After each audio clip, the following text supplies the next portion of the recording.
Moving. Yeah, I'm still alive. Hi, everyone. Hello. Rust Dog got the belt today. Congratulations, Rust Dog. Kyle has a little pep in his step today. I do? I don't know. You're just singing and stuff. Vibes are up. Oh, what up, Wheezy? What's up? Air. What up, Warren? Scooter, hello. Yeah, nah, that's tough. That's really tough. What's up, Norm? Who else is here? Yeah, y'all active today. What's up, TC? What's going on, everybody? Oh my god, dude. I'm not taking your call, TC.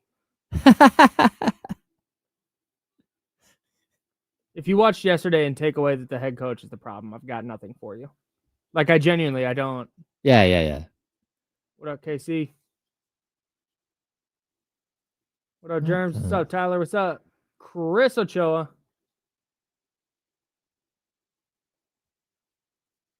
Hi, Marcus. Warren, we are up in here. Hey, Twitter's back. Your baby daddy in the building. What's up, Mrs. Mac? What's up, Zabo? Hey, what up, Katrina? Yeah, hey, Zabo. Hey, how about Kate Otten more than 7 fantasy points on your ass? Some of my prize picks, and Zabo was like, oh, no, it's bad. No, why'd you do that? You're going to lose. Nah. Easy work, light work. 10.1 was the final point total. Yeah. Sam Darnold, good player. What up, Lance?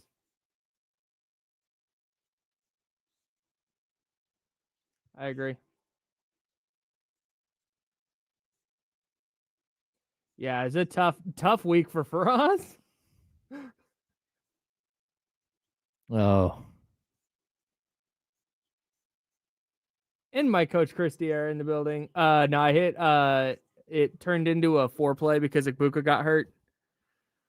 I got 3 out of 4. The one I didn't hit was Thomas Morstead, more than 3.5 punts. He only had 2. Oh, that's crazy. Yeah. But the head coach is ass. You actually put that in there? What? That the head coach had something to do with that loss? TC did. Oh, wow. Well, TC said there's a bigger problem than the Fred Warner injury. In fact, I can't wait till he calls in. I'm so excited for this. I can't wait to find out. What's up, Johnny G? What's up, Naka? Lizzie, my man. Mrs. Mac, what up? All right, here we go.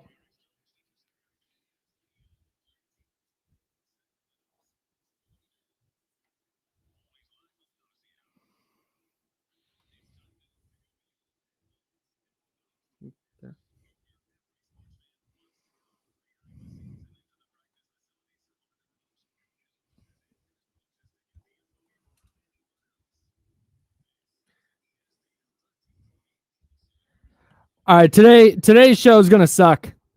Not because of us, just because the subject matter is all like injury related. Yeah, the sky is falling, Kyle. Just brutal. The sky is falling. So literally it's raining. So before we do that, I wanna get 2 fun things out of the way because it's gonna be weird trying to fit the fun things in once we get into the injury stuff. Thing number 1, I am declaring this, and if you don't agree with me, that's on you. It is officially, folks, hoodie season. We made it. We did it. Yeah, it was a long road to get here. Global warming and such has pushed hoodie season further and further into the fall. But as of today, I'm calling it. It is hoodie season in Northern California. I'm here for it. I feel like it's still hoodie and short season. Because I have this like period of time where I feel still like I can wear shorts every day. Mm-hmm. And I'm not to the point where it's so cold you can't wear shorts. Okay. I mean, because I don't know, like when the last time... I so rarely wear shorts, so this one's not. This is a you one. So you go ahead. Well, yeah, because I can't remember the last time my calves got cold. Like that just doesn't happen. Like your feet get cold, your hands get cold, but yeah. The calves getting cold. I think it was like game 4 against the Pacers. Yeah, if it's freezing outside, then sure. Yeah. Right. For right now, I'm fine. Got a high of 63 in Roseville today. Yep. See, I can still wear shorts. The highest high in Roseville this week is 72. This is according to the very reliable Apple Weather app. Got a high of 72 on Friday. Oh, I've got a high of 76 on Saturday. But still, there's enough cool parts of the day that it can be hoodie season. So it is officially hoodie season. That's right. The very best time of the year. Second thing, I need this from you. You can hit me on the Elk Grove Kid talk line, 916-909-1320, 916-909-1320. You can give us a call, or you can hit us in the chatty house. Chatty house, I know you got me here at youtube.com/ESPN1320 or twitch.tv/ESPN1320. I need ramen recommendations for Roseville. Oh. I have an event I'm going to, so I do the Saturday comeback, the 1-hour K-pop show on 106.5 The End on Saturdays, 9 a.m. Tap in. And I'm going to an event for that show up here in Roseville on Saturday. It's at Senpai's Cafe. Come hang out with us. But we're going to get ramen afterwards. My wife and I are going to go get ramen. Okay. So usually when we've done a couple of different events up here, but they've been toward the Elk Grove area where we have a good ramen spot. I don't know what the ramen move is in Roseville, so I need help. Okay. I don't either. Hit me with your ramen recs. I don't either. I'm not a big ramen guy. Mm-hmm. We do have a spot in Auburn. Mm-hmm. That's too far. I'm not going all the way up to Auburn. The Pho King. Oh, that's pho though. I don't want pho. I want ramen. Very different. Ramen. Okay. Yeah. Very specifically ramen. All right. There's sometimes where it's a pho day, and you're like, yeah, we're gonna go get pho. Whether that's the king of pho or queen of pho, it doesn't matter. But we very specifically want ramen. So if anybody has recommendations, please let us know either in the chatty house or at 916-909-1320, 916-909-1320. Okay. Injuries are the worst part about sports, man. Yeah, they are. The Kings played a preseason game. The 49ers suffered a loss yesterday. I would love to get on the radio today and push those things to the forefront. Mm-hmm. What does the 49ers loss mean? They're 4-2 now. Mac Jones threw a couple interceptions, and they're still banged up. What does this look like? I would love to get into that. I would love to get into, all right, the Kings look a little better in the loss to the Blazers. What does this look like moving forward? What are we looking for in their third preseason game? But you can't, given the nature of the Fred Warner injury and the Keegan Murray injury, they are so, the gravity of both of those and what they do to the respective teams makes it impossible to push those to the back burner or to just mention, oh yeah, this isn't Upton Stout turning his ankle at the end of the fourth quarter against the Rams. Or you go, hey, Upton Stout turned his ankle. He's day-to-day. Okay, moving on. The Fred Warner injury is like it. That's a season ender. That's a catastrophic injury. Yes. For the player, but also for the team. Right. Yeah. And the Keegan injury, which we'll also get into, is not as bad. He's not out for the season, but we'll go through this later in the show. 4 to 6 weeks. That could be your season. Depending on how those 4 to 6 weeks shake out. So we'll get into all of that. I don't think there's any debate that an injury is it's the reality of sports. Mm-hmm. But man, I just sitting down to write a rundown today, sitting down to go, okay, what are we going over? And we were texting about it yesterday. It's like, this is what we got. And let's talk about this depressing ass injury. Oh, it's horrible. I mean, it already started on, with the Keegan stuff. Mm-hmm. So it was already going to be a topic of discussion no matter what. And now it's transferred to the 49ers as well. I'll say this: these injuries, they mirror each other. Sure. Like, these are probably the two least replaceable pieces for both of these teams. Yeah. Yeah, I mean, the 49ers like I don't even know where they go. I mean, I saw Tim Kawakami fighting with people on Twitter this morning, which Tim is Kawakami was fighting with people on Twitter? it's bound to happen. Get every out of once in a while. town. But he made such an interesting point that the 49ers don't cross-train at linebacker. Either you're the middle linebacker or you're the will linebacker, right? Mm-hmm. So like there's two separate positions and they don't like mix those two. So what do you do when you lose Fred Warner? And I'm sure that there's a backup in place. Tatum Bethune. Yeah. But it's not like you can throw Nick Martins in that position and say, go. Sure. Or you can't just move D Winters. Yeah, D Winters over because that's just not the way it goes. And it really does feel like the King situation. Like there isn't a solution. There's just not. No. So like you can't like I went through the free agent list. There's no solution. Maybe there's a trade, but as of right now, like both of these injuries, they just feel they gut you as somebody who's watching and you know covering a team because it's like I don't know what I would do in that situation. Like, am I going to run Isaac Jones out there for 35 minutes a game? No idea. Dario Saric? Probably going to be a lot of Dario Saric. Well, I mean, and that's the problem when you're looking at the 49ers. It's the same exact thing. Like, what do? Can you go trade for a middle linebacker and hey, do you have a middle linebacker and a defensive end? Because we need both. And do you have two really good ones? Like, I don't even know where you go. No, I think I'm to me right now, and this can change, but where we sit at 10:08 a.m. on October 13th, we'll talk about the Kings and Keegan Murray more, but I want to lock in on the Fred Warner injury right now. There's not this takes trades off the table for you at this point now because the whole trading for a defensive end to replace Nick Bosa thing, that was in response to, okay, lost a star edge rusher. You need to be able to rush the passer if you're going to make the Super Bowl. And Kyle Shanahan even said that, so they traded for Emmanuel Sanders in 2019 when they got off to that scorching hot start. I think they started 7 or 8-0 and they were just dynamite. And they got to week 6 and they said, man, we need another wide receiver to get over the hump. And so they went and traded for Emmanuel Sanders. He said he didn't feel like that team was there going into this week. Now you lose Fred Warner, who, I mean, you just laid it all out. You can't, whether you're cross-training players or not, like you're not replacing Fred Warner. No. Fred Warner is one of the pound for pound 5 best players in the sport. Yeah. Certainly one of the 3 or 5 best defenders. And I think has an argument to be one of the 5. He is just so essential to what they do defensively.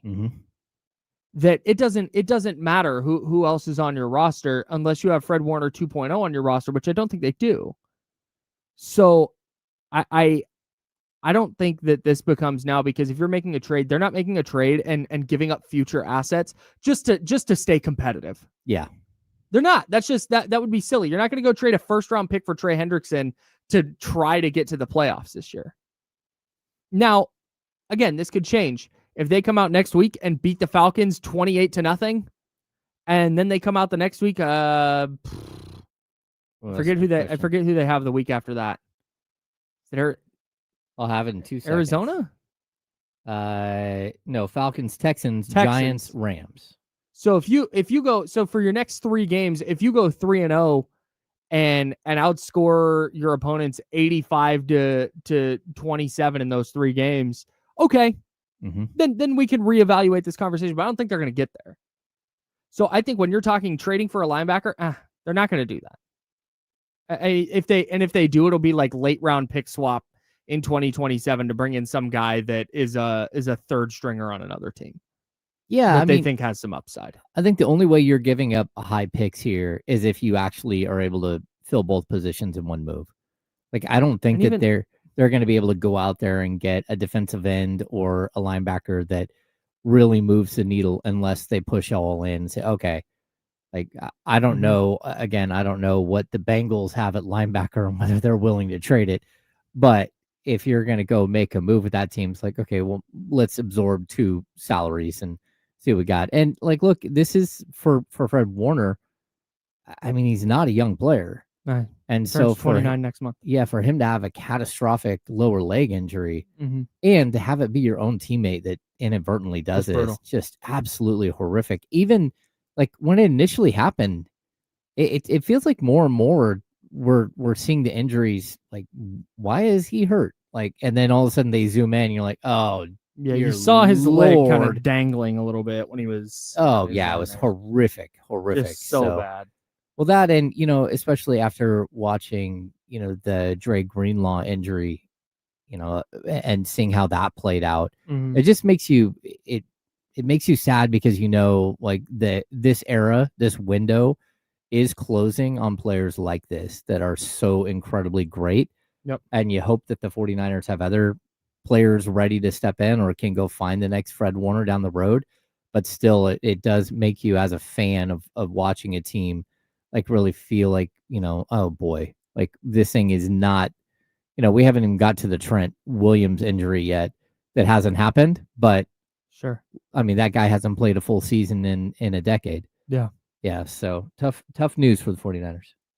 Yeah, man. I don't think I'm taking trades off the table just entirely. They're not trading for a linebacker. They're again, if they do, it'll be some backup that they maybe liked in the draft who hasn't gotten a chance with his current team and is available for a 7th round pick swap in 2027. I think that's the type of move we're looking at. I think that same thing's the case at defensive end. They're just not, as of right now. Yesterday after Fred Warner went out, okay, so he gets hurt. On that drive, the Niners defense rallies, they force a punt. Like, okay, maybe this will galvanize a young group. After that, Tampa Bay had 5 real drives. They had a kickoff at the end of the first half, and then they kneeled down to end the game. Their 5 drives resulted in 3 touchdowns, a missed field goal, and a made field goal. It's 24 points. They ran 37 plays, gained 309 yards. That's not going to get it done. 8.4 yards per play is too many yards per play. Yeah. That's just it. They were so bad defensively. And again, I think that's partly because you're trying to make up. Fred Warner is, and Chris Biederman, my co-host on Candlestick Chronicles, made this point last night, and I think it's the right one. Fred Warner is so essential to what they do in getting players lined up in the right spots and just quarterbacking the defense. Yeah, he's a leader. Right. Like just vocal leader, emotional leader, is a supercomputer playing middle linebacker and knows what play is coming before you run it. Before that ball is snapped, he knows exactly what you're going to do. So he gets guys lined up in the right spots. He's communicating and making sure that everybody. I don't think it's a coincidence if Fred Warner goes down and the Niners are giving up a bunch of long touchdowns because you have safeties out of place and you've got corners doing the wrong thing. I think it's just the reality of where they are. They are not at this point talented enough to overcome the Nick Bosa injury and the Fred Warner injury. Well, yeah, and I mean, like, look, here's one of the problems. They had 1 hit on the quarterback and they had 1 sack. They have no interceptions through 6 weeks. Hard to do. Yeah, they don't have an interception since week 11 of last year. Yeah, it's just absolutely bizarre. But then again, like if you're not getting clear pressure on the quarterback, and even they had Baker Mayfield wrapped up and couldn't bring him down. Like there are That's other the biggest play of the game. Yeah, there are moments where this defense is just like a hair off, and what it is Nick Bosa. It's these players that you're missing that are just better than the players you have out on the field. Yeah, and that's what it comes down to. Like the game of football is a game of inches, but realistically, the difference between a superstar and an average NFL player, massive. It is, but like it's not that you just can't produce those guys. And you can't replace them when they go out. No, you sure can't. And this is I had talked myself into, okay, there's a path to the 49ers getting good enough in time to make a run at the Super Bowl in what I think is a wide open NFC. I thought that was there. I don't think that's there anymore. No, I think there's has to be a massive recalibration of expectation. And we will do that. We will do the same thing for the Kings and Keegan Murray's injury. He tore a UCL in his thumb.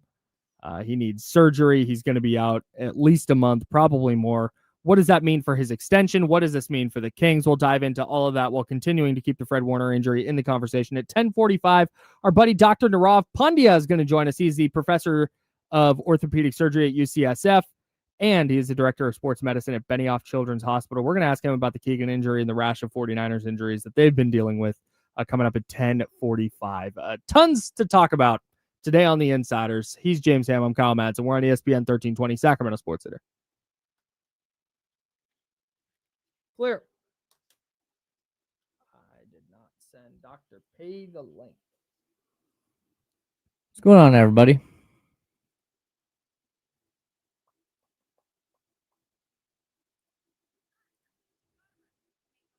Yeah, Emiliano, I get this. Like, it's all part of like one central theme, though. Again, George Kittle and Juwan Jennings are two of the best blocking, pass catchers in the league. So if you don't have those guys down hitting the linebacker or picking up a safety and springing for like Christian McCaffrey for a long play, then that's a problem. There's also the problem that you also don't have those guys catching passes, and you don't have Ricky Pearsall, and you don't have Brandon Ayuk catching passes. So realistically, coming into this year, your four of your 5 best pass catchers are gone. And Christian McCaffrey is the only one left of that group, and Kendrick Bourne has been absolutely spectacular. But again, it's part of the same exact issue that, all of these things matter to each other.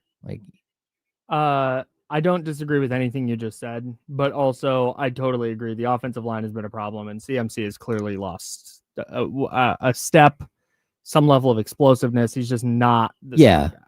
Well, yeah, but it's possible that all of these things are multiple things are part of the problem. I agree. Yeah. Keep it real. We're going to get into the UCL tear here in a minute, and on top of that, we'll have Dr. P answer that question for you as well. Yes.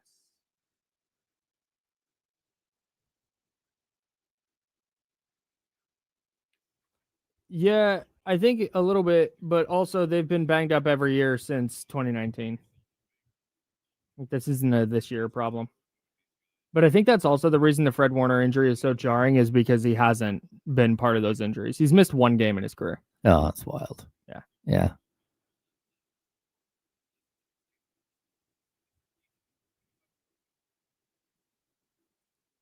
Sure.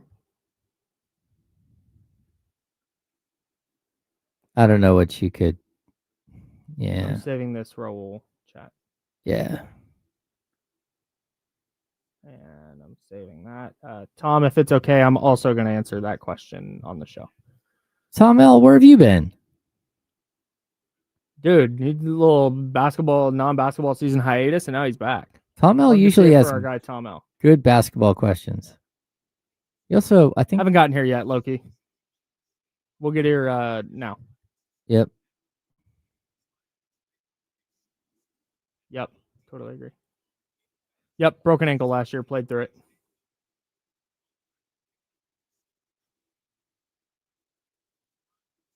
Chris Ochoa, I'm also going to answer that question if it's okay with you. I'm saving it.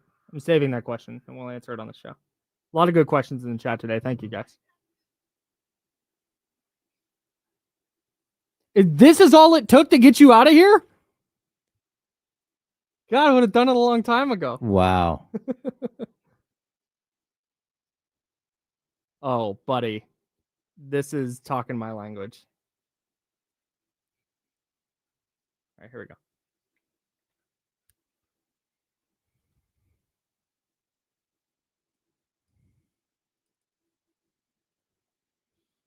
Welcome back to the Insiders with James Ham and Kyle Madsen on ESPN 1320. Typically on Mondays, we go around the NFL.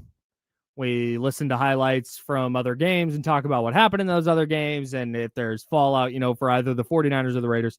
We're not doing that today. No. Today is all about the Fred Warner injury, the Keegan Murray injury.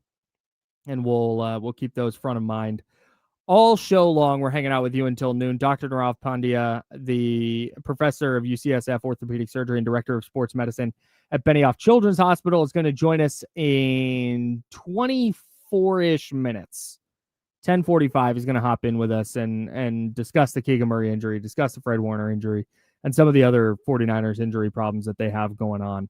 So Keegan Murray, it was announced yesterday, needs surgery on a torn UCL in his thumb. Did they specify which thumb? Left. Right or left? Left It's thumb. left. Okay, so And- non-shooting hand. Well, okay, so Keegan Murray and his brother are both left-handed. But Keegan, to try to get an advantage over his brother when they were younger, decided to start using his right hand to shoot. Mm-hmm. So Keegan shoots with his right hand, but it's his ball dominant hand is his left, which is what got injured. Where Chris shoots with his left. Got it. Yeah. So it's his dominant hand, So his shooting but hand, it's not a shooting hand. his non-shooting hand, but his Yeah. Okay. His writing hand. His writing hand. Yes. Great. Do we know if he plays golf right or left-handed? Oh, that's a good question. I don't know the answer to that, but I Right. will figure that one out. I need you to Pablo Torre this thing and get to the bottom of Keegan's golf game. If anyone happens to know what hand Keegan golfs, no. So I want to talk about what this means for the Kings, and we'll get into the nitty-gritty of it. But a secondary part of this injury is the timing in relation to his extension. Mm-hmm. Keegan Murray and the Kings have 1 week. Monday at 3 p.m. Pacific time is the deadline for rookie extensions. Yeah. That I should say next Monday, 1 week from today. Well, and they've been in negotiations the whole time. Like I've had that. Like Keegan has not been in negotiations. His agent Mark Bartelstein and the Kings have been. Like I got that as late as like Thursday or Friday. Yeah, we're still in negotiations. Nothing to report, but still in negotiations. So I wonder. So my question for you, James. Yeah. Does this? Do you think? Because I can speculate and I can guess. But how if at all do you think this impacts those extension talks? Because this is it's not season ending, but 4 to 6 weeks, a month and a half, and then you got to get back in basketball shape. And I think the only way that this changes anything is that he's got to sign with his right hand. Like, to be honest with you, I don't think this changes anything when it comes to extension talk at all. I'd also point out, like, this is the same injury that Domantas Sabonis had, but the difference is that Sabonis injured his left hand in, I think it was like mid-November. Initially. And so the problem was, like, if you have surgery, it's going to cost you until well after the All-Star break. Right. This is one of those things where it's at the beginning of the season. So you still have 2 weeks before the season starts. So get it done now. So then that way you have time to heal and maybe you don't miss that much time. Right. The second thing is Keegan Murray had this injury before and he played through it. But just like Domas did, except for it wasn't to the extent that Domas had the same injury. So that's what hurt him in I believe his second season, while his shooting numbers were down initially, was because of the same exact thing. I don't think he tore it. I think he had sprained it. But again, he had issues. I mean, like, it was weeks of him wearing tape on his hand or other things, like getting treatment all day long. So it's not like he doesn't know what this injury is, and it's possible, if it is the same hand that he had injured before, that it's just sort of the continuation and actually a tear this time, as opposed to, what it was before, which is probably like a severe sprain. So, and I also don't know if this is an avulsion fracture. It's probably not, where that was a difference with Domas. Domas had to have surgery eventually, or they were hoping that the bone would regraft itself back onto the thumb, which is what happened. He never actually had surgery. So just again, one of those injuries that is going to cost you. It's 4 to 6 weeks, but people also have to understand it's 4 to 6 weeks until reevaluation. Right. So, and the one good thing is, Doug mentioned it yesterday at practice. Like, look, he's still going to be able to run and jump and and keep in basketball shape, right. and work with his right hand. Mm-hmm. He'll still be able to do post moves and everything else. He just won't be able to to do anything with the left hand. Yeah, this isn't an ankle where he's off his feet and there's got to be a bunch of reconditioning. But to that point, that's evaluation in 4 to 6 weeks. They may get to 5 weeks and say, okay, we're reevaluating. All right, we're going to reevaluate again in 2 weeks. Yeah. Like there's still going to be a little process, and we'll talk about what the schedule looks like and through those 4 to 6 weeks. Let's talk about rotations first, because the topic that you and I think if we were ranking the things, those what's it, like a word chart? Yeah, where the bigger the word is, the more often it's used, and then the smaller the word, the less often it's used. And I think this specific thing, the depth on the wing, is the thing we have talked about the most on this program in 2+ years. Oh, I totally agree. And losing Keegan Murray, there's not nobody. There's not 0 players. It's not you're putting Keon Ellis at the 4. It's not that. Yeah. It's just that the quality drop off from Keegan to their options here is not great. Well, this is where, again, the Fred Warner injury kind of comes in, because you can cross-train all you want to have somebody play the 3 and the 4. Can Tatum Bethune play the 5? Or the 4 and the 5. Yeah, so there's always going to be a talent drop-off, but the other problem is there isn't someone like Keegan on their roster. They don't have another 6'8" guy that can defend the 3 and the 4. Mm-hmm. See, that's the thing. They've got a handful of guys that can play the 4 and the 5. Yeah, I'll put Isaac Jones, Dario Saric. I'll put Drew Eubanks in that conversation. Domantas Sabonis in that conversation. If you want to move a true center alongside him, maybe this opens a door for Maxime Reynaud and Domantas Sabonis to play alongside each other, because again, now you have the shooter and sort of the guy who doesn't mind running over people on the way to the basket. So there are a lot of options there. But then at the small forward spot, you also don't have anybody above 6'6". Like Neat Clifford, DeMar DeRozan, both 6'6". This is I don't want to stray too far from this, but I just wrote down. We can talk about Clifford starting and moving guys around and stuff. But there's no way we can draw this up that this is not going to be a nightmare defensively. Oh, complete nightmare defensively. Just a mess. Yeah, a disaster. Let's assume for a moment that the answer is not move DeMar to the 4, Levine to the 3, and start Keon, which might be the move just to have some semblance of defensive versatility on the floor. Even if he can't guard 4s and 5s, he can at least run around on the perimeter and create some havoc. You'd be the most undersized team in the league. Without question. And I know, like, Kenny, his argument with a lot of this is, hey, the Oklahoma City Thunder don't have a bunch of 6'8", 6'9" guys. No doubt. So they have a bunch of elite defenders, though. Yeah, they're undersized at the 5. They're undersized. I mean, at the 4. They're sometimes when they go, with Lou Dort. Yeah. The difference is they have 2 legitimate 7-footers, and one of them that is one of the most versatile defenders in the league, and Chet Holmgren, a 7-footer with like a 7'10" wingspan. Right. I mean, Chet is like a freak of nature. Well, and Alex Caruso is as well as a perimeter defender. And Lou Dort is built like a bank vault. Yes. Like Oklahoma City is really tough to replicate because they have so many guys that are just so very uniquely, specifically great at what they do. Well, I get that. And I totally agree. The difference, though, that I would point to is that while they're undersized at some of those positions, they are starting 2 legitimate 7-footers. Yes, right. With Harkenstein. Which even if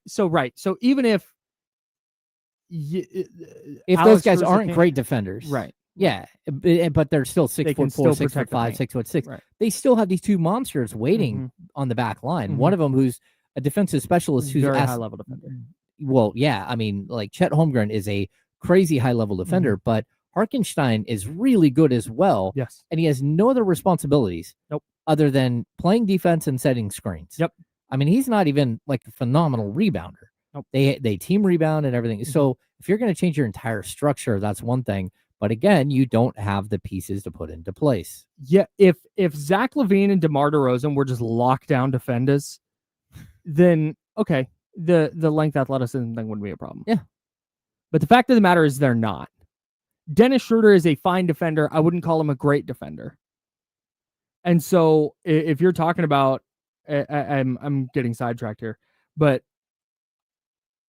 if you're talking about putting Keon in your starting lineup, which I think is how this is all started, you're moving DeMar to the 4, Zach LaVine to the 3, Keon. Yeah, you're undersized, but at least like, okay, you have a defender on the court. Well, yeah. Because your alternative, so here's where I was going. Dennis Schroeder at the 1, Zach LaVine at the 2, DeMar DeRozan at the 3. Let's just take the bodies they have at the 4. Let's pretend they're not going to move a bunch of pieces around. Domas at the 5. Yep. And their options at the 4. Dario Saric, Isaac Jones, Drew Eubanks, or Maxime Reynaud. Yep. Yikes. Well, I mean, Dario Saric came out and hit 4 threes the other night, and even that was such a strange moment. I don't know if you watched the entirety of the game, but where Gary Gerald acknowledged that he had talked to Dario Saric, and Dario Saric was very upset he didn't play in the opener. It was like, you're very, like, I don't understand. What do you mean you're very upset you didn't play in the opener? Well, like, first of all, that was flamethrower in the second game. Probably communicated to you, but also on top of that, like, I don't know what Dario Saric thinks he is to this team. His value just went up for sure. Before the game that he had the other night, before the Keegan Murray injury, we're wondering if he was going to make the team. I would say, given the nature of the program at this moment, Dario Saric is probably the favorite to start.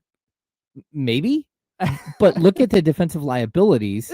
Dude, there's no, and that's why I brought up Keon, because there's no way to mix and match this where you're not a bunch of defensive liabilities. Well, I know, because the one thing you brought up is like, what if you do insert Keon so you at least have a defensive player? Yes. Now you're running a 6'6" small forward and a 6'6" power forward with your alongside a 6'10" center and not a shot blocker. So that's where I mean, like, Oklahoma City has this advantage because they've got the shot blockers, they've got the length and the athleticism at the 4 and the 5 to withstand a small ball lineup. The Kings don't have the players to run a true small ball lineup, which is why, again, I'm going to keep saying this whole idea of signing Russell Westbrook is so bizarre to me. I don't even understand it. Like, he does not address a single problem that this team has. You have enough playmakers. If you don't have the length and athleticism at the 4, at the 3, at the 5. You just don't. You don't have the requisite size to defensive acumen. Yes. Because I don't want to get hung up on the 6'7", 6'8" thing if Oklahoma City is going to be used as the example. Because to me, Oklahoma City is the exception, not the rule. Of course. So they don't have enough players. Like, let's forget the height here. They just don't have enough defenders. No. And Russell Westbrook doesn't solve that problem at all. Russell Westbrook will jump a passing lane here and there, but he's not a lockdown defender, and he certainly doesn't make up for Keegan Murray's absence. No. The only way, and maybe this runs counter to what Doug Christie wants to do, and that's play defense. Defense first, defensive fundamentals. We're going to get back to the basics. Going to play great defense. Maybe they just zag off of that. Maybe this is in-flight adjustment, and it goes, going to run, going to use the fact that you have Dennis Schroeder and Zach LaVine and DeMar DeRozan, and pick a fourth player and Domas, and just going to try and outscore every team. And you're going to give up 135, but maybe you can score 140. Yep. Maybe that's the move, because I think they have a better chance winning games doing that than they do saying, hey, let's mix and match and try and put together a great defensive unit. Even if Nick Clifford's a good defender out of the gate, which I think is a tough ask, even if he's a really, really high-level defender out of the gate, you're still short. Yeah. And short, not like lacking players, not short height-wise. That was... No, I'm with you. I don't know exactly where you go if you're the Kings. And again, I scoured the unrestricted free agent market yesterday, and I came away with absolutely nothing. There are a bunch of 34, 35, 37, 38-year-old, like James Johnson, PJ Tucker, Markieff Morris, Jay Crowder, who played like a handful of games for you last year. No. But here's the thing. Like I wrote this in the rundown. Like I've been doing this long enough. I remember when Isaiah Thomas got hurt and the Kings' backup point guard got hurt, and Ray McCallum, a rookie second-year point guard, was playing between 46 and 48 minutes a night. And Michael Malone absolutely begged for them to sign anybody at the point guard position. Please get me a point guard. I don't care who it is. I just need someone so Ray McCallum can take a breath for 12 minutes a game, right? And the response from Pete D'Alessandro was to go out and sign Royce White. Like, and I don't want to be offensive because Russell Westbrook is a first ballot Hall of Famer. He's incredible. His career is incredible. His numbers, he's one of the few players to ever average a triple-double in a season. I think he's the only player in NBA history to average a triple-double twice in multiple seasons. So, like, I'm not trying to compare him to Royce White, but what I am saying is that you don't need another guard. You need another forward, and you needed another forward before this whole situation started. And all of a sudden, now you really need another forward. There's no question why the Kings chased Jonathan Kuminga, and we did Kuminga watch for 87 days or whatever it was. Kuminga watch. Thank you for giving me that one. Thank you. But on top of that, they chased Cam Johnson. They chased Kyle Kuzma. They chased OG Anunoby. They chased Ben Simmons. They chased Pascal Siakam. All of these players they chased because they don't have that player on their roster. And if they did, his name was Keegan Murray, and now he's out 4 to 6 weeks. Is Kessler Edwards still a free agent? No. Kessler Edwards, I think, is on the Denver Nuggets. He has a job. Good for Kessler. Oh, he sure is. Waves. Shout out Pepperdine. He's listed. NBA.com has him listed as a free agent. Oh, okay. Frauds. NBA.com. Torrey Craig's a free agent. Torrey Craig, 6'4". He's listed as 6'5". Okay. Yeah, I mean, Plays bigger than that. Jay Crowder's 35, PJ Tucker's 40, James Johnson's 38, Markieff Morris is 36, Torrey Craig 34, and then the young guys. This list is just bleak. The young guys are Kai Jones, who is a rim running center / power forward, JT Thor, Dominic Barlow, Bull. Like, that's where you're at. Like, there's no one available, so you have to wait for cut down day because maybe someone gets cut on cut down day. But even that is like really difficult. So I don't know what they're going to do at this point. I don't. But, again, it's not just that Keegan's out 4 to 6 weeks, is that you already had a glaring weakness at that position. And this is a worst case scenario for the Sacramento Kings, who face a daunting first 20 games of the season. One of the biggest questions we had going into this year, just to drive that point home, was, hey, what do the Kings do when Keegan's not on the floor? Yeah. What does this rotation look like? Just from a defensive standpoint, because like I said, I'm less worried about them putting the ball in the hoop with Keegan out. Like they have enough talent to generate some buckets. I just don't know how they're going to stop anybody. Yeah. We'll continue this conversation. The Oak Grove Kid Talk on 916-909-1320, 916-909-1320. If you would like to jump in, caller, I see you on the line. We will get to you after we chat with our guy, Dr. Nirav Pandya. He is the professor of UCSF orthopedic surgery and director of sports medicine at Benioff Children's Hospital. What does this UCL injury mean for Keegan Murray? What does the ankle injury mean for Fred Warner? We've got some other 49ers injury questions. Not many better guests to talk injuries with than Dr. Nirav Pandya, and we'll do that next on ESPN 1320 Sacramento Sports Center. Clear.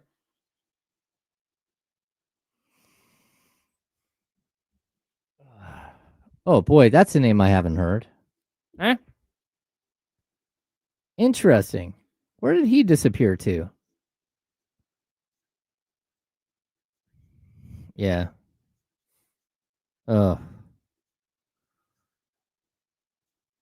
Kenny's all in on that move.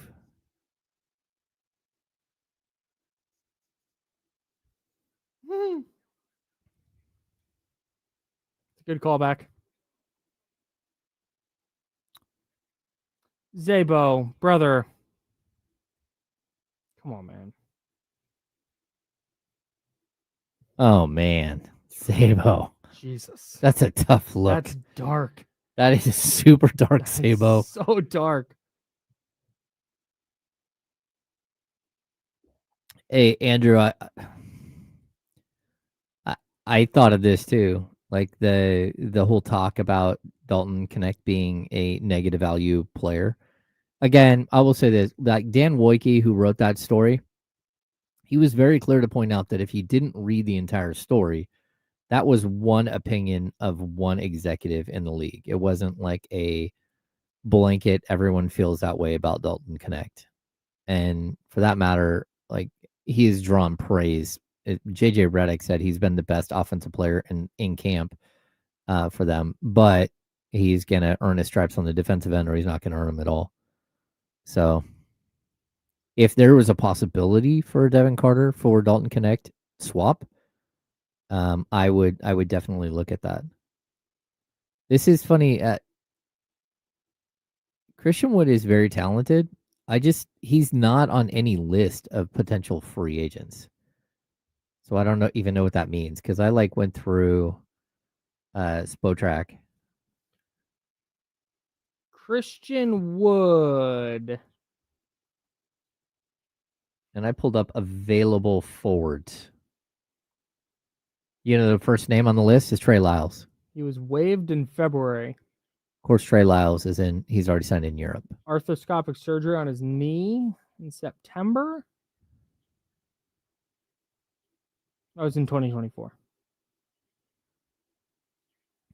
I don't know if he had an avulsion fracture. I do know, like, he went through an entire season with it. The same season that Domas had the thumb injury, Keegan had the same thing. It wasn't to the same degree, though. And the Kings never really divulged it at all. I know why I went over. Actually, I'll be honest with this right here. I actually think it means Doug McDermott gets fewer buckets. He gets fewer minutes. Because it's one thing if you can put Doug McDermott out there with Keegan Murray to have his back defensively, but if you don't have that, it can get crazy pretty quick.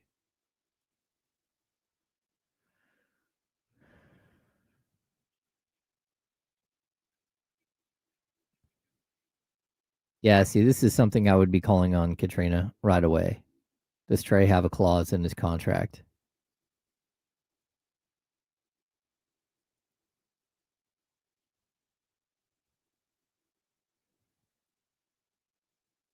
He does, but he's super raw.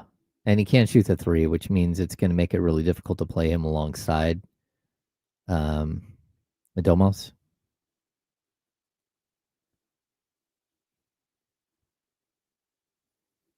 Hey, there it is. Here we go. Hey guys, how you doing?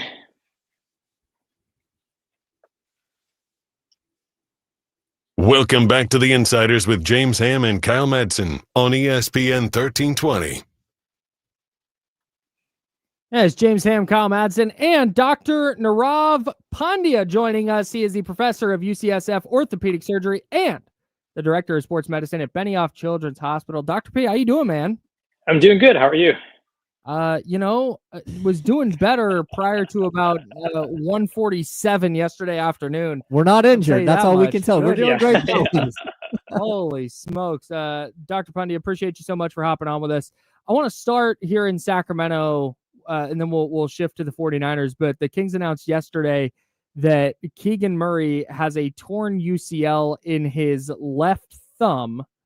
How does that type of injury impact an athlete?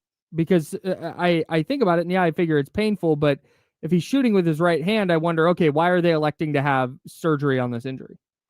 Yeah, I think for grip and dribbling, it's really difficult to be able to do that comfortably as an NBA player. So even just with the release, you're shooting with your right hand, but you're cradling the ball in your left hand. So if you don't have that grip, it's going to throw everything off. The good news for NBA players is that they get back pretty predictably 6 to 7 weeks afterwards. And if you look at performance, everyone does great. So no impact on performance. So sounds like a big deal, hand surgery, but in terms of long-term impact, barring some sort of bizarre complication, he should be back playing with really no impact on his statistics and his performance. Dr. P, we've seen this injury before with Domantas Sabonis, and even Keegan Murray had injured his thumb before. But what's the difference between a torn UC ligament and an avulsion fracture in the UC ligament, just so people understand?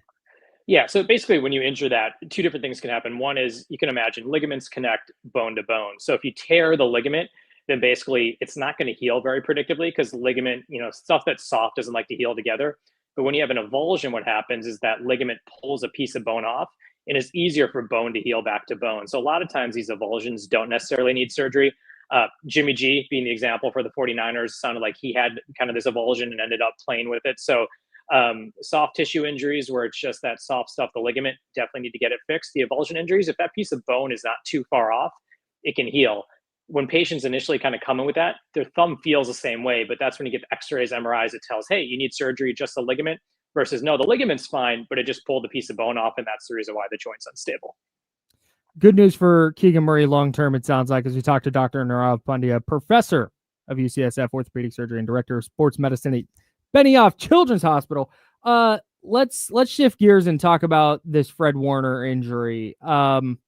Let's talk recovery before we get to some of the potential longer term issues. What are some of the potential complications or additional injuries that could come? We hear dislocated ankle. What are the additional things they're looking for when it comes to that dislocated ankle? Yeah, I think, whenever anyone breaks their ankle, relatively straightforward. You have bones that are broken, you fix it. But when you have a dislocation, there's so much more energy that goes through that injury. So then you're worrying about, is there a bigger ligament injury? Are the tendons and muscles kind of more impacted? And really importantly, like, what happens to the cartilage? That's kind of the more longer term thing. So there's just additional stuff that you're looking for. The key for him is that bones, and NFL players heal pretty predictably, but it's, how do those ligaments heal? How does this cartilage look? And then more importantly, how does that ankle feel as he begins that return to play process? So, you get to 4 to 5 months for just a fracture, pretty predictable healing. But when you get to these dislocations, you're looking more at 6 months. And then it's really about, how is your body responding to that big injury you had, particularly when you're a little bit older. Is there any worry, and you mentioned his age, he turns 29 here in a few weeks. Is there any concern about kind of long-term impact when he does return? It's interesting. They've looked at these injuries in NFL players, and they found that players who are actually better, ones like Fred Warner, who are at all-pro level, who have this kind of injury, actually come back and have no impact on the performance, if anything at all. So I think a lot of that has to do with the fact that they're already skilled. Muscles, ligaments, and tendons are already a little bit stronger. So I think the big thing that you worry about is if there is any kind of cartilage damage. That's the thing we really don't have good answers for. Ligaments will eventually heal. You can get tendons and muscles to heal. But if that cartilage gets impacted when that ankle dislocates out, that's the thing that's a little bit more difficult and can set someone up to kind of have an ankle that continuously swells and bothers them. The good news is it's pretty rare for that to happen, but that's the one thing you worry about anytime any joint dislocates out, is how's that cartilage going to get impacted. That's crazy. Better players heal better. Bad players just can debilitate. Yeah, it sounds yeah, like. Yeah. We have this toe injury from Brock Purdy, and we saw Joe Burrow have surgery on his turf toe right away, and he was going to be out 3 months. Where all of a sudden Brock Purdy's missed 3 of the last 4 games, and we have no idea what the future looks like for him in the next couple of weeks. What does this look like for you from your perspective when it comes to Purdy's big toe, or whatever the toe injury is that he has? Yeah, I think these turf toe injuries are really difficult to manage, because essentially what happens, people with turf toe, it makes it sound like it's really not a big deal, but essentially what happens, that big toe just becomes unstable, right? So if your toe's trying to dislocate out because all those structures are impacted, it's really painful to push off, do all the things you need to do. So for Burrow, sounds like he got surgery because everything was torn, joints totally unstable, very easy decision. The really minor ones are really easy to deal with as well too. It's like a week you get back. Purdy's kind of this in-between camp where probably there's a lot of structures that are injured, but you're really just waiting to see, how does this feel? And it's so difficult to predict how someone will do. If you're a lineman, maybe you're getting back a lot quicker because you're not throwing and you're not having to cut and pivot all the time. But for Purdy, it can be a lot more difficult because you're simply going off pain. So you could be doing great. Someone steps on your foot, you plant. So it is really difficult to kind of manage this week to week, and he can be great for 3 weeks, and then week 4 can bother him. So these are very difficult injuries to deal with. There's not much you can do in terms of stabilizing it. People put like these metal things inside the shoe, various casts, but then suddenly you're not able to do the things you need to do, like plant and cut off. So I think it's a tough thing, and this could probably be something that does impact him throughout the season. Mahomes had a similar injury a couple of years ago and then got it fixed after the playoffs. So it would not be surprising if Purdy tries to push through this season. Then you say, hey, Brock Purdy's getting injury on his turf toe at the end of the season because it's that painful. So difficult injury to manage to try to keep him playing and still have him be impactful at that position. Dr. Narav Pandya joining us. Hey, Juwan Jennings yesterday in the locker room just casually revealed to reporters that he's dealing with high and low ankle sprains. He said his shoulder's at about 20%, he estimated. And then he said he has 5 broken ribs, and yet he's playing in an NFL game. Is this just going to be something that all year he's never going to be anywhere close to 100% because he's not giving those injuries time to fully heal? Yeah, I mean, you get that compilation of injuries. I mean, each of those individually takes like 4 to 5 weeks to heal. So if he's playing every week, he's going to be aggravating them and also then stressing everything else in his body as well, too. I mean, if you've got rib injuries, you've got your high and low ankle sprains, you're probably compensating elsewhere. Any plays at a position where you're constantly getting impact, I think this is going to be one of those things where if he's trying to play every week, it's going to continuously get bothered. So I do worry about what his performance will be, and less so about him missing time, but also like, is that going to impact him if he wants to make a catch down the middle? Is he going to try to get yards after contact? Because, especially with the ribs, I mean, it's hard enough for someone with a rib fracture to breathe, not to mention having a 250-pound safety try to impact you. So it's those subtle things I get worried about is, are his statistics going to be impacted? Because he's just simply worried about getting hurt, which we're all human. It's going to impact him. So that's something I worry about. It might be good for him to get a couple weeks off, but with the receiver core being the way that it is, it's hard for him to be like, look, I'm going to take a couple weeks off while we're playing, 5th or 6th or 7th options for whoever's a quarterback to throw to. We got one more question here for you. The 49ers have a handful of guys dealing with calf and hamstring injuries. What do the training staff look for when they're trying to determine return to play and, grade 1 versus grade 2, like how quickly you can push a guy back and what are some of the treatments that maybe the advanced treatments that they're working with right now to get players like this back on the field? Yeah, I think, as far as we've advanced with soft tissue injuries, we have MRIs and all these other things. A lot of it really comes down to how does an athlete feel? And that's where it becomes harder at the professional level, where you're basically saying, how did it feel when you ran? How did you feel when you cut? And for players who are potentially worried about losing their spot or, not getting a bigger contract, sometimes they may downplay the amount that it hurts or how it feels. A lot of it's based on, can they perform and do things safely? Some of the things that have helped to return kind of athletes quicker are some of these injections that people get. They get platelet-rich plasma, all these other kind of injections that can help biologically heal a lot quicker. And they're learning to push rehab a lot sooner, as opposed to like, hey, sit around for 2 weeks. So I think a lot of it's that fine line between you push someone, but not re-aggravate it. But at the end of the day, it's really based on how are they feeling? How do they look out there? Which really is a crapshoot with a lot of these players because there's so many different factors going into how they feel and whether they can be impactful. And that's why when you get these injuries early in the season, it's really hard because players are just dealing with so much more in terms of getting back on the field. He is a professor of UCSF orthopedic surgery. He is the director of sports medicine at Benioff Children's Hospital. He is Dr. Narav Pandya. He's one of our very favorite guests to reach out to when there are inevitably injuries in sports. Dr. P, you're the very best, man. Thank you so much. No, thanks for having me, guys. Appreciate it. Dr. Pandya, there he goes. I like, great guy. Love He's chatting incredible. with him. Love talking sports with him. The way he talks injuries without the thing that frustrates me is when you see these Twitter doctors who make these diagnoses based on video. Yeah. And the thing I like so much about Dr. Pandya, and we had him on all the time in 95.7, was he's like, I don't know. I haven't seen an x-ray, but if it's this, here's the potential complications. Here's the return to play if it's this. Here's the return to play if it's that. Like just the wide swath of here's what the player could be dealing with. It's the doctors that aren't treating a person who talk in certainty about what's happening that really just, oof. What I love Don't about like him is he started like, well, if Juwan Jennings, whoever's throwing the ball to him, we don't know who that's going to be yet. Yeah, he loves sports. And all of a sudden he's like, you're dealing with the 5th or 6th or 7th wide receiver. Like he not only knows the game, but he actually knows the team and is ready to actually discuss at a high level. So yeah, absolutely spectacular. Love talking to him. Hate the circumstances under which we typically have to reach out. Yeah. It's not typically like, hey, this team's super healthy this year. Want to talk about it? It's always, hey, this guy got hurt. Can you hop on? And Yeah. but he's one of the very best at It's a dark doing omen that. when Dr. P's on. all right. I had to reach out to Joe real quick. I got an ominous text from Joe Brazil. Oh no. It's all right. That's James Ham. I'm Kyle Madsen. He's Joe Brazil. He's not with us today, but I think he'll be with D'Lo and Casey. I assume so, filling in for Jesse. We've got more on the Keegan Murray injury. We've got more on the Fred Warner injury. That's what we're talking about today, and we want to hear from you. 916-909-1320, 916-909-1320. How long Keegan Murray out? How many games will he miss? We'll talk about that next on ESPN 1320 Sacramento Sports later.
Hello.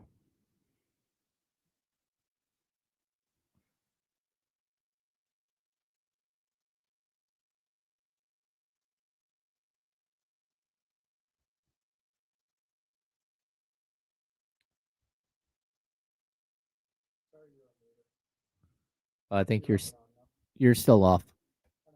Oh, okay. Yeah, the Titans have fired Brian Callahan, their head coach. Damn, the Raiders are the lose to them and you get fired team. That's tough. Oh, that is tough.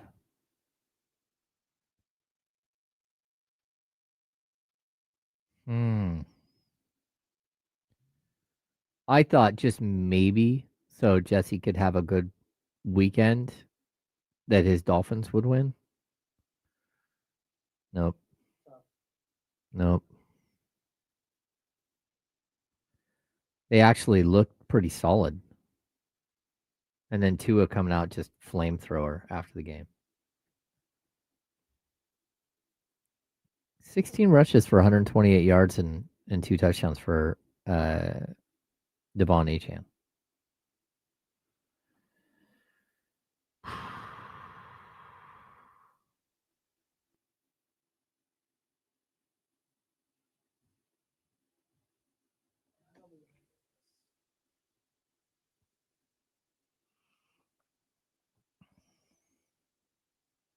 Okay, at the next.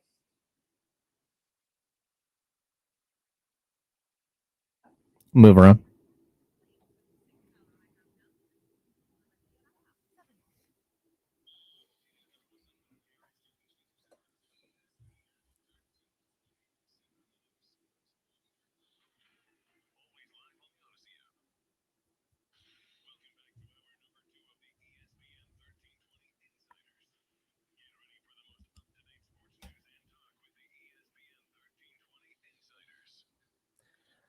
Hour number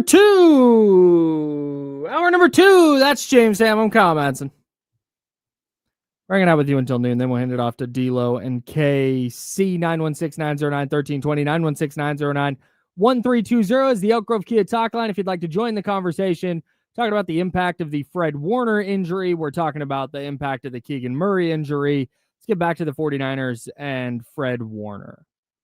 I said earlier that for me now, Super Bowl is no longer on the table. I don't think they have the horses to make, certainly not win the Super Bowl, and I don't think make the Super Bowl, no matter how wide open the NFC is. Yeah. At some point, there's just a requisite level of talent you need to have. And the 49ers have that requisite level of talent when they have Nick Bosa and Fred Warner. I think they still had it when they had Fred Warner. Now I think they don't. So it's about recalibrating expectations. And I'm 100% in agreement with you. Yeah, man. I going into this year, I said, with the amount of youth they have, some of the injuries they have, I think if they make the playoffs, it'll be a good year. And then, they start 4-1, get a nice win against the Rams. You can see, okay, they could get healthy. I even said, even though they lost to Tampa Bay yesterday, it's a game that you could probably argue, okay, yeah, it was there for the taking, but Tampa Bay, I think is just a better team right now. The 49ers losing yesterday didn't really move the needle for me. If they had just lost that game and Fred Warner was playing and Fred Warner hadn't gotten hurt, I'd be like, yeah, it's a tough loss, but they're still super banged up and they're getting guys back. So, and that's a really good team. Right. Yeah. And you lost to potentially a Super Bowl team in the NFC. Now I'm back to, okay, if you make the playoffs, you did well. I think that should be the bar at this point, given what their roster looks like. Yeah, I totally agree. I mean, they've been waiting for their offense to get healthy for like a month. Since training camp. Yeah, since training camp. Even since last season with Ayuk.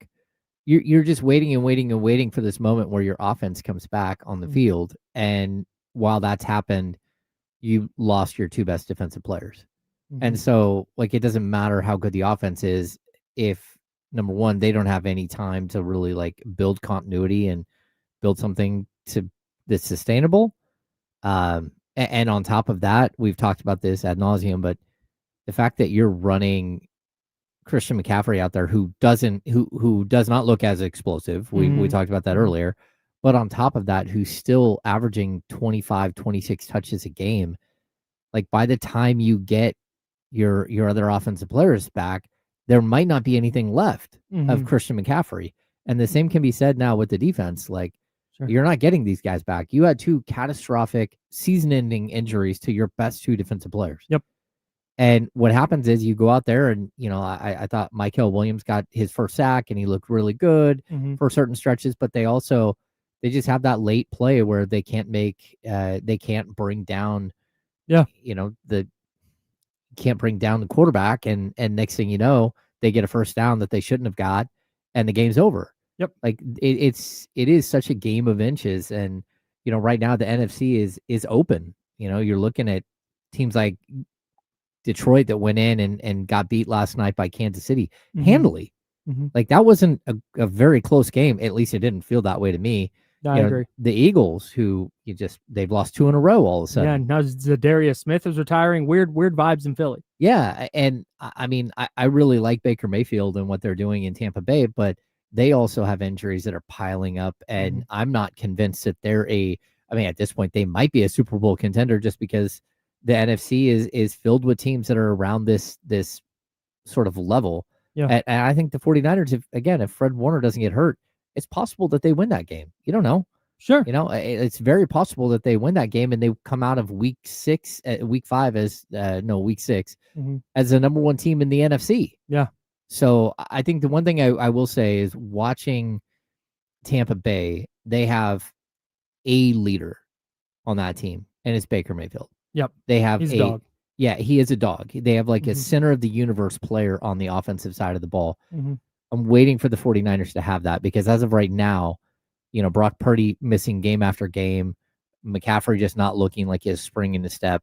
Your best offensive weapon at this point is a guy that, was waived by New England a couple of weeks ago and all of a sudden has back-to-back 140-yard games for you and Kendrick Bourne. Mm-hmm. Like, you don't have anything that you can pin sort of your hopes to and say that is what's going to deliver us. And now it might be that you get Purdy back, you get Kittle back, Juwan Jennings heals up, somehow Ayuk shakes it off and is able to play, you get Pearsall back, and all of a sudden you have this dynamic offense. Right. But even that is going to take 2-3 weeks to get flowing because you haven't been able to play. And what happens in that time? Does McCaffrey breakdown? I mean, I looked at the snap count for yesterday and seeing Brian Robinson have 5 offensive plays.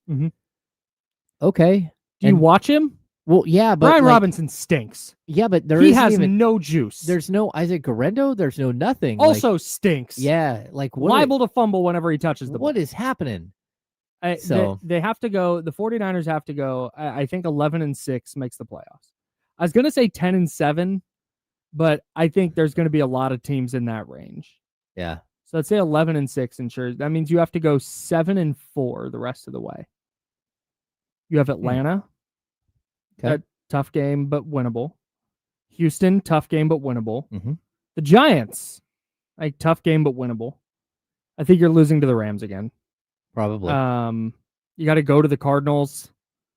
That's always a toss-up. But then Carolina and Cleveland, both winnable games. Yep. Even if Cleveland's defense is very good. Tennessee is just dreadful, and that's after the bye week. They just fired their coach, Brian Callahan. Then you get the Colts. That's a very, very good team. I think they probably lose that game. Then Chicago, who knows? And then Seattle, who might wind up being one of the better teams in the NFC this year. But there are enough games between Falcons, Texans, Giants, Panthers, Browns, Titans. That's 6. Bears is 7. Yeah, Bears or Cardinals. You have to split those, and you've got your 7. You've got that gets you to 11. Like, it's not. Again, I don't know if I would put money on it. The Niners are a stay away for me right now. But it's not impossible, right? They're not looking at, oh man, they've got Detroit and Kansas City, and then they got to go on the road to Jacksonville. And they've got go on the road to Seattle. I mean, you don't have that. You already played that game. Yeah, you've got your home game against Seattle. So it's not impossible. I'm not going to say the season's over in the way that it was last year when Christian McCaffrey got hurt and when Fred Warner got hurt. But he hurt his ankle in week 4. Just wasn't quite the same player after that. Yeah. They had all their injury issues in camp. No, it's still there. The 4-2 start gave them enough cushion that you're going, all right. Like, you can kind of see it. If they had started 2-4, forget it.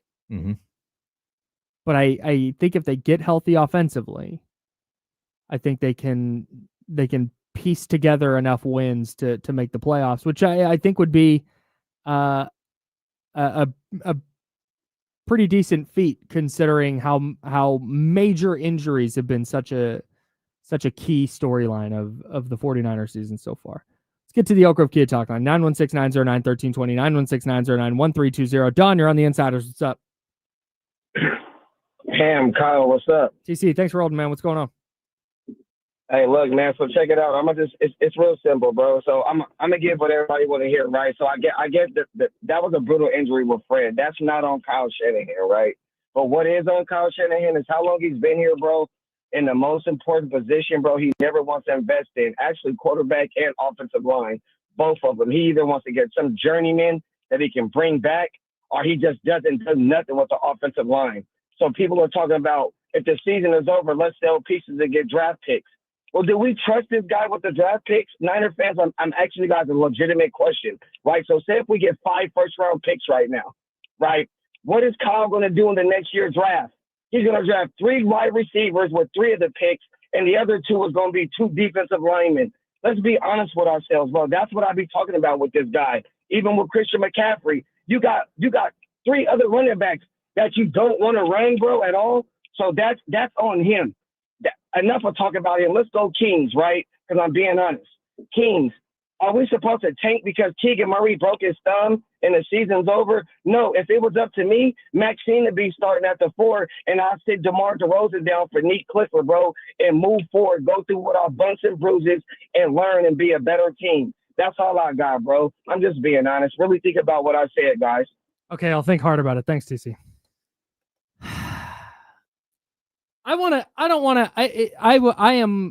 Here's the first time I've ever said this in my life. I agree with TC actually on the offensive line thing. I think that's a flaw in the 49ers team building process. I've said it repeatedly. Yes, we're all on the same page on that. You don't even have a replacement for your 36-year-old left tackle. He's not yet. I think that's what they would do. And TC's complaint there is they haven't invested in the offensive line. Well, they have. They took Mike McGlinchey at number 9 overall. And whatever you think of Mike McGlinchey, he got freaking paid as a free agent. So another team happened to like him. He also happens to play on one of the best offensive lines in the sport now. And then they went out and they got Trent Williams once Joe Staley retired. I think this year they will take a left tackle in the first round, just to clear that up. The idea that they haven't invested at quarterback is insane. Yeah, that's disingenuous. When they traded a second round pick for Jimmy Garoppolo, who was going to be the premier free agent on the market that summer or that spring. Yep. They traded a second round pick to get him. And then after 5 games made him the highest paid quarterback in the league, highest paid player in the league at that point. Okay. It's easy to forget that because it was so long ago. Then they traded 3 first-round picks to move up and draft Trey Lance. And that pick did not work out, but they made the investment they tried. Then they paid Brock Purdy this offseason. I don't get the idea that they've not invested in quarterback. That's insane. Well, that and the retreads that they brought in, that's a backup quarterback. Yeah, that's a backup quarterback. It's not. Mac Jones is starting because Brock Purdy's hurt, not because they wanted Mac Jones to start. No, and the same thing with Sam Darnold and Josh Dobbs. Yeah. Like you went out and got these guys. Brandon Allen. Yeah, you went out and got these guys to try to develop them so they can be backup quarterbacks. So silly. I do think that the offensive line issue is something I've talked about a bunch of times, but it's not like they don't spend anything on it. What round was Pooney? Was he second round pick? Second round pick. Yeah. Third round pick. Third round. Okay. Mm-hmm. Aaron Banks, second round pick. Yeah. They spent the money. They've spent draft capital on guards and centers. They don't really spend the money. Yeah. Colton McKivitz is not a bad player at right tackle. He's fine. He's league average to me. Okay. The biggest issue I think right now is they're starting a 7th round rookie at left guard because Ben Barch got hurt. Mm-hmm. So I think there's just kind of growing pains that come at left guard. I don't know why they continue adhering to Jake Brendel at center. John Lynch and Kyle Shanahan swear like he's one of the best centers in the sport. I don't see it, but whatever. And then the other thing, I think Dominic Pooney, their right guard, who was a stud last year, is hurt. Yeah, something's wrong there. He has been banged up. He just doesn't look the same. And I know he got hurt in the preseason. Yeah. And then came back, and he's just not quite the same guy. And I think that's a pretty significant problem too. No, I don't disagree that the 49ers lack of investment on the offensive line is a problem. It definitely is. Yeah. But I don't think that's the reason they are where they are today. No, and I also don't think it's the reason why McCaffrey is averaging 3.1 yards per carry. I mean, it's part of the problem, but it's a much more complicated issue. I totally agree. And it's like, hey, if you're running up against Mac Jones, okay. If you're an NFL defensive coordinator, I'm going to stop the run, and Mac Jones is going to have to beat me, and I'm going to bank that Mac Jones is going to make a critical error because that's what Mac Jones does. I'm going to bank that Mac Jones throwing to Kendrick Bourne and Jake Tungis. That's the other reason Christian McCaffrey is playing so much. Yeah. Is because, hey, if you take him off the field, done. Who's scaring a defense? Nobody. Salute to Kendrick Bourne. He's been phenomenal. Mm-hmm. I cannot say enough nice things about how good Kendrick Bourne has been. 15 catches, 284 yards the last 2 weeks. That is sensational. Oh, yeah. But part of that is defenses are like, yeah, sure, you go ahead. You get your yards. That's nice. But you're gonna kick a field goal. Yeah. The two things from yesterday that I want to point out real quick, because we're going to talk a ton about the Kings and Keegan Murray next. I thought 2 penalties swung that game. Two correct calls. Like, not this is not the officials did something wrong. Yeah. The 49ers did something wrong. Third quarter, Christian McCaffrey catches that screen for 6 yards. It's going to be 2nd and 4 at the 9. 49ers trailing 20-16 at this point. There's about 8.5 minutes left in the third quarter. They're going to have 2nd and 4 at the 9, but there's offensive pass interference on Juwan Jennings, who just flat backed a defensive back well before Christian McCaffrey caught the ball. Yeah. So he gets flagged for OPI. And now it becomes 1st and 20 at the 25. And God bless Mac Jones. He's also been very, very good. You can't play from 1st and 20 with many quarterbacks in the league. Oh yeah. There's like 3 quarterbacks in the league that are in 1st and 20. You're like, nah, all right. Like, yeah. Mahomes, Mahomes, Josh Allen. Lamar might be it. Jackson, Yeah, and maybe. Joe Burrow when he's healthy. Yeah. Like there's a handful of guys. 1st and 20 is not going to get it done, especially against a good Tampa Bay defense, especially with a banged up offense, especially with your backup quarterback. Yeah, I mean, there's a possibility you throw a 7-yard seam route to Kittle, and he's able to go get you the extra 13 yards. Sure. You're not getting that out of Jake Tongas. No. And Jake Tongas has been great, but he's not George Kittle. Oh. So at 1st and 20, 2nd and 4 at the 9 became 1st and 20 at the 25. Niners end up settling for a field goal. It's 20-19. And then they throw the long touchdown on their next drive, which made it 27-19, and that was kind of night-night at that point. In the 4th quarter, the second Mac Jones interception, that was set up because, remember, they had 4th and 1.8 feet. Tony Romo let everybody know that he learned what the foot and inch signs were recently. Dominic Pooney false starts on 4th and inches and pushes the 49ers into a 4th and 6, where they're now in an obvious passing situation. Mm-hmm. And staying out of obvious passing situations has been paramount to their success. And when you drop into 4th and 6, God love Christian McCaffrey, you're not handing him the ball in that spot. Yeah. And so what do? You throw it to Juwan Jennings, and the defense shifted their coverage that way. They disguise their coverage well. They fool Mac Jones, and he throws a pick. I'm like, yeah, the interception was bad. You can't make that throw. But also, it's 4th and 6 because your right guard jumped off or false started. Yeah, it's brutal. They won. They beat the Rams because they won on the margins. They did every little thing kind of went their way. Because remember, 2 plays after the interception, Rachaad White fumbled, just dropped a handoff, and it just bounced right to him. It didn't kick over where a Niners guy could jump on it. Like the little things that went right that allowed the 49ers to beat the Rams didn't go right to help them beat the Buccaneers. And that's why it was like, what they're doing is not sustainable. They're clawing and scratching and finding ways to win, but there's not some identity that they're leaning on. They're just getting lucky. Yeah. They're getting a couple bounces of the ball. They're getting a punch out at the goal line, and they're getting a missed extra point, and they're finding a way to win.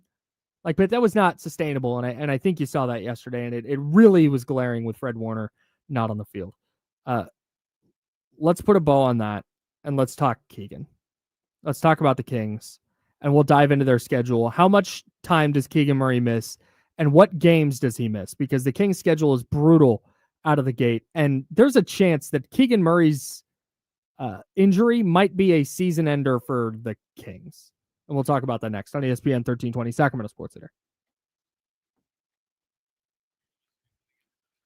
Okay, so what I have to do is go over there now. Okay. So I got to turn the board off for a minute. We'll be back in a second, guys. You want me to go over there? Oh, yeah, I'll go over there. No. Oh, yeah, no, you'll come over here, yeah. Yeah.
Yo, what's going on, everybody?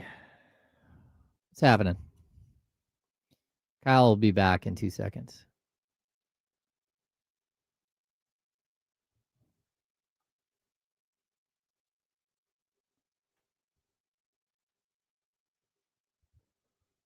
I hate moving everything.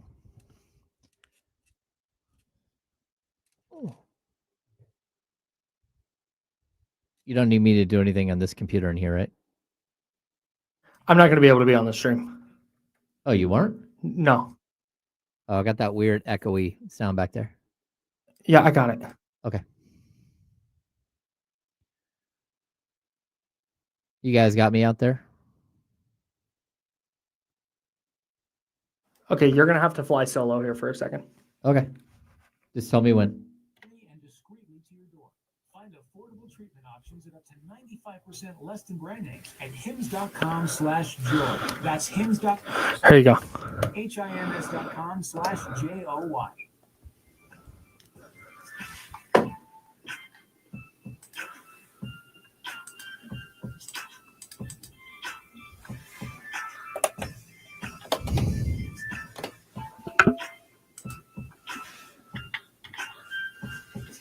Welcome back into the Insiders. I'm James Ham. We are waiting for Kyle Madsen to jump back in and join us. Just a minute. We had to do a little bit of housekeeping behind the scenes here. And we're going to jump into this whole Keegan Murray injury situation a little bit deeper. I'm not sure if you can hear me, but you might be able to hear me. I don't know if the stream can hear me, but the radio should be able to hear me. I can hear you, Kyle. I don't know if the stream can hear you at all, but look, we're going into this really awkward moment where the Kings' weakest point on their roster has been this power forward position, right? It has been like Keegan Murray is playing out of position at the power forward position because they don't have anyone else.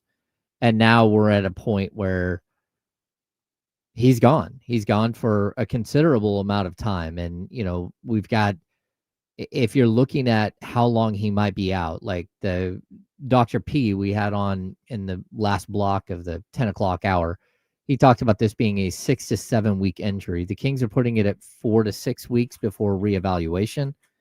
But that means that you're missing all of the games in October. And then we start going deep into November. Like the Thunder game is the 5 week mark at November 19th. And that is 1, 2, 3, 4, 5, 6, 7, 8, 9, 10, 11, 12, 13, 14, 15 games into the regular season. We already talked about the first 19 games being some of the most difficult basketball that the Kings are going to face, the difficult schedule that they're going to face the entire season. But if he's not back at week 5, now we're looking at, another. After that, you've got at the Grizzlies, at the Nuggets, you've got Minnesota, you've got the Suns, you've got at Jazz, you've got, like, if we're pushing this all the way out until the end of November, he's going to miss the first 20 games of the season. And that's just catastrophic for this Kings team. They realistically, they cannot survive without anyone on the roster who is versatile enough to play the 3 and the 4. They sure can't. You're back. I guess. I had one of those annoying things where I had to hit engineering and say, hey, this computer's not working. And then it was really the like HDMI plug was not plugged all the way in. Oh, no. But so that's fine. I'm in scramble mode back here. You're okay. Nah, it's fine. It's fine. Yeah. Everything's good. Everything's good.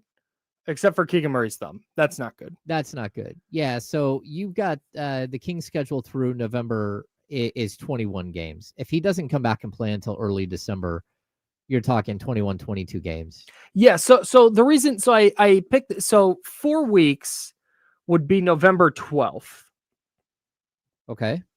But that's if he's out for 4 weeks, right? And that's the 12 or 13 game mark. I remember looking when I was writing about it yesterday. That's like the 12 to 13 game mark. If he's out 6 weeks, all of a sudden the games start to crank up. And we're talking, way too many games. And here's the problem, Kyle. Like the 2 teams that you faced in preseason, Toronto Raptors and the Portland Trailblazers, they kicked your behind using like one player each. Like Jeremy Grant tore up the Sacramento Kings because you don't have anyone that can play Jeremy Grant. Brandon Ingram tore up the Sacramento Kings. Yep. Because you don't have the extra person. So they keep, hunting. The opposition is hunting the switch and getting you away from Keegan Murray as the primary defender on a player. Mhm.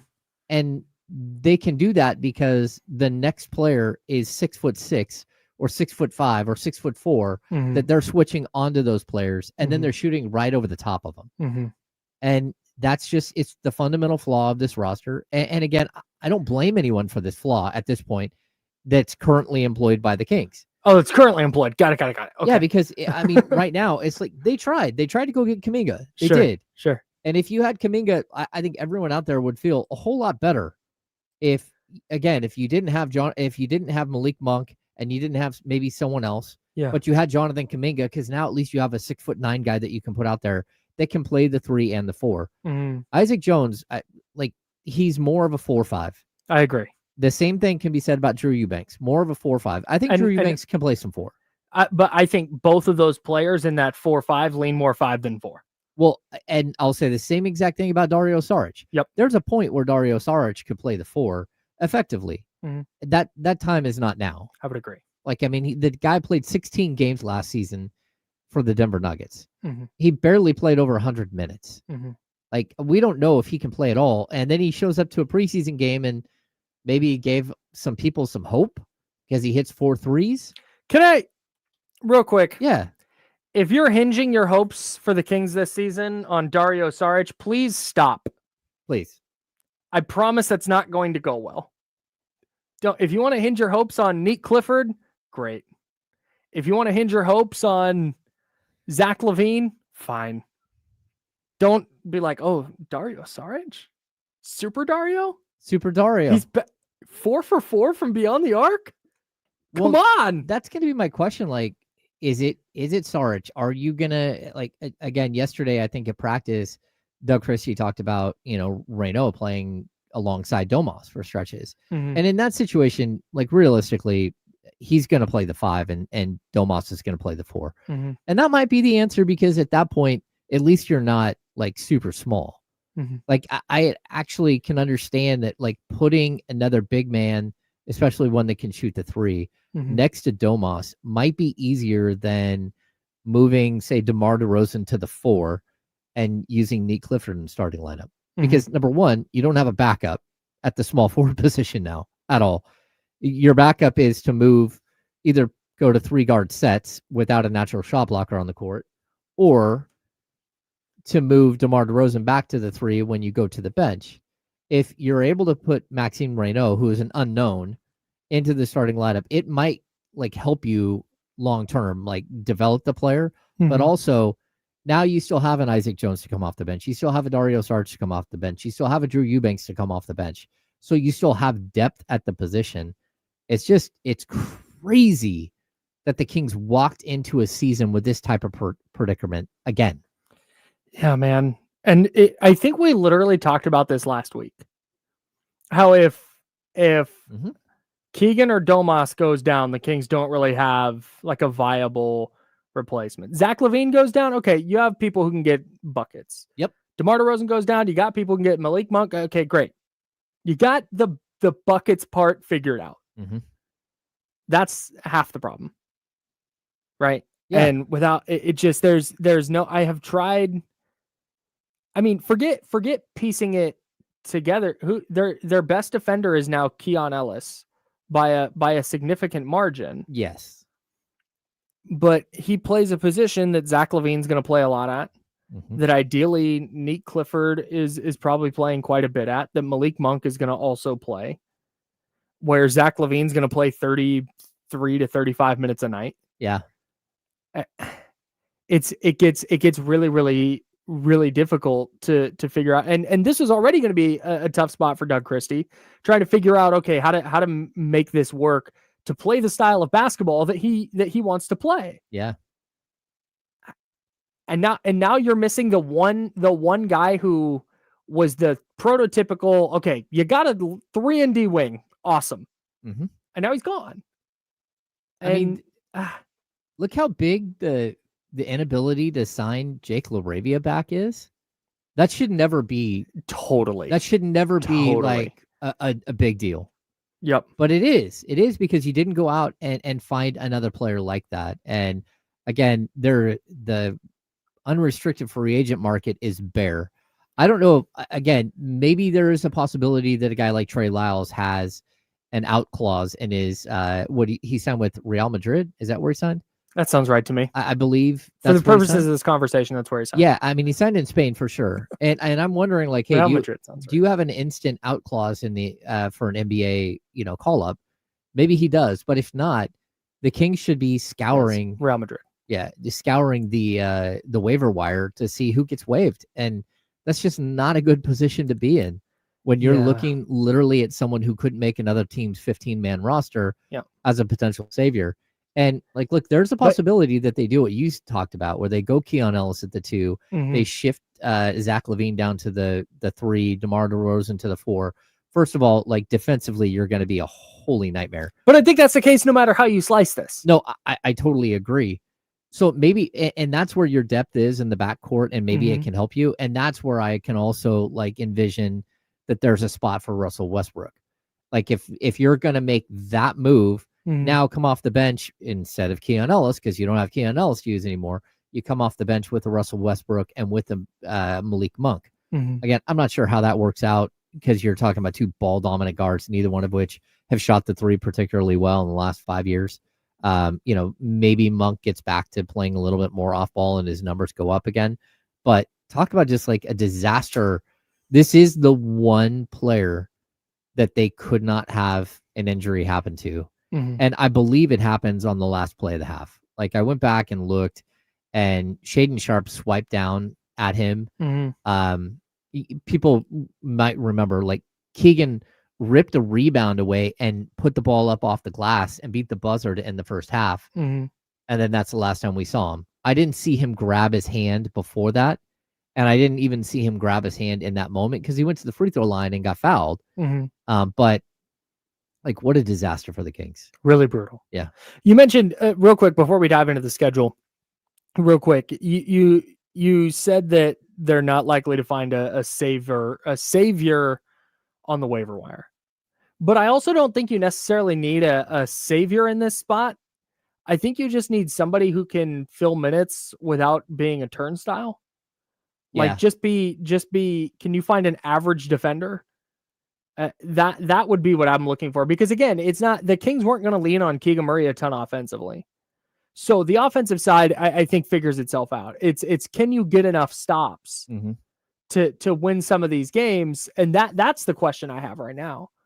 I'm so far from concerned about how they backfill Keegan's 14 points. Like, okay, cool. DeMar DeRozan takes a few more shots. Zach LaVine takes a few more shots, and maybe Keon Ellis gets a couple more shots, and there you've got it. Yeah.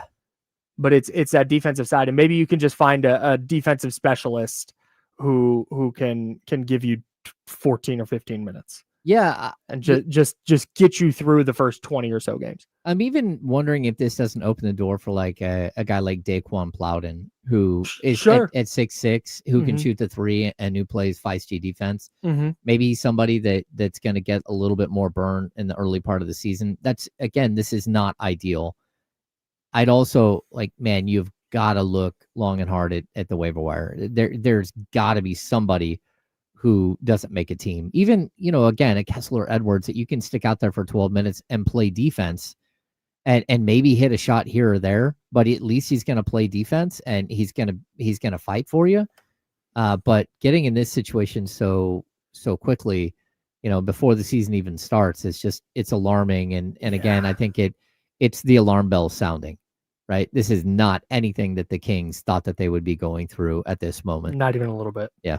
So here's what their schedule looks like. So I did this through November, because if he's being reevaluated at 4 weeks, typically they'll do the reevaluation and then say he'll be reevaluated again in a week. And then at that point, they might be like, okay, he's going to come back on this day.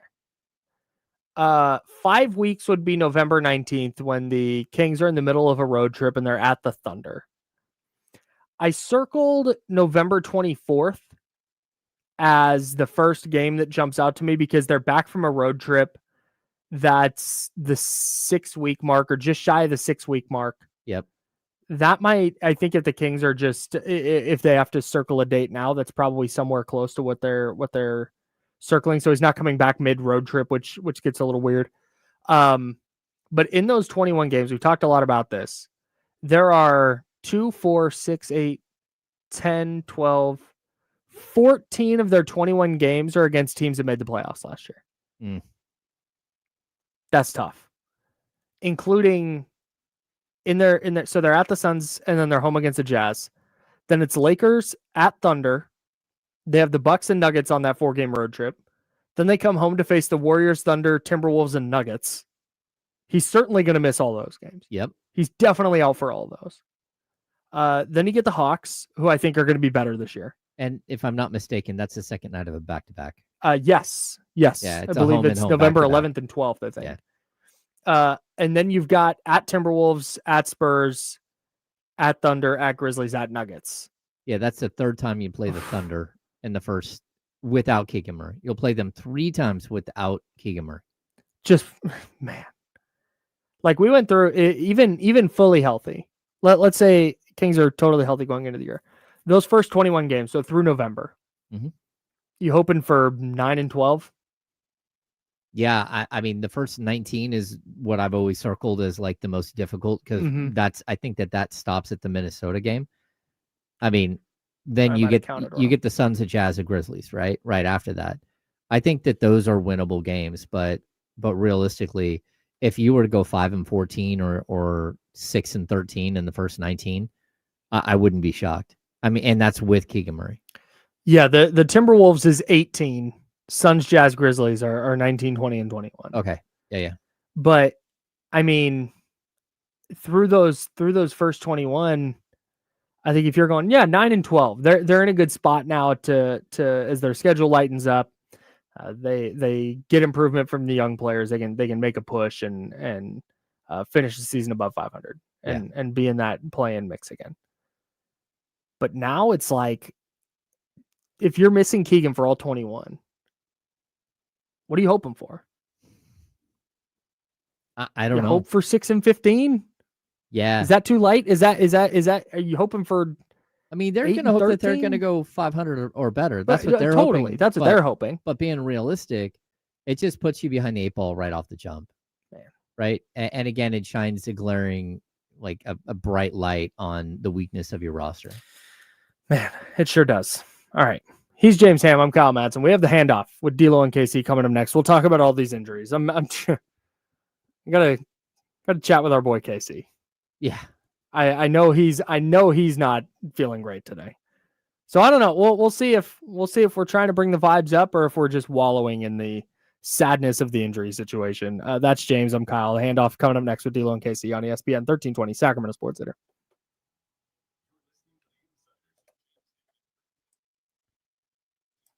I'm going to guess, Soren, you say you need to take a trip to Nevada and bet that Kings under now. That under just went down. The over-under just went down. What's it at? I guarantee you it's dropped. I haven't looked yet, but I'm going to guess it's going to drop to 33.5. And if it hasn't, it might get pulled off the board right now.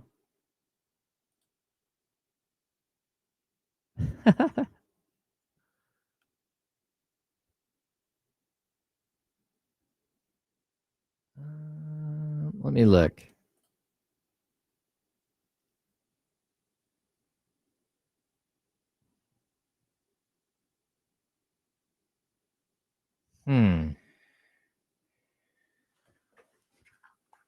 Team futures.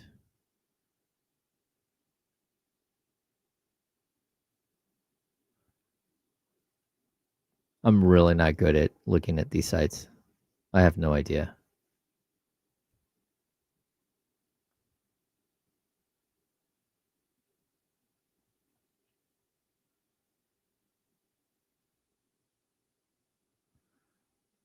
Hmm. 5 days ago. No, that's not what I'm looking for.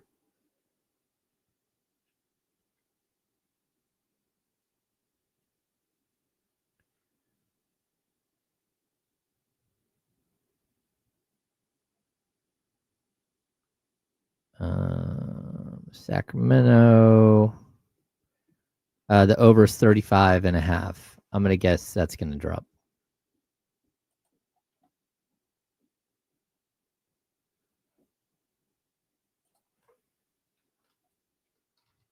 But most of this is like months ago.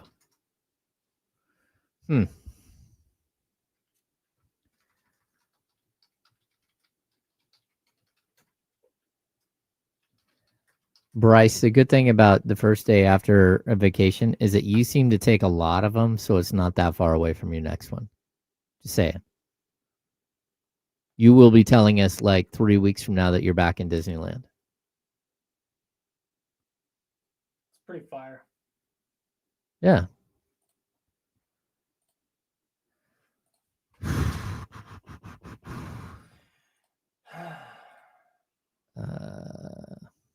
Yeah, Rust Dog, I think this is the worst. Like, so many Kings fans are like down in the dumps.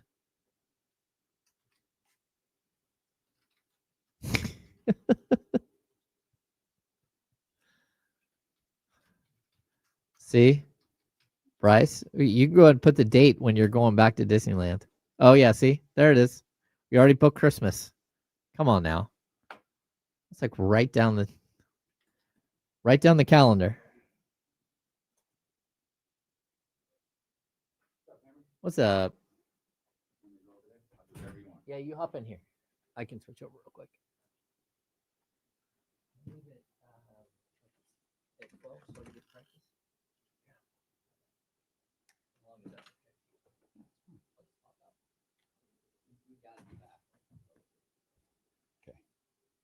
Oh, we're okay. Oh, like 30 seconds maybe.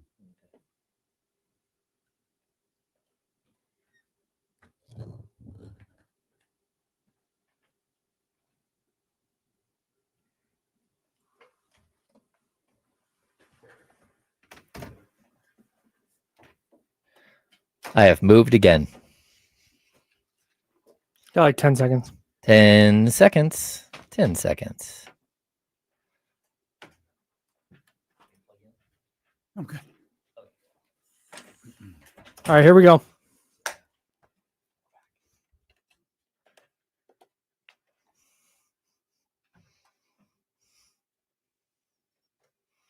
You had it over there. Oh, yeah, I don't have any buttons here. What the hell ever. I'm Kyle Madsen. He's James Ham. We're the Insiders. It's You want ESPN that button? 1320, Sacramento Sports Leader. You all right in there? No, Well, I see that.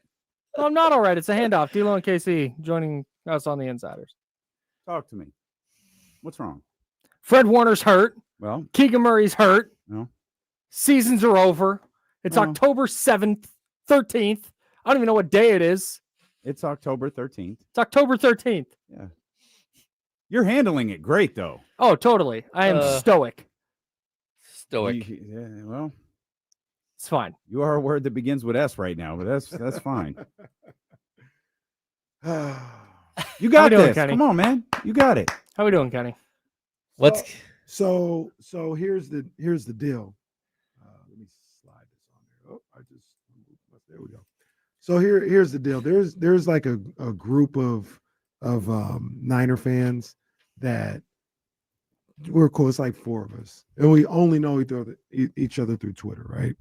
And we'll say something. We'll talk about the game on Twitter, and I'll be like, "Oh, such and such happened. We need to improve here," and all this other stuff.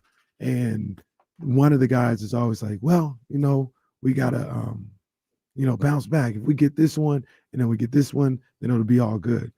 This wasn't yesterday, but one of the days, it was like 2 years ago.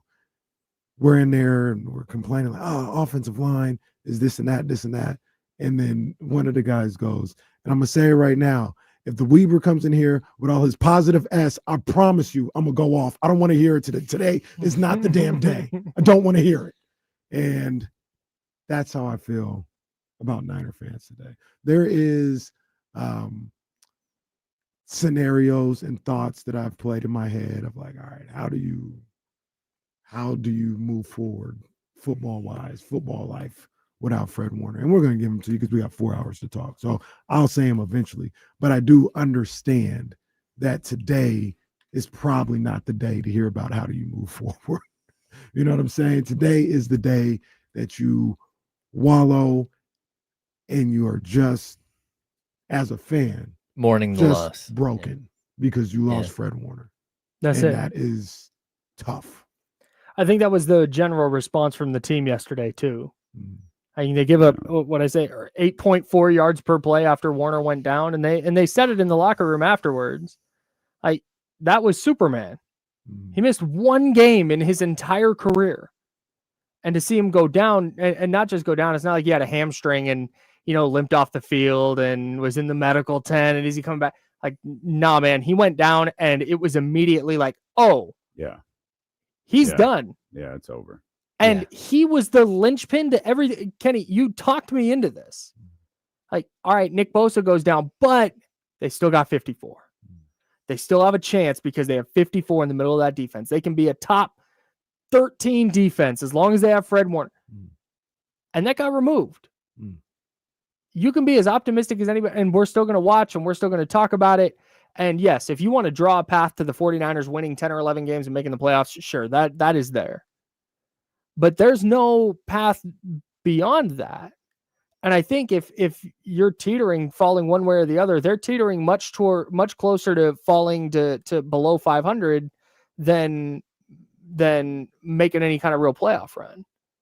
Like, it's that disastrous. It is that vital or catastrophic of an injury. I don't agree with that at all. Like, it is a catastrophic. Like, but what I mean is, like, they're not a below 500 team because they lost Fred Warner. They're not a Super Bowl contender anymore. Like, that's what I think that they are. I understand. I was saying if there's gonna be an extreme, if the optimist wants to come in and say they still have a chance, I think they're closer to being below 500 than they still have a chance to win the Super Bowl. The only reason I'll hold out the Super Bowl thing is, and I don't think you could do. Fred Warner will still be there, right? He'll still be in the locker room. He'll still be around his guys. You need to have something on the field, though. And that's the pathway. That's the discussion. That's the, like, what do you do here in terms of just someone? And we've had these discussions before because Nick Bosa's already gotten hurt.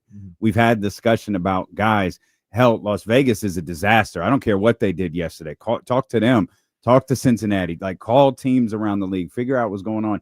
Like, if there's a way that you can get something on the field, you're in a decent spot. I haven't worked myself into that yet.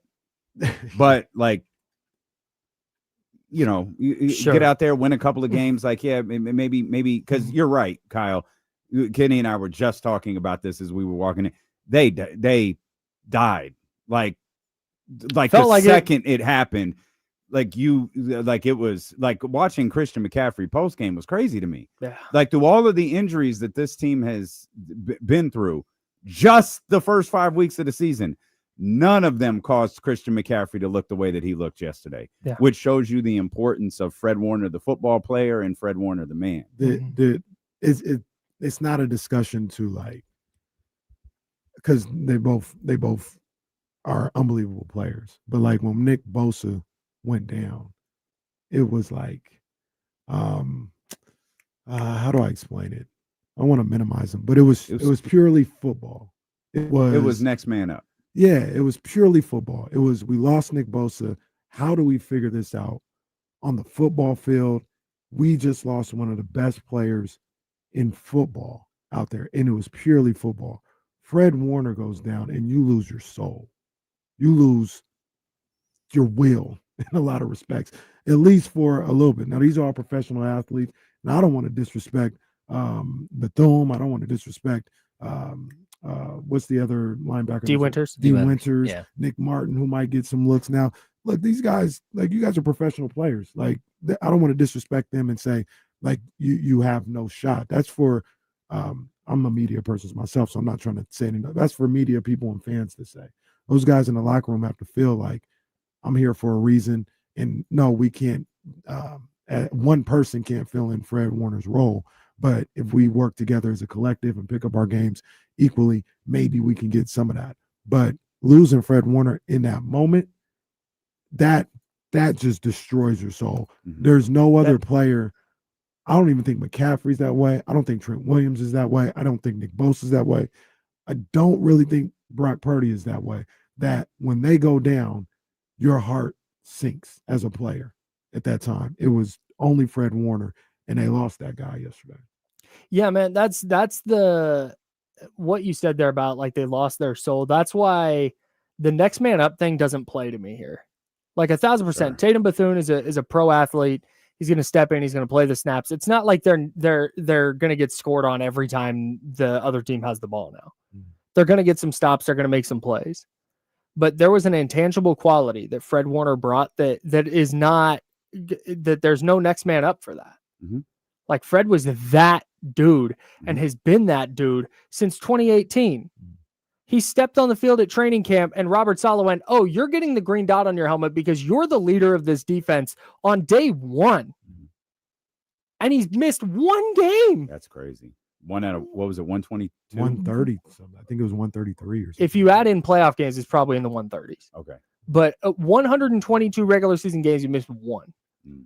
And now he's out for the season in one play in a game against a team that is at the top of your conference in a spot where you're looking at the schedule and you're going, all right, if we win this one, we get to 5-1. We get Brock Purdy back, we get Ricky Pearsall back, George Kittle coming back. This is okay. Now it's all starting to come together, and now it's just gone. Mm-hmm. Rug just got pulled out. Mm-hmm. Well, on top of that, too, I'm going to point out that we already saw like the symptoms of the other losses, right? Like they haven't intercepted a ball with 12 weeks. That's because they're not getting any pressure on the quarterback. You're seeing one pressure in multiple games, one pressure, one sack without Bosa. Now you take Warner out, and can you stop the run at all? Can you get any pressure outside of, like, you couldn't get pressure already, but now you lose like this centerpiece. Who's going to defend tight ends? Like what, we have Faraz on. He starts talking about too high and all this. Like, what are teams going to do against a 49ers defense without Fred Warner? And I don't know the answer. So here's the thing that I saw. And once again, it was a tough situation with Fred Warner there, like to win that game, with all the injuries that were going on that against a good Bucs team, against maybe the MVP leader in the clubhouse right now. It was already tough. Like, so it's not like, oh, this person's to blame or whatever. It was just a really, really tough spot. But yesterday, after Fred Warner went down, and you talk about interceptions, James, some of the frustrations that I had for Robert Saleh started to creep back up.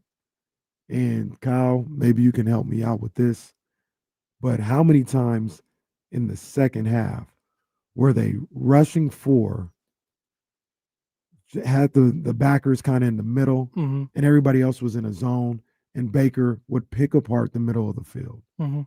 Like this is how, because I remember in the Rams game, the numbers came out for Lenore, Renardo Green, and Upton Stout, and Matthew Stafford threw for like 3-something, right? But those corners gave up like 36 yards and 40 yards and 22 yards, and all. It's like, how does this equate? This is how it happens, because Robert Saleh in these situations doesn't go man. In the middle of the field, Devontae Adams the week before, wide open across the middle. These two guys yesterday, 4 stringers for the Bucs, wide open across the middle. He only rushes 4 and drops back in the zone. And there's nobody there. And I think that plays a role. Now, he's been here more than less than 12 games, so it dates back even before him. But this plays a role in why you have no picks, because there's never any defenders around him. There's not, because they're not playing man. They sit back in this zone, and there's nobody there. And what happens is the safeties, Siegel and those guys, end up kind of getting the responsibility for getting carved up. But that was it's not why they lost the game yesterday, but that was the frustration that I saw in that Rams game when the Rams started to come back and it started to rear its head in that Bucs game. And those were some of the things that I remember from the first time Robert Saleh was around, where it was just like, hey, you got these corners that at least I tout as being pretty good. You got to give them an opportunity to play and cover. Okay, I have a question. How do you know they're good?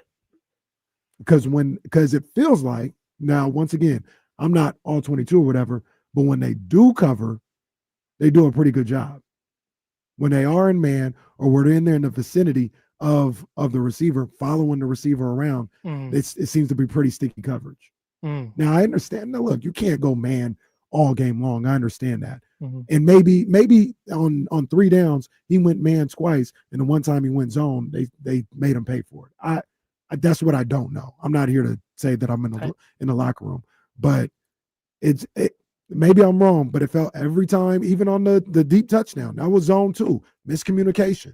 Yep. Every time a big play happens, it doesn't feel like it's happened where a one-on-one somebody's getting beat. It's miscommunication, or there's this wide hole in the middle of the field and it gets picked apart.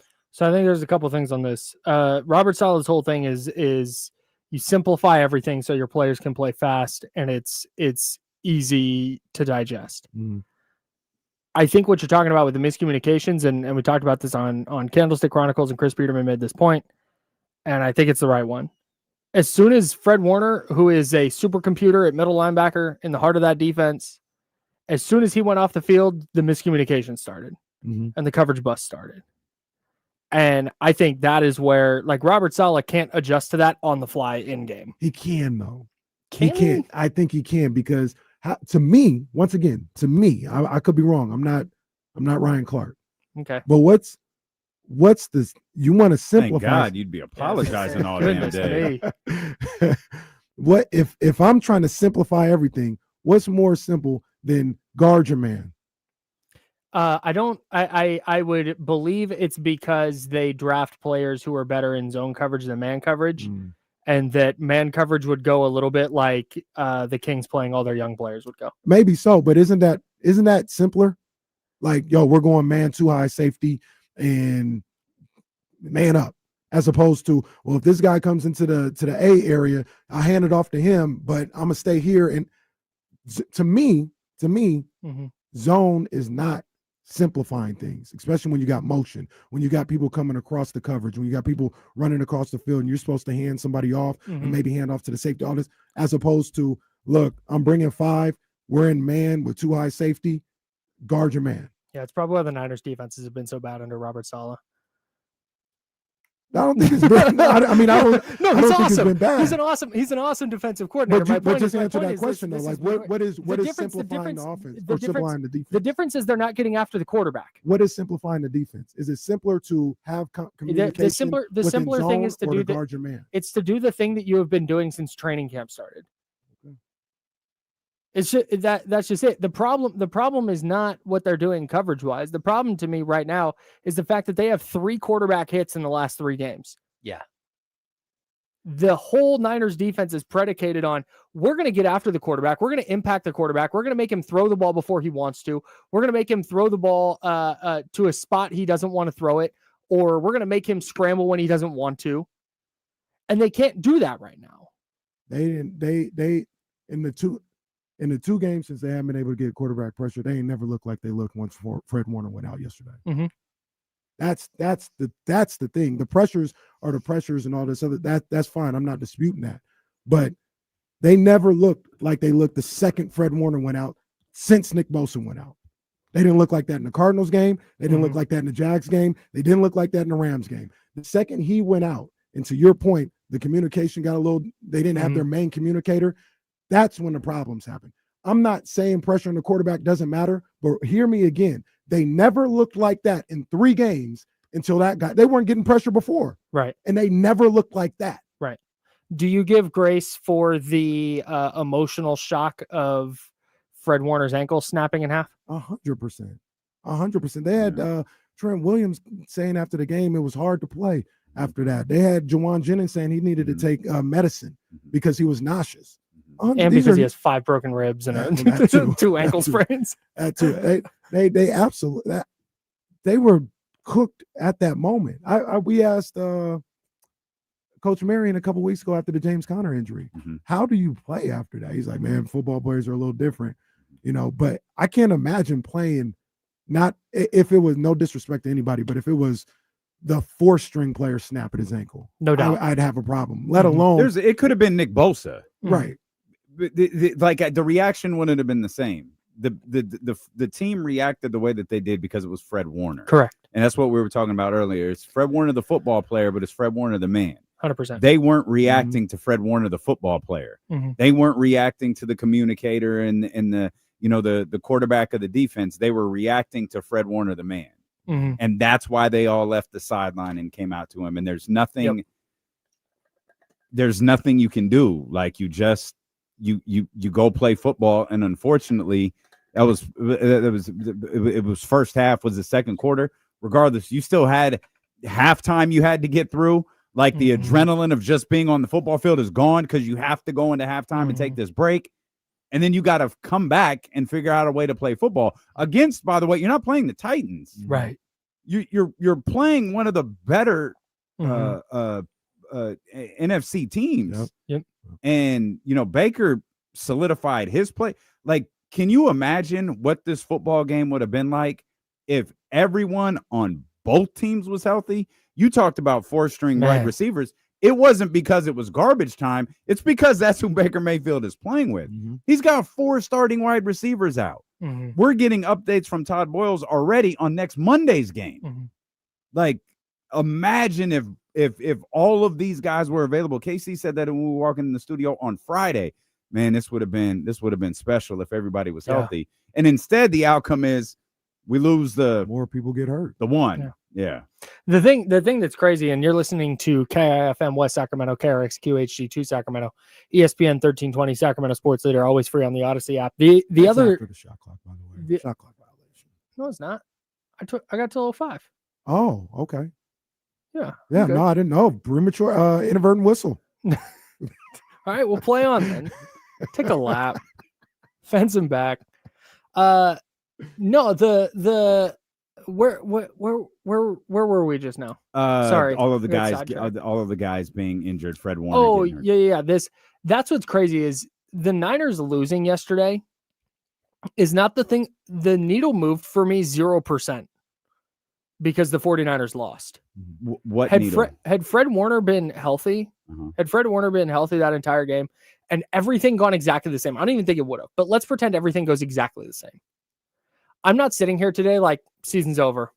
I'm going, yeah, no, they got to get healthy. They got a couple adjustments to make defensively, but they're fine. Like, the loss isn't even the thing that matters to me yesterday. The loss of the game. Yeah, losing the game yesterday was because you said it. Yeah, the Bucks were super banged up too, but man, Baker, that 3rd and 14 run, that's just what he's been doing all season. That's why he's an MVP candidate. Because, man, they just keep finding ways to make plays. They keep finding ways to put it together offensively, and they got a really strong defense. That's a good Buccaneers team. But the Fred Warner loss is that's the thing that matters more to me than anything. Yeah, 100%. Which is wild. I think there's a lot. Kenny said this a few minutes ago. There's a lot to be said about all of this. Today maybe isn't the day to say it, but you look at the fact that, Detroit, Philadelphia, these teams have all kind of fallen back to the pack a little bit. It's week, we're going to be heading into week 6. There are some things that need to play out a little bit because there's Fred Warner is not going to be the last football player to get hurt, right? The question will be, does someone get hurt on Detroit? We saw what happened to Detroit near the end of last season. Anything happened to Philadelphia, Green Bay, the Rams, some of these other top NFC teams, and suddenly the Fred Warner injury is one of many. Right now, it feels like the Fred Warner injury is one of one. Like, you can't find a player as impactful as him who is missing time. And I'm sure there is, but there's not one off the top of my head, especially on the teams that we just referenced. But as time moves along, the season still has to develop. Well, I mean, and look, like I said, in a perfect world, no, today's not the day to have it, but we got a 4-hour radio show, 4-hour. 20, the great 20-minute radio show. We also have to figure out what's going to happen with Keegan Murray. That's a whole nother. We have a whole other, other injury to discuss. But what I'm saying is, like, let's talk about it. Because of their start, I'm putting the bar at 10-7 to make the playoffs. 10-7. They've got to go 6-5 the rest of the season. Yep. Can they go 6-5? I think they can. Now, the thing that takes them out of Super Bowl contention is Fred Warner's gone, obviously. But with Fred Warner being gone, this team that in the first 6 weeks of the season really was leaning, because of injuries and everything, was really leaning on the defensive end. They'll have to morph into a team that leans more on the offensive end, especially with these guys coming back. The reason why I can't give them Super Bowl contender status with that turn is because I have no faith that the offensive line is a Super Bowl contending offensive line. Sure. It's just not good enough. If you had a good enough offensive line, doesn't even have to be the best, don't have to be Detroit's or anybody like that, but just a good enough offensive line, I think Kyle Shanahan and the talent that you have on the offensive end could make that shift more reasonable.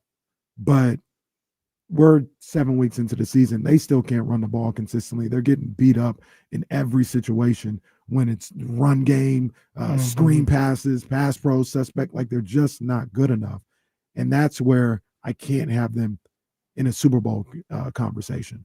But I can have them in a playoff situation. I think if you get guys back and you don't lose any more catastrophic people, with the guys coming back, you can go 6-5 to finish 10-7 and get into the playoffs. Go ahead, Cal. I even said today on the show, I even said 11-6. And even at 11-6, you have to go, what is that, 7-4 the rest of the way? Like, I think that's even on the table. The Super Bowl thing for me, and I don't disagree with what you're saying on the offensive line. The Super Bowl thing to me comes down to, I think for an offense first team, you need to have a middle of the road defense, a top 16 defense, that on 3rd and 7, you feel good about them getting off the field in a big spot. I don't know how the 49ers are going to get off the field, because you're losing that playmaker in Fred Warner and you can't rush the quarterback. So I don't think they're going to get any kind of important stop to make some kind of run. So I'll say this. It's just one game. It's just one moment. After the shock of everything kind of wore off, the defense did settle down a little bit. And they needed 3rd downs to get off the field, and they got them in the game yesterday. Now, we can make the argument the Bucs are hampered by injuries too. You're not going up against their top players. But yeah, the defense got off the field. They had opportunities to win that game yesterday. The defense did not get off the field after Fred Warner got hurt. No, not the 2 possessions, right? But they were able to get off the field a couple of times after that. They were able to get the ball back down 8. They were down 8 for 2 offensive possessions? They didn't get off the field. They gave up 3 touchdowns, a missed field goal, and a made field goal after Fred Warner got hurt. They did not get off the field. I'm saying they gave you an opportunity to win the game. I guess. Even a field goal, even a field goal was a 3rd and 7, right?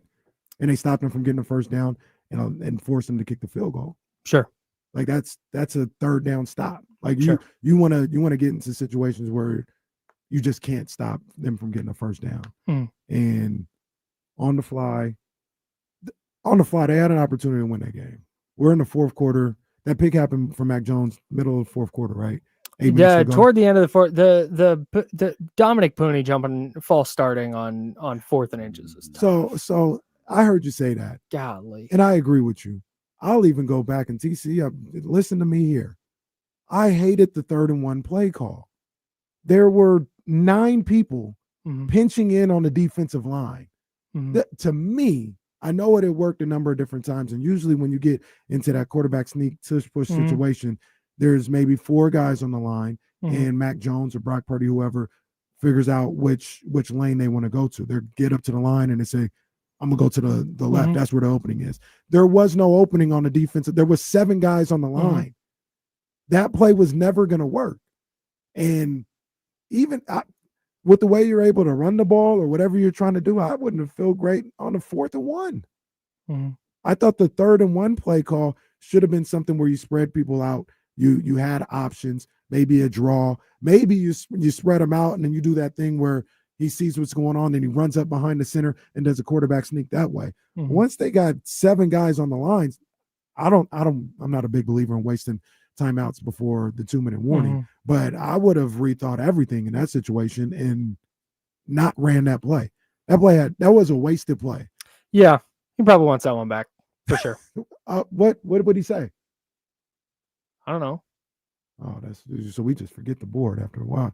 I mean, No, it's not. No, we're bare bones today. This is not working, and I'm not going to bother getting it to work. bad call by me. Yeah, I think that's right. I think that's I really if but again, I think he called that play because man, it had worked. They were getting a little bit of push on those plays. They didn't there, but okay, 4th and a foot and 8 inches, a yard and a half ish. And I personally have faith in Kyle Shanahan to call a better play on 4th and 1. I think you were probably going to get a better play on 4th and 1. I want him to call that play on 3rd and 1. Yeah, I would agree with you. Because I don't think what were they not asking because you would know. Well, like what were they going to want on 4th and 1 that they could that was going to get them there? Not the I think okay, not to a keep run. it to put the route on the table, I think that it is very much a spot where Kyle Shanahan knows what his personnel is. He knows there's a bunch of backups at tight end, at wide receiver, at left guard. You got a banged up right guard. You got your backup quarterback. It's just make it as simple as possible. Run this play. See if you can get the first down. It's worked a couple of times. If you don't get the first down, you got 4th and 1. Okay, now we can get a little fancier. But I think they were just trying to ball control, not trying to stop the clock with an incomplete pass. I legitimately think on that possession, they were trying to score as the last play of regulation.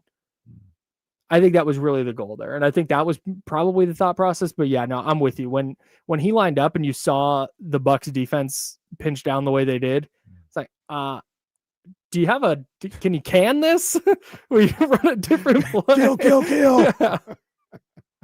They just didn't. Yeah, that was. Well, what are you gonna Just do? a tough day for the 49ers. Tough Yeah. day. The thing that really jumped out to me was when so they get the false start, 4th and 6, Jones throws the pick.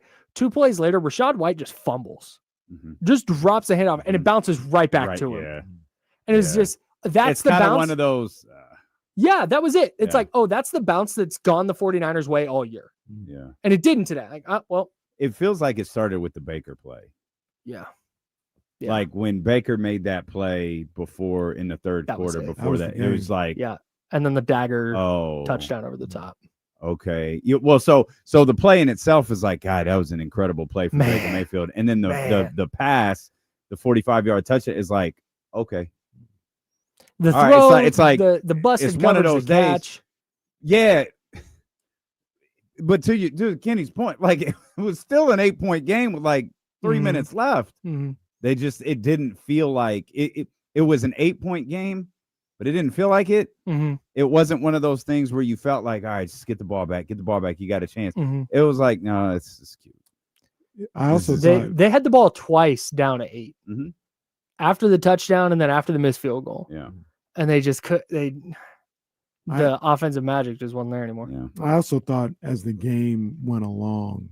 Well, credit to the Bucks though. Like the Bucks, their defense Credit the Bucks. has been problematic, and I think No. that's part of the reason that I the agree. offense went the way they Todd did. Bowles did a great job yesterday. I think as the game went along as well, Mac Jones started to feel worse and worse.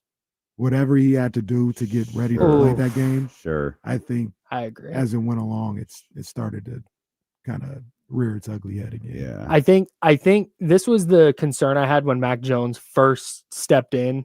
And we've talked a lot about the offensive line today, both during the insiders and on the handoff.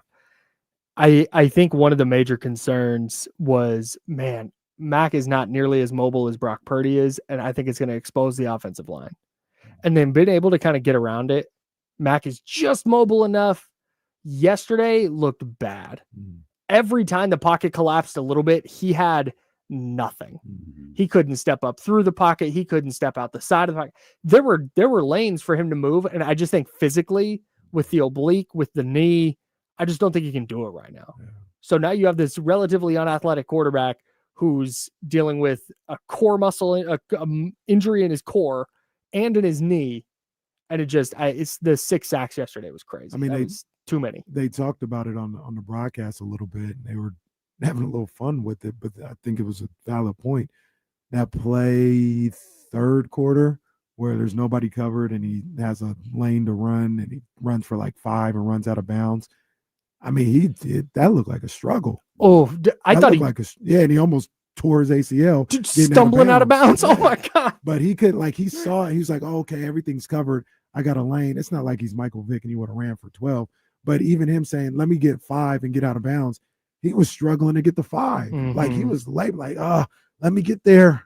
Like, I think as the game went along, he started to feel worse and worse. Do you remember that Peyton Manning play action rushing touchdown in Dallas, where they play action left and he bootleg or play action right and bootleg left, and that was iconic. Like Mac Jones. Yeah, that's what Mac Jones looked like, rumbling into is he first okay? 5 yards. Yeah, like what is going on? Can we talk about Tony Romo real quick yesterday? Well, Tony Romo before Keegan Murray wasn't on my bingo card, but yeah, let's do it. Just real quick, you guys mentioned Tony Romo, and I do want to talk about Keegan Murray, but yesterday he said 2 things that really just I loved. The Niners are using a third safety quite a bit after Fred Warner went out. And he circled that before one play, and he said something to the effect of, now they're bringing in extra safeties with Fred Warner out because they think they're either going to run or pass the ball. Well, hey, and he called it. Tony wrong? Romo did it again because they ran the ball. Yeah, I was going to say, is he wrong? Spot on. And then later he's talking about the Bucs defense versus the Niners offense, and how the Bucs defense likes to do this and the Niners defense likes to do that. And he goes, this is really a Todd Bowles versus Kyle Shanahan type of matchup. Is it that type of matchup? Again. Is it? Is he wrong? No, he's not. Okay, then. I don't understand what the problem is. He also had another moment that, look, these things happen. I do it all the time watching games in every sport, right? But it was like 3rd and 1, and they're like, this one's going to be tough because one thing you don't want to do is you don't want to run the ball up the middle because Vita Vea is right there, and that's a problem. And, it's a quarterback sneak right at Vita Vea. That's for 4 yards and a first down. On a 3rd and 2. Got behind Jake Brendel. Walked down Vita Vea. Hell yeah. He had a little fun with that one, though. He's like, just like I said, run right at Vita Vea. Tony, is Tony the CJ Stroud of broadcasters? Oh, no. Damn. That's offensive. Damn. Out this rookie year that was crazy. And I don't know. It hasn't been the same. It's a little dicey. That's tough. I still like Tony. All right. Keegan Murray. Speaking of awesome rookie years, and then it feels like, and this might just be me being dramatic, as you know I am wont to do. Yes. That feels like a catastrophic 4 to 6 weeks. Because I don't know, not because, and we've talked about this all day, not because Keegan Murray is this all NBA player. Like, it's not the Fred Warner injury in the caliber of player. Like, Keegan's not an all NBA guy. He's not scoring 25 a night. It's nothing crazy like that. But he's just the only guy on their team that does kind of what he does. And that, to me, is where you go, man, we've tried to piece this together, and I'm sure you guys will on D'Lo and KC coming up here. We've tried to piece this together, and I don't see a way the Kings aren't just a disaster defensively while Keegan Murray is out. Well, I have great news for you. They weren't very good before. Well, sure. So I don't know how steep the fall off can be when you weren't very good before. I think they have problems. Like, there is no depth at this position whatsoever. Is Dario Saric going to start? It felt like it's certainly possible. Like, I think there's a variety of wild possibilities from Saric, who played on Friday and was like, oh, that's cute. And then now all of a sudden it's like, oh my God. And then, like, there's, you talk about the defensive fall off. Do you find a way to work Keon Ellis into the starting lineup so you at least have him out there? Are you going to thrust this upon Nick Clifford? Like, all right, let's go, kid. We've talked about Max and Domas playing next to each other. Is that something that we see right out the gate because they don't have another alternative? And then it brought some other questions. Like, I didn't like it when it happened.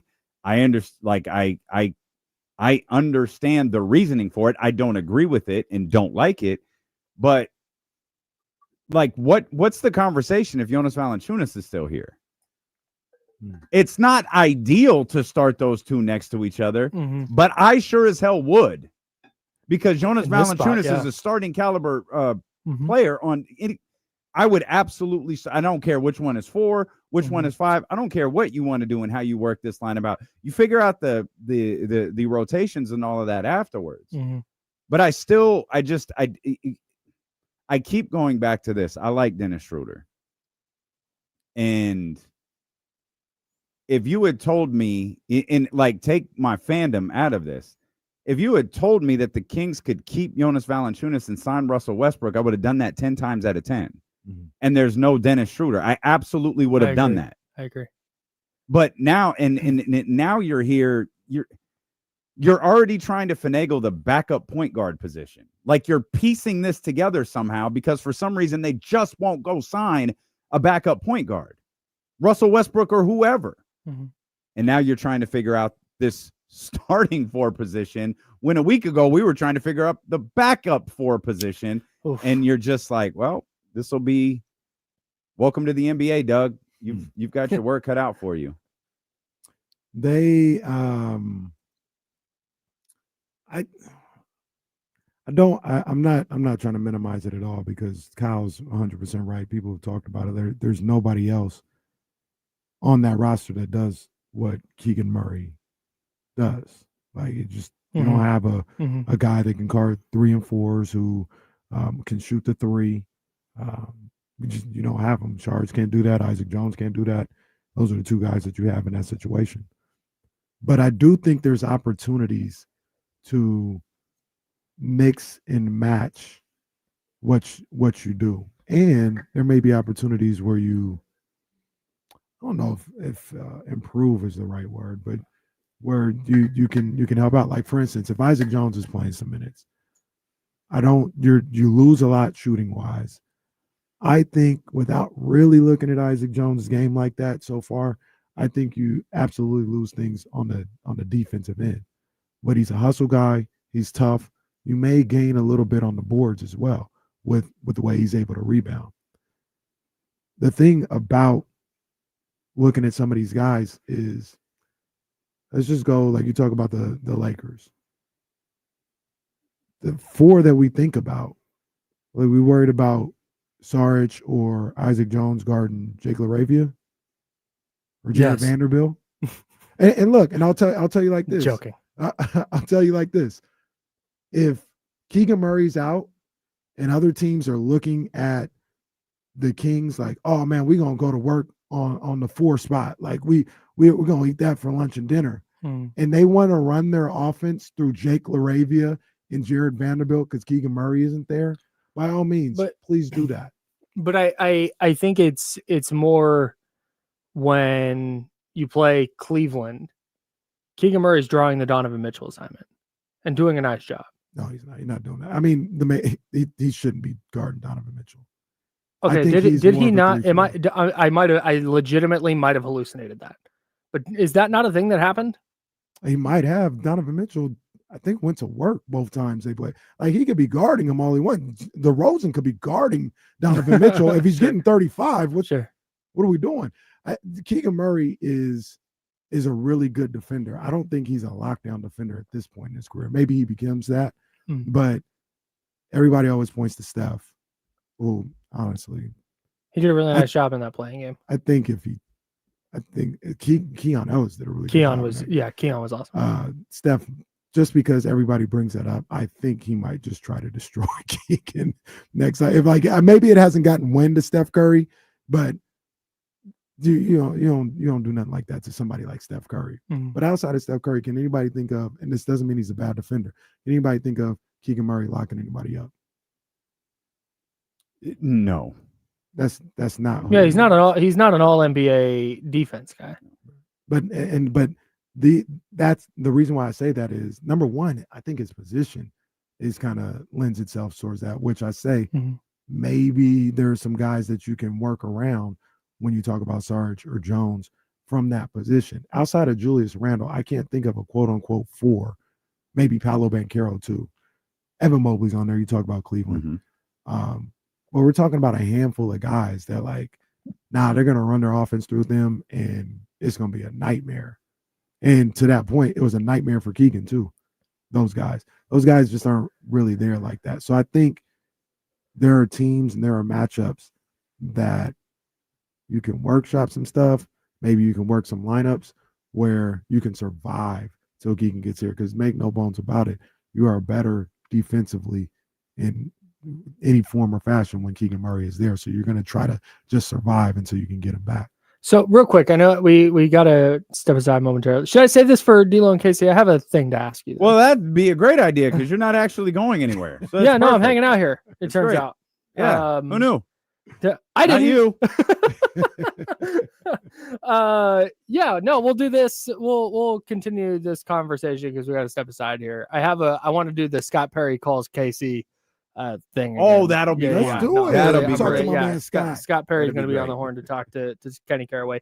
D'Lo and KC coming up next for James Ham. I'm Kyle Madsen. We're the Insiders. We'll be back tomorrow at 10 a.m. Well, James will be back tomorrow at 10 a.m. with me on the Insiders.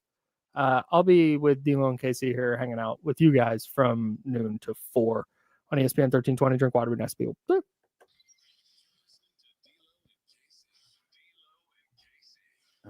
I got new help. $25. Yeah. That's what I get. Cutting corners and they sound like shit.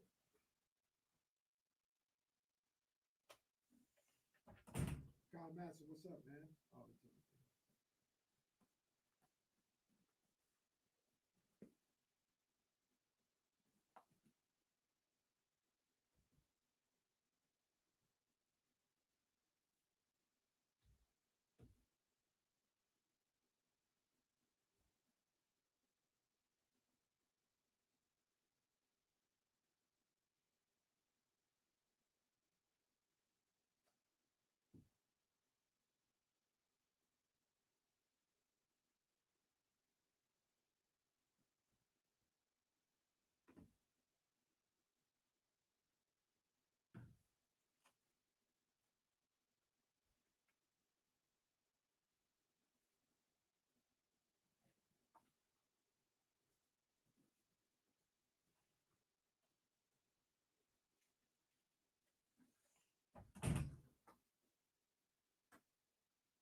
Okay, I got you. How you doing, man?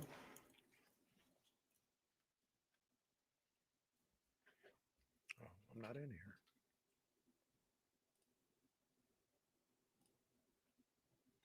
There we go.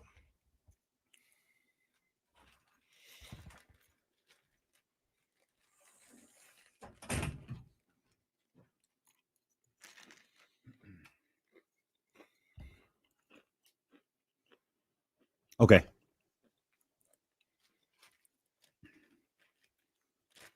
That's better.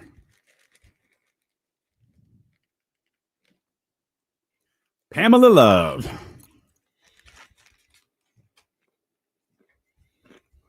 Do you want to do the bit first or later?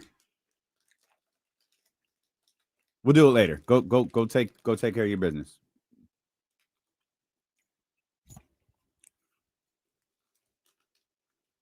Uh-oh.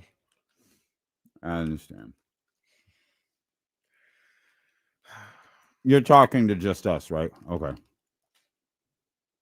Wait, can they hear him though? No. Okay. Because he's on the screen. That's the only reason why I thought. That's a good point. Yeah. That's a good point. Go ahead. I hear you now.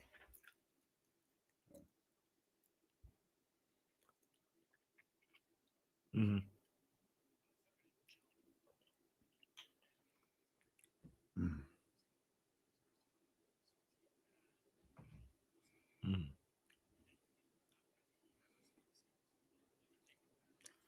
Nigga, Excuse me.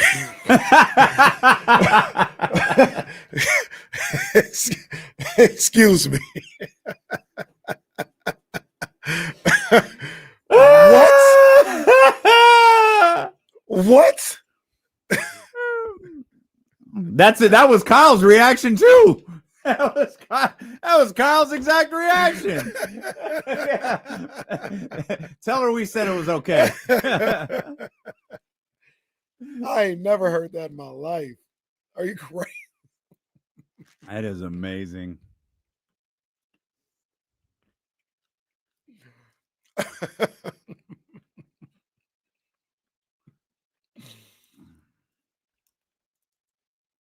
Mm-hmm. Same. Yeah. I can't believe I ain't never.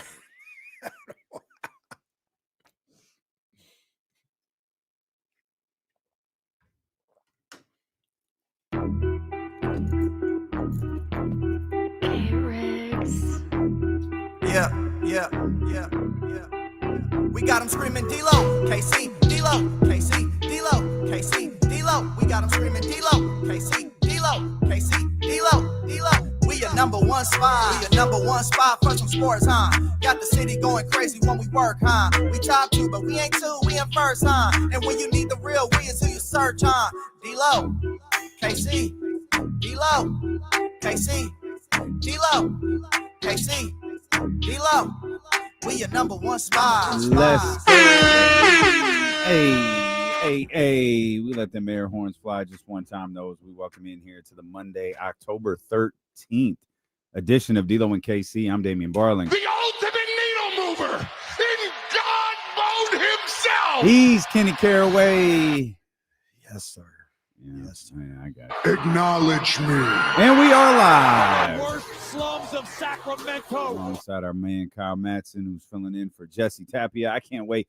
What a beautiful ceremony. That on was Friday. fantastic. Absolutely That terrific. was fantastic. I cannot wait for Jesse to get back so we can talk The about it. recap is going to be crazy. The post-game show is When be crazy. I tell you, boy, don't worry, you're gonna get in today's probably not the day for it, as amazing of a time as we had, but I cannot wait to discuss the wedding, the toasts, just so many iconic moments. Shout out to my boy Mr. Tapia from the celebration of the Tapias on Friday. And when I say I have got some in the chamber, and the next time Jesse pisses me off is an understatement. Mr. Tapia gave me a few to just, hey, tuck these away, use them as needed. Shout out to my boy Mr. Tapia, man. That's my dog, man. We get in there. It was out. The ceremony was outside. Also, 2 weddings in 2 days. Do not recommend that. Woo. That is a tough stretch. But we get there, and I'm looking around for you, like, okay, no Kenny yet. We got there. I'm not gonna act like we got there when Crystal told us to, but we did get there before it started. I was like, all right, let's just find a spot, and okay, we'll go over here. First person I see is Mr. Tapia, and I could just see his face. It's like, oh, he's cooked. He is absolutely cooked. And because, weddings can be emotional, because we had made such a bit about Mr. Tapia being a mess.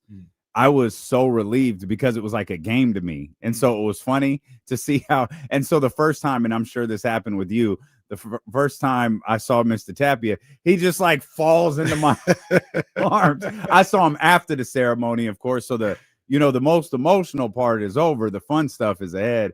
But he just falls in, and he like almost starts to cry again. He tries to make me cry. It was just fantastic. That's my dog, man. That guy, he's such a good guy, first and foremost, terrific. man. But Just terrific. I relate to his emotion. You know what I mean? Like, just look, man, I'm a Cancer. You get emotional. Yeah. You know what I mean? And Yeah. I relate to that. I vibe to that a lot. I can't imagine how I'm going to be when Reese gets married. Mm-hmm. And I told Jasmine, I said, just Ryan ain't They getting just married. no, they just gonna have to pick me up off the floor multiple times. Mhm. Right? That's just I might not even go. I just can't even make it. I'll be a distraction. You're gonna be like Big Mama at a funeral. just throwing yourself on the floor. Continuously picking me up off the floor. That's what it's gonna be. So, Mr. Tapia, he didn't go down to the floor. I take that back. I take that. Well, again, I take that back. we're gonna wait. I take that back. We are gonna wait for Jesse to get back next Monday. Him and Crystal are off at their honeymoon. One last thing. Jesse's brother is legitimately his evil twin. No, that's facts. That's They're Jesse. it's literally like Jesse is the angel and Margot is the devil. And like you see it. Like as soon as I saw his brother, I was like, oh my God. And then he started talking. I was like, that's Jesse. Bro, The hell? when he started to give his speech and drop the or whatever, I almost fell out. I thought that was the hardest I was gonna laugh that night until Mr. Tapia got the microphone. Marco is literally like, if I close my eyes and they both started talking, I'm not sure who. Yeah, I'm not sure I'd tell who is who. Right. Marco is literally Jesse. The cadence, everything. Everything. So I promise you, next Monday. Oh, you're gonna get all the details next Monday. It's a lot of fun, but it'll be so much more fun when Jesse is here, and that's what we have to do to keep ourselves smiling. We were celebrating love all weekend, only to find out the injuries were mounting up. We were sitting at the wedding. We had me, Kenny, and Katie and Jazz were all at one table with a great group of some of Jesse's closest friends, man. Really wonderful people, and we're kind of sitting there, and it was funny. You missed it, but Eddie earlier in the day was like, "Hey, what's the protocol at like a wedding?" And this happened twice. Do you like? Can you flip the game on? Like, can you pull the game up on your phone like at the ceremony? I was like, yeah, probably not. Like it's preseason. We can catch up on it later. No, not at the ceremony, Eddie. I mean, at the reception. I'm sorry. Okay. He said the reception. He said the reception. That's just crazy. He said at the reception. I was like, probably not. Like, we'll it's a preseason game. We'll catch up on it. But I did peek at the phone twice. One was the baseball game. And it was like, we got a classic brewing. Do we just throw it on the phone and just like leave it on the table? And then the other one was, we got what I thought was a nondescript tweet from the Kings that said, Keegan Murray, thumb, will not return. And I thought, okay, well, it doesn't matter. Like, it's whatever. You get banged up during preseason, there's no point in coming back.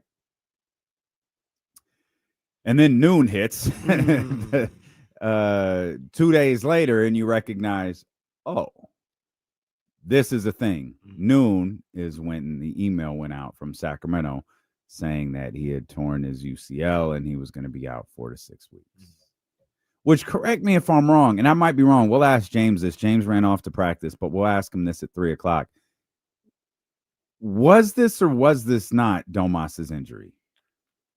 Domas was I think it's in the same vicinity. Maybe not torn?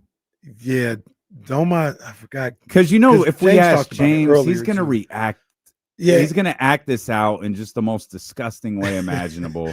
They had talked about it earlier on the Insiders, and it's in the same family, but it's not exactly the same. I think Domas had ligament damage.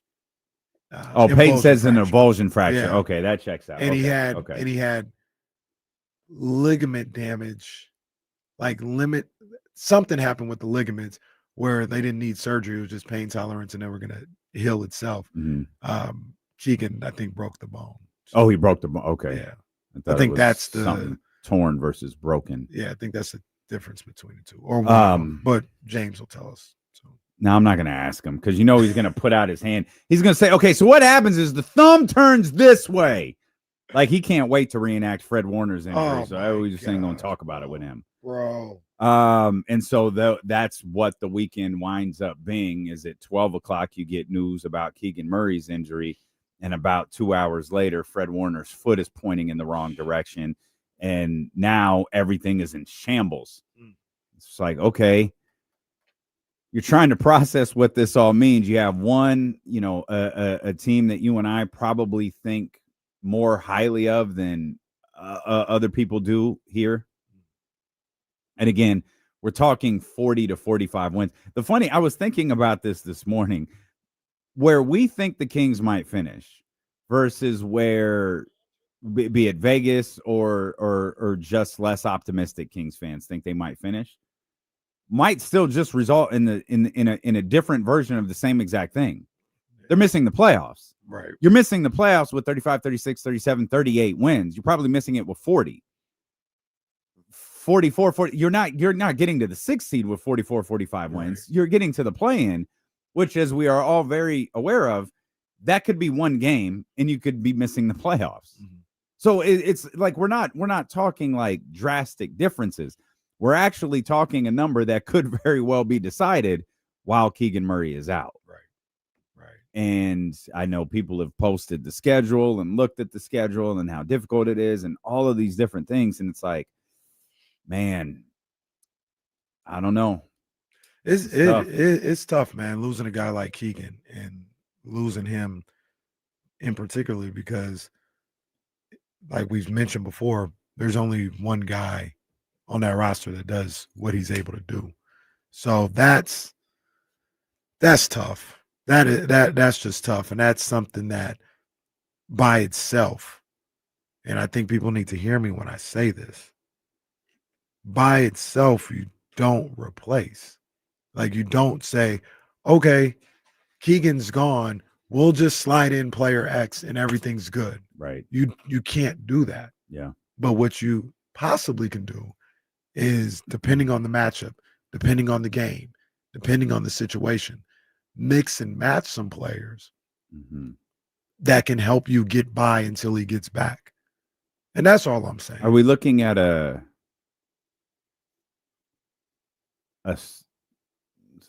starter by committee? I probably wouldn't do that. Like, I'd have a starter, but minutes. So what do you mean? So you minutes start by committee. Okay, I got you. situation. Okay, like okay. say, let's just say Sarge starts. He may be. Let's just say Sarge starts. We didn't think Sarge was gonna play a week ago, man. Now we sliding him into the starting lineup. Well, so first the Fat Boys break up, and now this. So, Lord, let's go back a little bit. Would you rather start Sarge or Isaac Jones? I don't care. That's an insane question. I don't care. Like I like those are my like, options. it's not wrong. Yeah, that's those are my options. So here's the funny thing. I'll pull up. Oh man, my computer died on me. But I'll pull up. Hey, when that happens. I'll pull up a more detailed version of what I'm talking about. Okay. I was listening to the Insiders. Good show. Good show. Very good show. And James was pointing out, he was like, yeah, man, the Kings, they don't have anybody at the 4, and there's just nobody there. And I went to the waiver wire to see who was available, and we're talking about Markieff Morris. We're talking about Jay Crowder. We're talking about PJ Tucker. We're talking about it's not good enough. They don't have nobody there. Running back Jay Crowder would be incredible. I need it. And he's like, it's just nobody there. It's not good enough. Like, you can't do that. And my thought is, number one, he's not wrong. Mm-hmm. But number two, those were the same options when people were complaining, go get somebody. Right? That's not entirely true. That was earlier in free agency. If Amir Coffey was available right now, I would so take Amir Coffey over everybody you just mentioned. I would too. And Amir Coffey is very mid. Like, I'm not trying to say he would have altered the course of the season, but I really would like Amir Coffey. I would have too. I would have signed him. Boston? But that's fine too. That like, I'm not disputing that. Who he played for? Boston. Hey, Boston. He was at the Clippers. Yeah. It's a good look. It's a good look for Boston. He's going to No, shoot I 8 think threes a game. I completely missed that signing. Yeah, it's a good look for them. But like I don't know. What did he sign for too? Do we know that? I'm going to guess the vet min. I don't have Yeah, Amir Coffey's contract numbers off the top of my head. Sorry. Well, As the foremost Amir Coffey expert on this program. It's a bad look by me. no, I was just I'm about to say. I was gonna say we're gonna go there. We're gonna go there. No, I was just kidding. Kyle's banned for his walkout. He's never allowed to play again after the most iconic walkout in history. Oh, that's Also our the mistake. only walkout. Secure in the Bagley says he's with Milwaukee, not Boston. Oh, Milwaukee. Oh, that's right. That's Milwaukee. right. That changes Okay. everything. Okay. Okay. And Milwaukee needed wing depth and they got it. That's crazy. Well, Weird. 2.8 million is what he signed for. Which I think is the vet man. His career earnings to this point are 11.1 million. I would have said 10.5. I'd have won that one. No.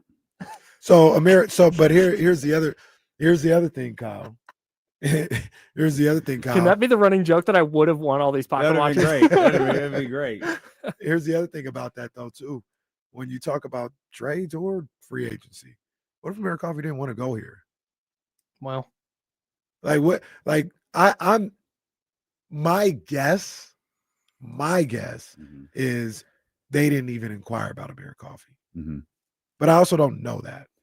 I don't know that they didn't inquire or they didn't talk to the agents or talk to Amir Coffey or talk to wing player X, and they're like, yeah, no, I don't want to go here. Or if you come here, pay me 3 times more than what Milwaukee's offering me. Mm-hmm. And now it's like, well, no, I'm not paying you $7 million a year to come here. Could have brought back Jake LaRavia for that. Could have. Jake LaRavia is honestly because you couldn't pay him more than $5 million. Honestly, they wanted to sign Jake LaRavia. Well, but that's a good example of what Kenny's talking about, because Jake LaRavia was all in the videos talking about how I love playing for Doug Christie. I love being in Sacramento. If they want me back, I'd love to be here. And the Lakers went, hey, you can play with LeBron and Luka for $1 more. I know it wasn't $1 more. It's a small amount more. It was a small amount more. Yeah, and he went. I mean, that's $1 million, but still, it's not 11 million more. Yeah. And then he signed for like $6 million a year. Yeah, and he said, "Bet I'm out," because he got that opportunity to go to LA. So that's to Kenny's point. I'm guessing that what happened. I honestly thought that's it was kind of like what happened. It's not important. yeah, I no, thought it was let's like nitpick. 100,000. Could have been. I thought it was a really nominal amount. All right, Jake LaRavia, pocket watchers, let's go. I've got him at $9 million career earnings. I got him at. Well, no, this is all okay. So the amount that he signed for was 12 million, but I don't remember what the Kings could sign him for. $5 million a year. He signed a 2-year deal, Per, right? Yeah, he did. So yeah, $6 million a year. So yeah, I guess total of 2 million. And more. I think the Kings could only offer five a year. Jake LaRavia to date. Anybody? I'm going. Oh, to date. Okay, hang to on. date. This includes the new contract. Nope. To date. Oh, to date. date. Well, I thought because he maybe signed a contract. I'm gonna go 4.7 million. Oh, I got 4.2. 4.7 to 4.2. No music. No, man. We didn't do this officially, by the way. You didn't get this is a former number 19 overall pick. 19 overall? Holy smokes. Number 19 overall. Wow. Yeah, Salute to Jake 9.6. LaRavia. I'm gonna call it Count 7.2. That's me. then. That's just Hell no. That's me. I was No, closest. it doesn't I count. I was Got closest. it. No, I Count didn't it. even hit the music. Count it. You didn't hit the music actually. So count it. I Count did it. hit the music. Count it. It's 9.6, and then he's got This is 6 preseason. per coming his way. This is preseason for the PWL. That's true. Because basketball, it starts on opening day of basketball. Didn't I say 9? Didn't I say 9 earlier? I said 9 earlier. That's so funny. Oh, you did say That's 9 so earlier. funny. That's right. That would be hilarious. Yeah. My fake win. Let's go. Another one. Let's go. You 2-0. dominate this pocket 2-0. watching league if you haven't quit. The math got to be too much. Kyle scribbled it out and just walked out of the studio. I can't take this. But I mean, look, Coffee is a fine example of somebody they couldn't win got. You know what I mean? Sure. But I just don't think I just don't think there were that many guys out there that fit everything that you were trying to do. Came at the price that you wanted to be there. You wanted them here. And I think it was more so along the lines of the guys who are left, right? Like Kings weren't getting to kill Alexander Walker. Right. So, Well, Jonathan Kuminga watch feels a little different today, doesn't it? Yeah, a little bit. But to that point, if they lose Keegan and they have Jonathan Kuminga, I don't feel that different. And I think the same thing if they had signed Amir Coffey, let's just stick with Amir Coffey. Mm-hmm. If they had him on the roster right now, or Cam Johnson, who we talked about the other day, it's not like, oh, hey, we're talking about players that aren't going to move the needle that much if the Kings had them on their roster instead. Maybe Cam Johnson was a bad example. I'll ask you guys, and I'm seriously asking the question. Taurean Prince, would you like to sign him? I like Taurean Prince, yeah. He makes 3.5. Larry Nance Jr. Meh. He makes 3.6. I'm going with guys who signed in this offseason that I'm assuming were available. I don't see a lot of those guys. Who's the other guy that I saw? Zaire Williams. I like him. Yeah. But who knows? He re-signed with Brooklyn. Who knows if he wanted to leave? Right. Like, he might have been like, "Nah, I'm not trying to go nowhere." Oof. So you never rather stay in Brooklyn. That's crazy. That's tough. Well, I think he's gonna start in Brooklyn. You're gonna be on a bad basketball team, be in Brooklyn. Yeah. I think he's gonna start in Brooklyn though. Like, I don't think he would have started here, and that plays a factor too. Mm-hmm. Like, if these guys that you're trying to sign see more of an opportunity elsewhere, maybe it wouldn't have worked out. So I wish they would have signed, somebody where a guy like Keegan goes down and it's easy to just fill in for him or to help Keegan out. I wish they would have, but I think there's a few different variables that go into it. Plus, after the season has started or free agency was over, the guys that nobody wants right now were the guys that are available. You can still go sign Markieff Morris if you want. I think people would laugh at that. Well, we need dogs. That's what y'all say, right? Yeah. Drug sniffing dogs, but dogs. Oh, man. Oh. Come on. My bad. I don't know. Like, I'm trying to figure out. Can I ask you guys a question that I asked James on the Insiders? Yeah. I would like to run it by you guys. I'm going to read you the Kings' first 21 games. Okay. You have the Thunder 3 times. You have the Timberwolves 3 times. This is through November. Let's assume Keegan's out for all these games. You have the Warriors. You've got the Nuggets. You're at the Nuggets twice. You're at the Spurs. The Hawks are in there. You're at the Bucks. You got the Lakers at home. Like, that's what their schedule looked like. Through 21 games. I think if Keegan was healthy, you'd be good at like 9-12. You'd be like, man, through those first 21. Where if you thought they were going to go 9-12 through their first 21 games with Keegan, what do you think they go without him? If you want to talk it, like, I don't see why they can't go 9-12.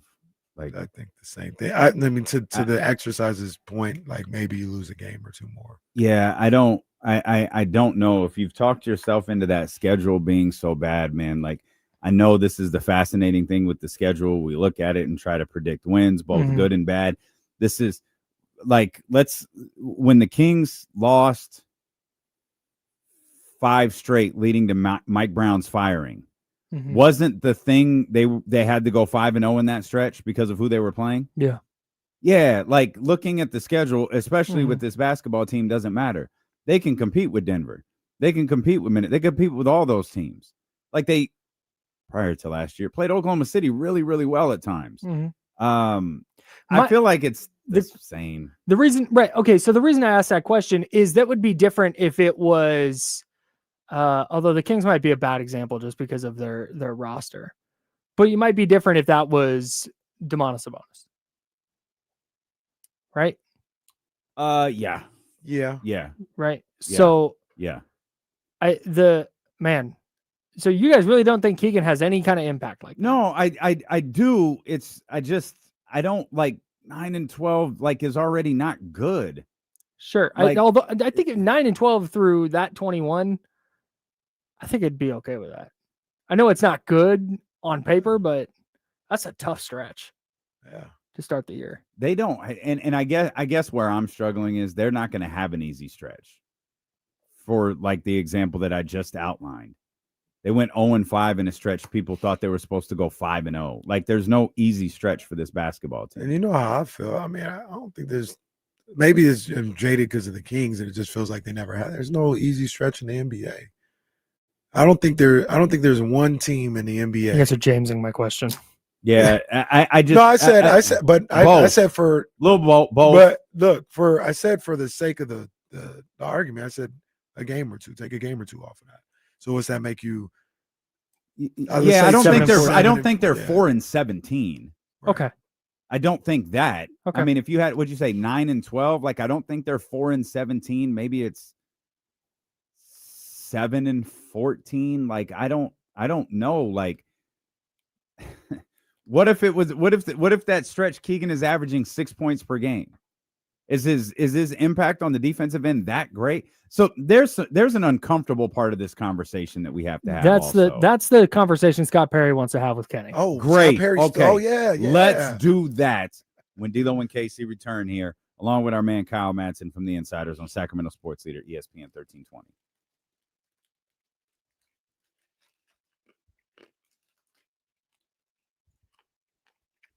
After I left the show on Friday. No, We'll do it here right now. After I left the show on Friday, I thought about the question that I asked you guys. Well, not necessarily that. I think you asked me a question in return to that Keegan Murray, Shaedon Sharpe question. And you were like, would you trade Shaedon for Keegan right now? And I said, I would. You're like, I don't think I would. Let's flip that. Do you think the Blazers would trade Shaedon for Keegan? I don't think they would. I don't think they would either. And that doesn't mean one is better than the other. Nothing Well, like they that. already have Chris. Well, that's true. You don't need them both. Yeah. That would just confuse things. Mm-hmm. But like I said, that doesn't mean, I proved my point. It's just, I think the way maybe they feel or we feel about Keegan or some people feel about Keegan, I think in Portland, they feel the same way about Shaedon Sharpe. Huh. So.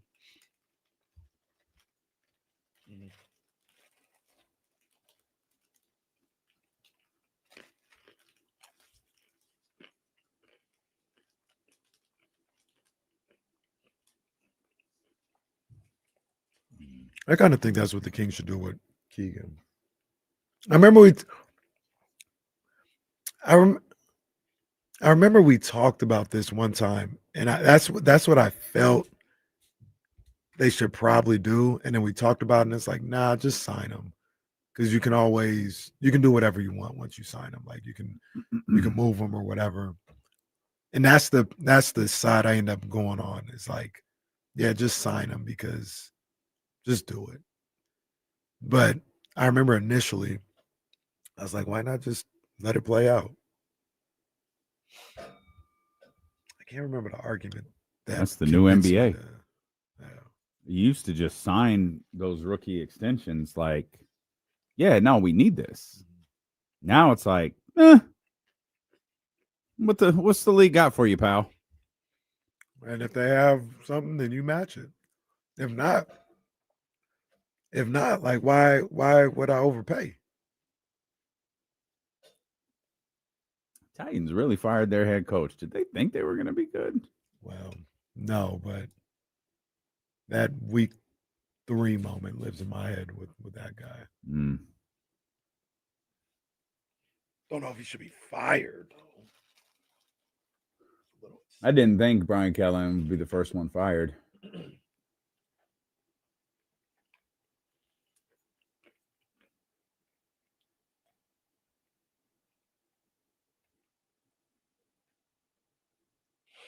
They getting ready. All of the big dogs just power walked over to the back conference room.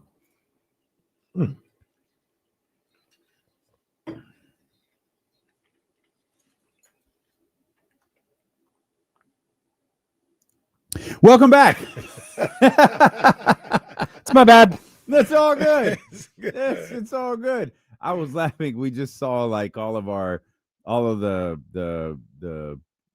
power brokers of the office walking back to this conference room in the back that's themed. It's the Beatles room, like it's themed around the Beatles.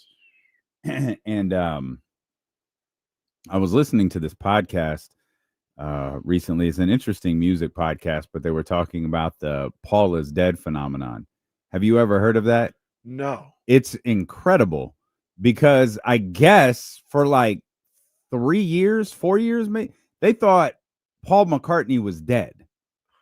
And the person who was masquerading around as Paul McCartney was a lookalike, because they used to have like lookalikes at hotels to throw off fans so security could get the real Beatles out of whatever hotel they're in. Mm-hmm. And apparently it was just like this wild like theory that like they started like analyzing records and then listening to them backwards and then looking at album covers, vinyl covers, like, oh, look, Paul's wearing black and they're all wearing white and he's facing this way and they're like, it's something you'd get from Twitter. But it's 1969. Bro, they're doing this with Avril Lavigne. What? Is this neither of you? No. This must be okay. Hey, happy Columbus Day, pal. This is not the day for this. Yeah, there's a whole. That's why this came up today. If you Google, oh, okay. I completely wiped that out of my mind. For about 20 years. As you should. So there's this whole like conspiracy theory that Avril Lavigne, the current Avril Lavigne, is a body double because the OG Avril Lavigne is no longer with us. Well, Avril Lavigne, the modern day Paul McCartney, some say. Damien, we'll bring this home a little bit. Please do. Remember, they would say that about Gucci. Yes, they would. I thought you were going to say the Ultimate Warrior. We used to think when the Ultimate Warrior came back after not being on steroids for a year, he looked like an entirely different person. And they were like, oh, that's the Ultimate Warrior died. And that's the fake Ultimate Warrior. The point in all of this, before we got to Gucci, Avril Lavigne, and the Ultimate Warrior, was that they were able to spread this conspiracy theory that Paul McCartney was dead in the 60s. Like we do conspiracy theories today. That's crazy. Like they really thought Paul McCartney was dead. And I guess like the pinnacle of where it really took off was just a random DJ in Detroit who got a call from like this a conspiracy theory guy who was like, no, Paul McCartney is dead. And he lays out the whole thing. And this music formatted radio show stopped and talked about it for an hour. And it exploded after that. And I was like, God, this is literally Twitter in 1968. It's amazing. It went on for years. And I don't even know if people think that the Paul McCartney that's here is the real Paul McCartney. But it's like, I was reading something on it. Like, yeah, the theory really died down when Paul McCartney did an interview and said he's in Switzerland. It's like, well, yeah, that might do it. But the Beatles were like breaking up and all of these like different things were. I learned so much listening to this podcast. It's crazy. Like John Lennon, this peaceful, just like Imagine, and the Beatle that everybody loves, and that just amazing mural at Central Park was like a drug addict partier. Jeez. Who went around with an assistant that Yoko Ono gave him for the purposes, excuse me, kids, of smashing. Oh. At the behest of Yoko. It's crazy. It's wild. It's wild. I guess the wild life. 70s music is, boy. Now I see why y'all like the Beatles. This is just wild stuff. They lived a wild life. What you said reminds me of And Scott Perry, just hold on. We'll get you in a second, Scott. Leave him on hold. Leave him on hold for a second. Yeah, we'll Scott get Perry's there. waiting to talk to us. So last night I went to the Playboy Cardi concert. Oh my. Yeah. So there's a couple things there. This was the first. One, the fact that it actually happened is incredible. The fact that it actually happened. And I don't know what happens. This is a little inside baseball with myself and Damien, and even Complex if he's listening. I don't know what happens. I really don't know what happens.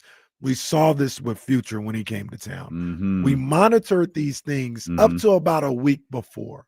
And it's like, bro, I don't know what this concert going to look like as far as attendees. It looked like the last time Complex and I looked, there were 7 tickets sold. I'm not trying to be funny or cute. That Ticketmaster map looked insane. Dog, while I'm telling you, go look at my stories from IG. Oh, I saw it. It was packed. I was wondering where you were. I was like, what concert is it? Because Jake told me you went to a concert. I thought you went to Yoshi's to see music. That's where I thought you were last night. No. When I saw your story this morning, I was like, that's not Yoshi's. What the hell is that? It was packed. It was, I don't know where they got these people from. And it's not even like stunt doubles because everybody in there knew the words to the song. Like they were going crazy. These are fans. I guess they just waited till the day of. I guess. I don't know. Walk up is crazy. It's crazy. So I say all that to say I went to Playboy Cardi concert. Number one, this was the first concert, hip-hop concert I went to that this is a sign of age that I had no interest in going to. So, okay. You took Reese. I took Reese. Okay. And my cousin Cameron. He's okay. Like 2 years older than Reese. And it was Reese's first concert. I was like, came across some tickets. I was like, all right. Man, like I don't really tell everyone forever. Playboy Cardi's his first concert. It was nice. Still better than mine. He was hyped. He was like, let's go. He was hyped. And I was like, all right, I'm there. I might, like off the top of my head, know 3 Playboy Cardi songs. Okay. He played 2 of them. He was on stage for an hour. He played 2 of them. So just mind you, him, Ken Carson, Homicide Squad. I don't know any of these people, and I don't know any of their songs. None of them. I'm just there and vibing, maybe a beat here and there, and I'm vibing. I don't know nothing's going on. But here's the part that reminds me of Paul McCartney. Man, find you someone who can tie in Playboy Cardi to Paul McCartney.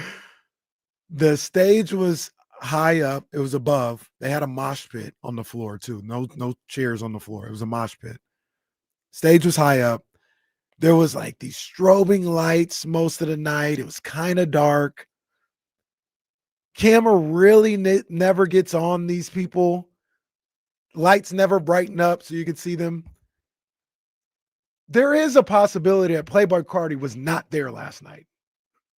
I never saw him once. I have no proof that Playboy Cardi was there, or Ken Carson, or the Homicide. When I mean the lights never shined on these guys on stage, not once. You just hear the music, you see images, you know what I mean, like on the big screen and all this, but it's never, yo, Sacramento, what's up? Stand up. I want to see you, big dog. They just kept playing music the whole time. Just kept playing music. Never. He might not have been there last night. He might have said, bro, Are you saying I'm getting $500,000, bro. I'll give you 200, man. Just go up there and just go out and vibe out to my music. Yeah, sing my songs, big dog. It's good. And it's at this moment that Kenny started the Playboy is dead theory. I don't even know if he's dead. Get the Wikipedia page ready. It's done. He just might not have said, I don't feel like going tonight. Here, big dog. Here's 200,000. Just go on stage. The lights will never shine on you. They'll never see your face. Just sing my songs. Where do I sign up for that job? I want the job. Let me and Kenny do it. We got this. There's no. Me and Jazz were talking about that. I was like, bro, we don't know who's on stage right now. Not once that light. Oh, that's his face. I see it. Nah. 2 things. Everything you just said sounds awful. It was so loud from there too. Okay, now you sound like a really old man. It was hella loud.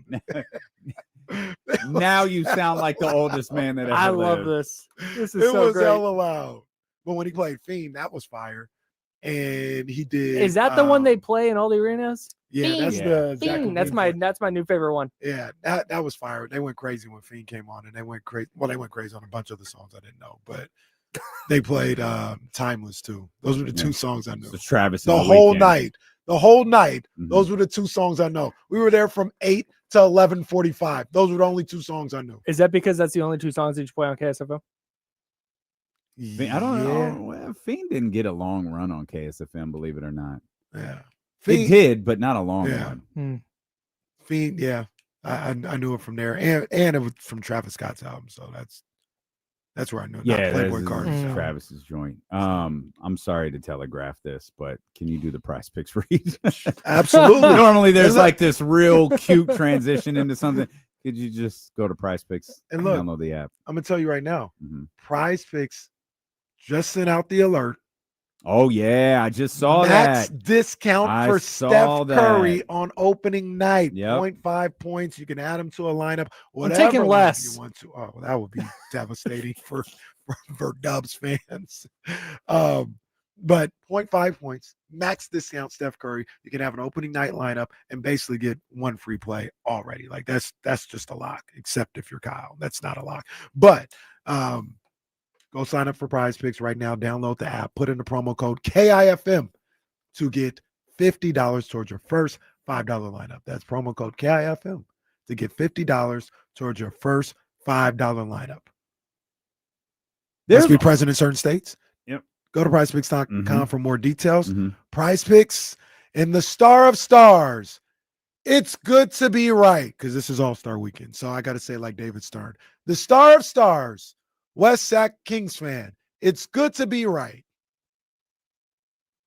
That does not go towards your record, WSKF. It's All-Star Week. There's also a theory that Melania Trump has been replaced. I've seen that one. Oh, that one's easy work. Yeah, I've seen that one. Yeah. She probably wishes she had. Now, not dead, just replaced. Replaced. Yeah, like she's vibing at home and Yeah. some other rando is wearing sunglasses and a hat. Radio host, I love this link that Kyle sent me. Radio host Kyle and Jackie O said that Avril Lavigne never actually flat out denied that she had been replaced. There you have it. We'll come back. We'll get back into these frustrating conversations surrounding Keegan Murray and Fred Warner. We have a Scott Perry situation that Kyle wants to execute here with KC. So we'll do that when dealing with KC. Return here on Sacramento Sports Leader, ESPN 1320.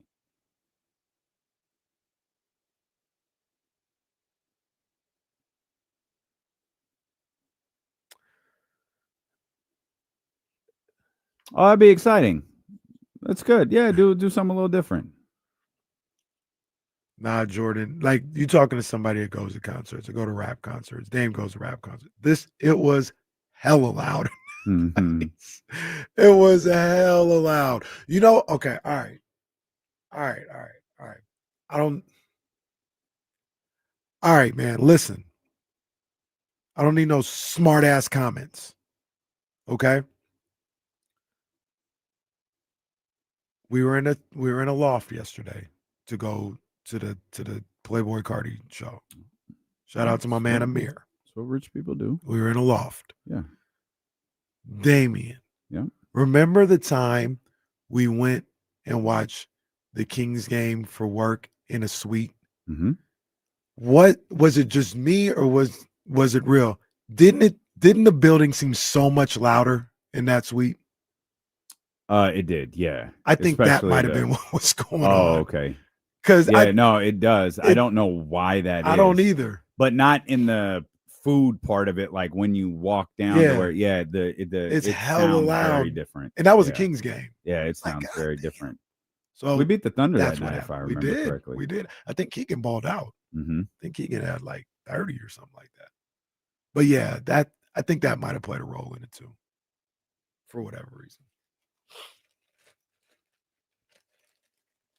This is hilarious.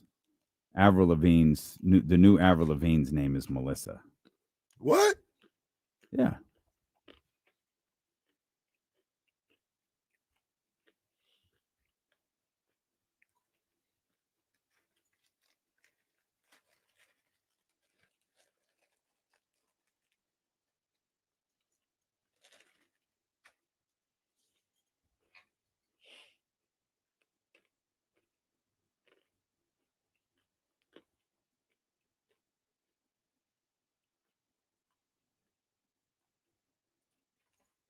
Stephen Brown, great Abby, but that's why you're a bot. Of course you never heard anything. You don't even have ears. Bot Brown. Bot bro.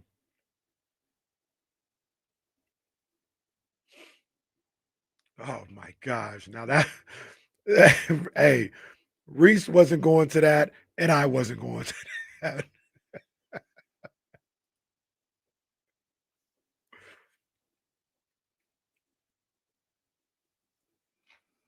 All right, James Ham is at practice. We'll check in at King's practice here in just a little bit, and he'll check back in with us right around 3 o'clock. But let's bring Kyle Matson, who is hanging out with us today, which is a surprise to him.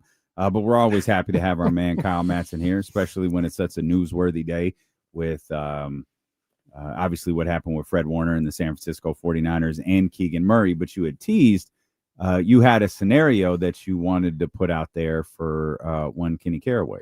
Yeah, and really this is for both of you guys because I didn't realize you guys both hate Keegan. So no. that changes the conversation. So as we know, Scott Perry, when he has a decision to make, he calls Kenny. Says, Kenny, what should I do here? Yeah, this is how it goes. So earlier during the handoff, you were talking about how Keegan is a good defender, not great defender. Mm-hmm. And we know that based on other conversations, you think Keegan is probably at his ceiling offensively. Yeah, close to it. Close to it. Yeah. So he's a 13 to 15 points per game guy, and he's not an all-NBA defender. He's not a DPOY type of candidate. Mm-hmm. Are you not paying Keegan Murray if Scott Perry says, hey, Kenny, we got a 5 and 100 on the table for Keegan. Should we offer that? 5 and 100. So 20 a year for 5 years.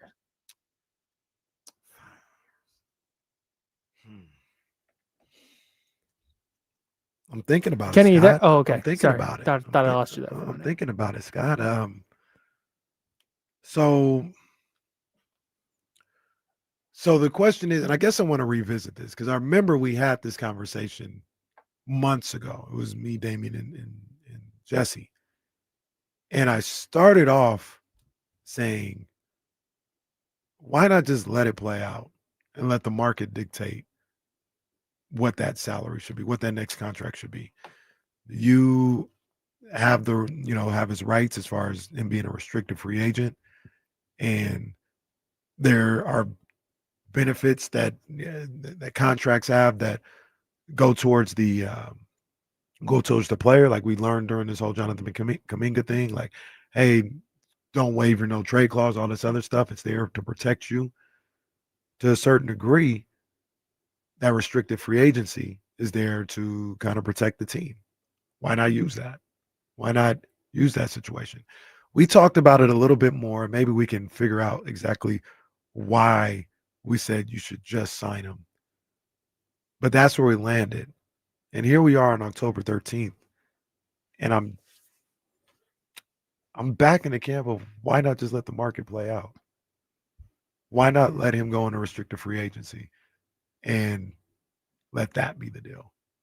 And if it's 5 and 100, if you play yourself a little bit and now he's a $27 million a year player, then you'll probably gladly pay it. Exactly. But you guys help me out here. Why would I sign Keegan Murray right now? You asking me? Both of you guys, you can start. Because you risk losing him in restricted free agency. If you're at 5 and 100 and he does what he does this year, and some other team says, hey, here's 5-125. We really believe in Keegan's upside. Here's 5-125 on the restricted free agent market. You all of a sudden comfortable matching that? Yeah, if he plays the way that you're hoping he does, yeah. If he does, I'm saying he's just the same guy. If he does, oh, then no, then and if then he's you're just the losing same him guy, for nothing. Well,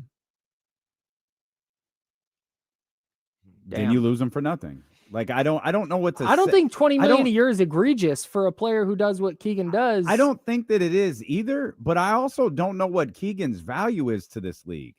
Like I don't know what Keegan is as a player. Right now, he's a 12 point per game player with I guess he's a good defender. Like I don't know basketball. he's a good Man, defender. Keegan's all of a sudden He's a a bad good- defender. And he go, No, oh my he's a- God. he's a good defender. Don't do Oh that. my Don't God. do that. I'm Oh not my saying I'm not saying he's a bad defender, but he's talked about sometimes, particularly by James and others, like he's Paul George.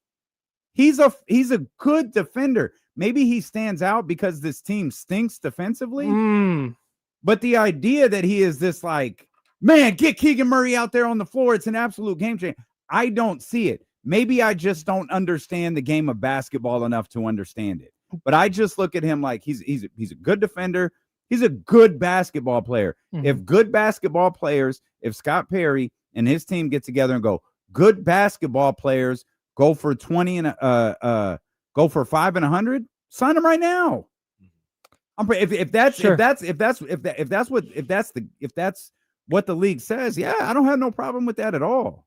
My whole thing with it is if you're talking about 2027 and Domas going to be off the books and Zach LaVine will be off the books and DeMar DeRozan will be off the books and I think Malik will be off the books or in his last year, whatever it is. Like you need something going into 27. And I don't think Keegan at 20 is prohibitive to you signing additional players. Yeah, I mean, someone's got to make money.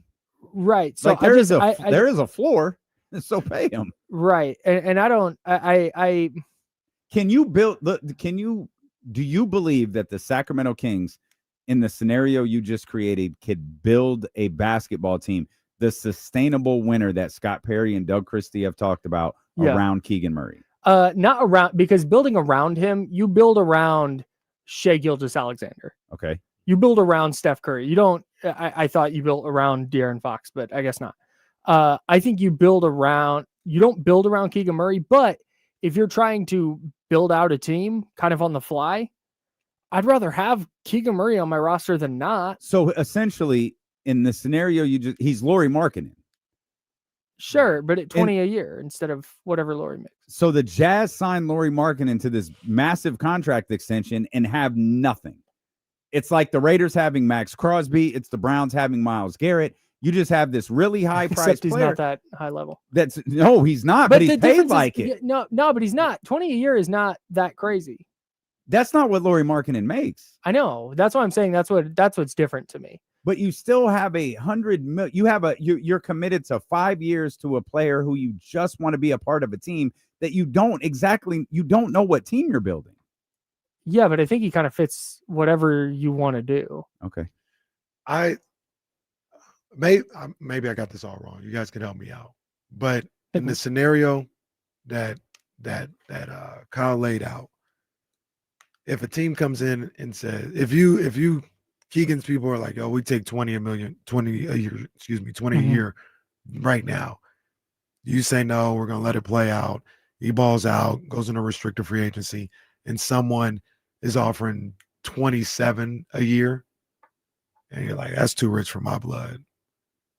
Then you like 20 and 27 a year isn't that big of a deal. If you would have signed him at 20 a year, you probably should be saying, no, I'd sign him at 27. But there's a key difference to what you said and what he said. You said he balls out. Kyle says he plays the same. Yeah, he's just Keegan. If he's what you said, I don't care. Take the risk and sign him to 27, 28, 29, 30 million. If he gives you that, and now all of a sudden the what ifs, suddenly some of them are answered, do it. Yeah, absolutely pay him 27, 28, 29, 30, whatever you want, whatever the market says he's worth, pay it. Kyle's scenario was he's just Keegan. And I don't know. I don't know if that means 12 points per game, 13, 14 points per game. Good defender. Like if that is the true, if 20 per, 5 years, 100 million, if that's the going market, then and Scott Perry's comfortable with that, then like fine. All right, then why don't they just trade him? Because I think you could probably get something for him. And if you're running the risk of like, yeah, we're cool losing him in restricted free agency, I don't think that's the case. Then go get something. I don't think that's the case. I think Keegan and Keon are the same thing. I think they're trying to work with what they have right now and get salaries out. I think I hate using this term because it sounds like Monty McNair. I think they wanted to maintain some level of flexibility in an attempt to try to work throughout this off season, or this season up until February, and then figure out what those guys are long term. I think Keegan and Keon Ellis are going to be here for the foreseeable future. I don't think it is like, yeah, we honestly think these guys suck, so we're just trying to figure this out. I think they're trying to, like I saw Manny in here say a second ago. He's still here. He is. He never goes anywhere. Golly. We do love him for it. But for me, the devastation of this injury isn't because of what Keegan brings. It's more about the organization's urgency not to sign another athletic 3 or 4 for the roster. Who did you want that to be? We just went over that. Yeah, like who like urgently go out. Who are you talking about? No, I don't. Yeah, I get. They tried to go get one through trade, and it didn't work. Would you have put? Let me ask you guys this: would you have put Keegan on the table if it meant getting Jonathan Kuminga? Nah, I wouldn't. I wouldn't have. That would have just created another Right. problem. Like, I think Keegan and Kuminga together would have been a great. You talk about looking at the next 4 or 5 years. That would have been great. Losing Keegan to get Kuminga, you would have just. Well, that would have been pointless to me. Once again, no. You guys. To me, yes, I'm trying to follow logic because Kuminga is also 2 years younger. The big thing, if I'm processing what Kenny's saying correctly, or if I'm interpreting it correctly, your whole thing with Keegan is like the ceiling isn't there. You and James have a disagreement about what Keegan's ceiling is, correct? James and Kenny have a disagreement on everything. You guys have a disagreement on whether basketball is a sport. That's Does basketball exist, yes or no, or is it Paul McCartney? Right. Basketball is dead. Like Paul McCartney, Avril Lavigne, apparently Melania Trump. Oh no! What did I do? Kyle quit. He's stormed out. It's pocket watching all over again. That's not even the real Kyle Madsen. The real Kyle died at Disneyland. This is his. Dang, yeah, I was the person at Haunted Mansion. By the way, if I bite it inside of Haunted Mansion, you guys can celebrate at my funeral. Oh, I'm confident. Like I think there was a proposal. Like if Kevin died on Haunted Mansion, we get his name on one of the? Yeah, one of the tombstones. Like we outside. Absolutely would put Kyle Madsen up there. Yeah, that needs. But we would make it funnier. Yeah, no, for sure. We need to make all the jokes. If I die in a funny way, you guys can laugh about it on air. Oh, we will. Okay, good. Yeah, okay, I just want to make laugh if it's not. I don't want anybody being too. like, hey, that's not he. Like, nah. If I stepped on a rake and it hit me in the right spot in the head and I was just out, like, nah, we can all laugh at this. We can all make jokes. Kenny dropping a Beavis and Butthead reference. I did like that show, but that was The Simpsons when Sideshow Bob kept stepping on the rakes and hitting. Oh, why did I think it was Beavis and Butthead? Did they do it too? Oh, I absolutely thought that was Beavis and Butthead. One time, hang on. Speaking of stepping on brakes, I'm sorry, I don't want to derail your program. It's fine. You're so sweet for thinking that's a. I'm a freshman in high school and I'm trying out for the baseball team. Trying out, like everybody makes it. But I just had a great practice. I'd had a great practice. They say tryouts to make you feel good. Right. Yeah. Good yeah. Self-esteem. Right. Yeah. About the fact that I made the team with 27 other kids. So I'm trying out for the team. I just had a great practice, like just terrific. And we're doing all the after practice, like cleanup stuff. And I get a bunch of stuff done and I go running over to the coach. And as I'm walking up to the coach, I legit step on a rake and it just hits me right in the face. What the hell? I'm 6 feet in front of the coach. Please tell me he cut you immediately. Dude, no. He goes, not after the practice I had. He goes, that was a freshman thing to do. Freshman. It was. So I legit stepped on a rake. And I would have to think you have to step on it perfectly to get it to traject up like that. Any other way, that sounds dangerous. Like, with a hole in the bottom of your foot. Yeah. Thanks. Tough. Bad beat for me. Anyways, so I have literally stepped on a rake. Like there's a non-zero chance that's how I go. And if I go that way, you guys can please laugh How about did we get to rakes and you dying on a haunted mansion? Man. Does anyone remember? I don't know how we got there. It has to do with Keegan Murray's thumb. Well, yeah, because me and James Keegan don't Murray. agree No, on that's right. anything. Oh, yeah, you and yeah, James yeah, don't yeah. agree And on then we Keegan ran down Murray. that. Okay, Yeah. okay, we're back.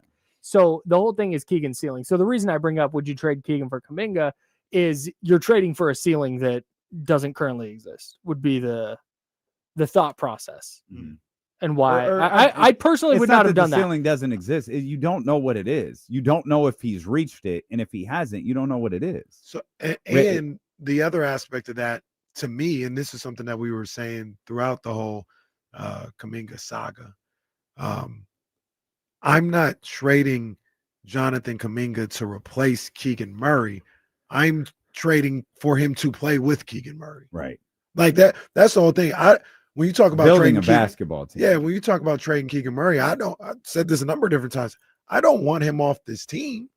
He is a valued member of what you should be trying to do if you're building a team or building a franchise. Just not $20 million valuable. No, I wouldn't even say that. It's just I'm not.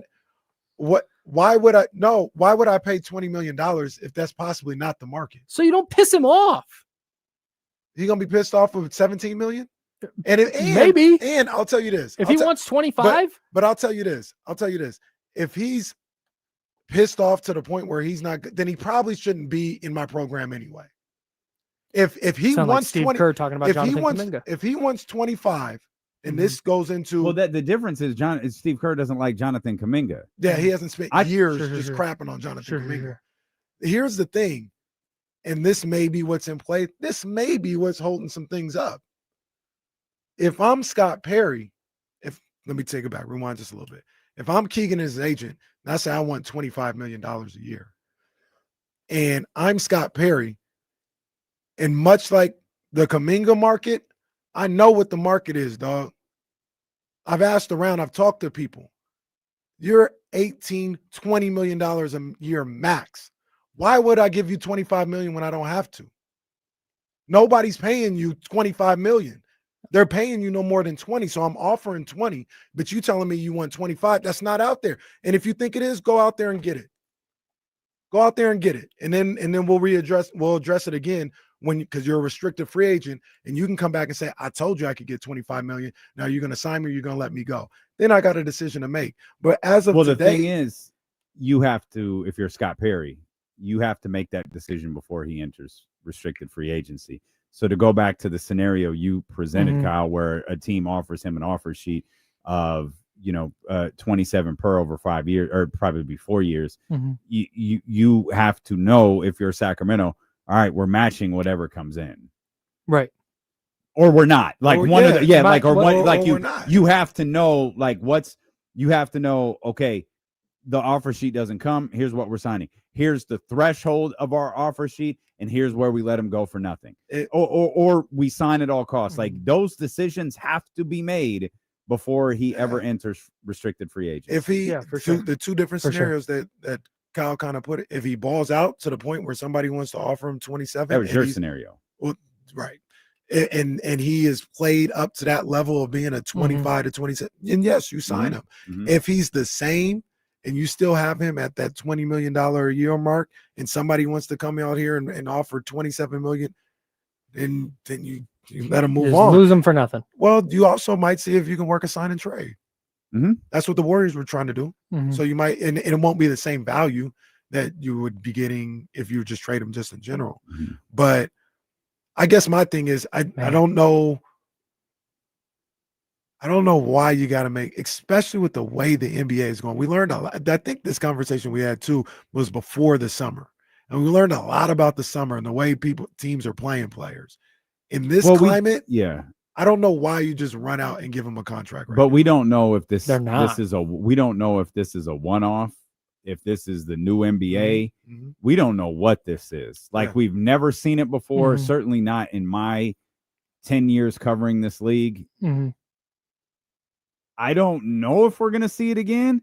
I don't know if this is the new norm. I have no idea. Feels like this is the new norm. Teams are so afraid of the aprons. It feels like this is like you're really making sure that when you throw out a big money contract. Then let's stop making a big deal out of free agency then, because it's going to be the boringest period in the history of seems like it ever. The thing with Keegan is Jabari Smith Jr. and Keegan compare very, very close statistically. And Jabari got 5 and 122, I think. Something like that. 5 and 122, which is why if you're Keegan and you're going 5 and 100, and the Kings are like, nah. Go see if the market's like, I think he's probably going, well, hang on, I'm asking for less than that guy who I'm statistically very comparable to. He doesn't even start every game for them. So why can't I do 5 and 100 or 5 and 105 or whatever? I don't think it would be completely unreasonable for Keegan to have some expectation that he makes more than 17 or 18 a year. One key difference, to me at least. Jabari's 22. Mm-hmm. Yeah. I don't know if Jabari is who he is as a basketball player. I certainly think part of Houston's rationale is the understanding of what the dynamics of that basketball team is right now, and what Jabari brings to the table is perfectly fine because Kevin Durant is there. The problem with the Sacramento Kings is every freaking year since the end of his rookie year, we've asked for more and more and more and more, and he has been unable to do it. He's been unable to match what he did his rookie season. Now, whether that's his fault, whether that's Mike's fault, whether it's Monty, Wes, Scott Perry, DeMar DeRozan, Zach LaVine, whatever. Whoever you choose to blame in that situation is perfectly fine. But he's never been that again. If you want a player who can play, really good defense, really solid, reliable, 12, 13, 14 points, capable of hitting the three, capable of a big 20+ point night, and by all means do that. The Rockets are comfortable doing that because Kevin Durant's there, and they've known Kevin Durant was going to be there. So paying a player that they think is valuable to what they do at that 122 marker, I think you said, it's perfectly fine because they know his role and they're comfortable with it. Okay. Go ahead, Kenny. I was going to say the other thing about that is that's the Rockets re-signing their player. Do we know that if Jabari hit the open market, somebody's going to pay him $23 million? And then also, if I'm Scott Perry, I'm looking into part of my job is to look into the future. Who's going to have the cap space to sign Keegan Murray to $25 million a year next offseason? Now you're thinking like Mike Dunleavy. Here we go. But that's part of the story too, though. That's part of the reason why Kuminga didn't go nowhere, because nobody had the money to sign him, even if they liked him. It's the messed up part about this game sometimes. But if you can read that right, be like, I think you might be a $25 million a year player, but nobody has $25 million. Mm-hmm. Nobody has that. Mm-hmm. That might be the situation. Utah and Brooklyn have it, buddy. Yeah.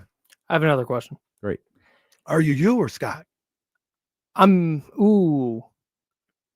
me right now, but Scott may chime in. Okay. I'm me. Put him in on Kyle's here. The fake Kyle Madsen. Who replaced the Kyle Madsen allegedly. Allegedly. Right. Let's say they don't come to an agreement on a contract in the next 7 days. They have till 3 p.m. next Monday.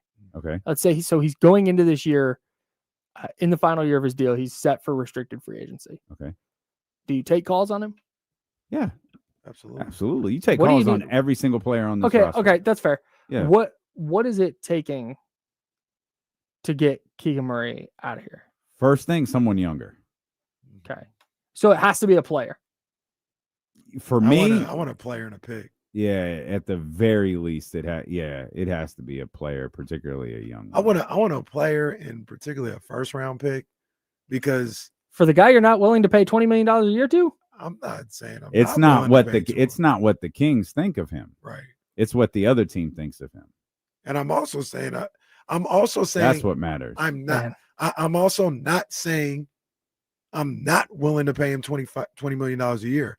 I just know I don't have to today. I don't have to. That's all I'm saying is I don't have to do it. We can have this same discussion next July. And at that point, my hand will be a little bit more forced. And maybe then I have to sign him. It'll be a lot bit more. A lot bit more, but it's not. You'll be at the point next July of you either sign him or he's gone. Yeah, but that's not for nothing. You're right. But that's not the case on October 13th or October 20th. I don't have to sign. I can sign you to a $20 million a year in July. I I don't have to do it today. And just because I'm not doing it today doesn't mean I don't want to. It just means I'm not doing it because I don't have to. You're That's a tough smirking sell. about Also, something. but also that's a tough sell to the player. Like, we don't want to not, but we don't have to, because we kind of got to see it. Like, we want you, but we don't want, like, not that bad in case. See, but you like, got. I think you both forget something. I forget a lot of things. You're not talking to the player. You're talking to his representatives. Sure. That conversation is very different. Sure. So how the representative choose to relay that to his player, that's an entirely different thing.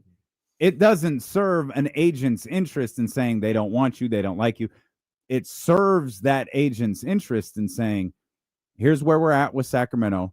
We're taking a look around the league. Here's who's called about you here. It's basically give me a rundown. Mm-hmm.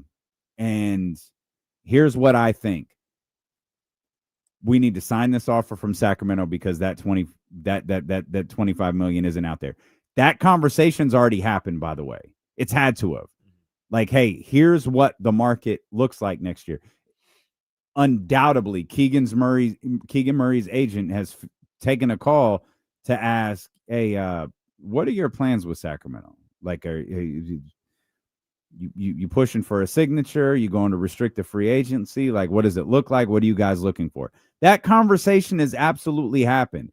Free agency moves. Like, I know no one buys the start of free agency. Everybody knows that's nonsense. This stuff starts and months, potentially years. It's already started. Yeah. We'll come back. I don't know how this turned into. I don't know how this turned into this. Kyle Madsen shows up for one day and just instigate all that stuff. Shout out to Kyle, man. I think this is actually a fascinating conversation. We'll come back. We'll either continue this conversation or we're mourning the loss of Fred Warner. I don't know what it is. Just keep the Kings. It's going to be one of those two. Steelo and KC. Our man Kyle Madsen from the Insiders on ESPN 1320. Oh, there's Booger. Oh, yeah, he's on primetime. I'm wondering where Booger was. Oh, never see that. He's show. on primetime, and I think he does college. That's what I thought he did was college. This is a good win for Seattle yesterday. Bum ass Jags. Man, that's a good Seattle team. Sam Darnold. Bang. What a throw. That was a dime. Goodness gracious, what a throw.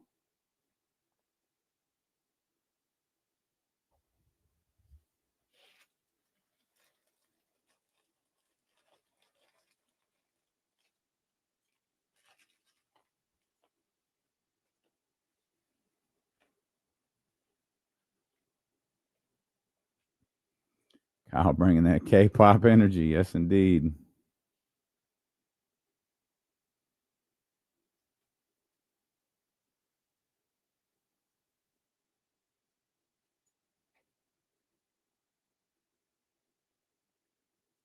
That Jaguars offense isn't very good. Mm-mm. I think that's the issue. And I'm not hating at all because I do think that's a good team. I think that's a playoff team. But I want to check real quick. Hold on. I want to check real quick. That stat line is ridiculous. 294 yards in the last two games. Absolutely ridiculous. Mm-hmm. Mm-hmm.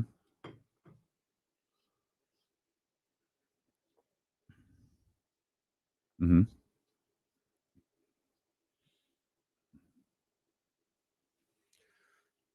You go. Okay. It won't work, but I love it.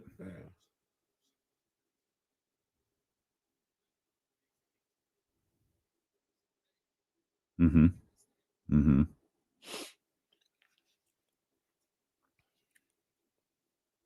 Mm-hmm. Real quick on that Jaguar. Oh, we got a little time on that Jaguar situation. And this is what I worry about with them is this what a game looks like when they can't get no takeaways? And no takeaways yesterday for the first time all year.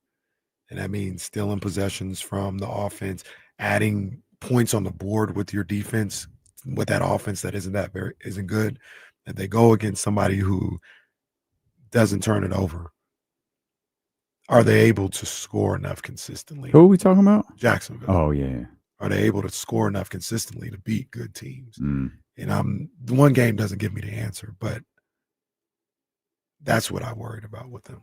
I'm totally with you. I also think that Seattle's good. They are good. Seattle's But a that's the tier 2 thing, team for me. But that's the thing. When you play a good team and you get into these playoffs, like, do you have a ceiling as a Jacksonville Jaguars if you can't turn the ball over and somebody plays a good clean game? Can you get them? Because that offense, it just kind of struggles right now. That Jaguars offense, the defense is legit, but they rely a little too much on the takeaways.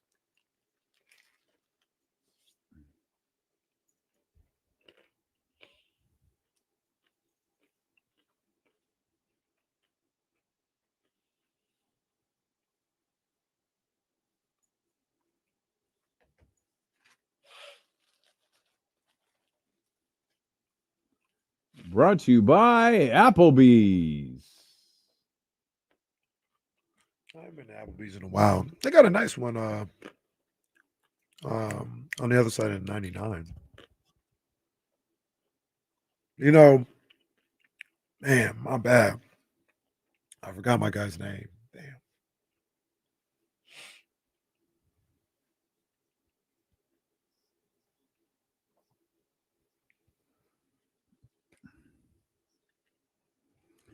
Big shout out to our Hall of Famer, Dusty Baker. You can go spend some time at Baker Family Wines in West Sacramento. Try some of the amazing small lot wines that Dusty creates right here in the city. Even if you ask, they'll take you through the back, show you the barrel, show you how this whole process is created. It's an absolutely fascinating thing to see.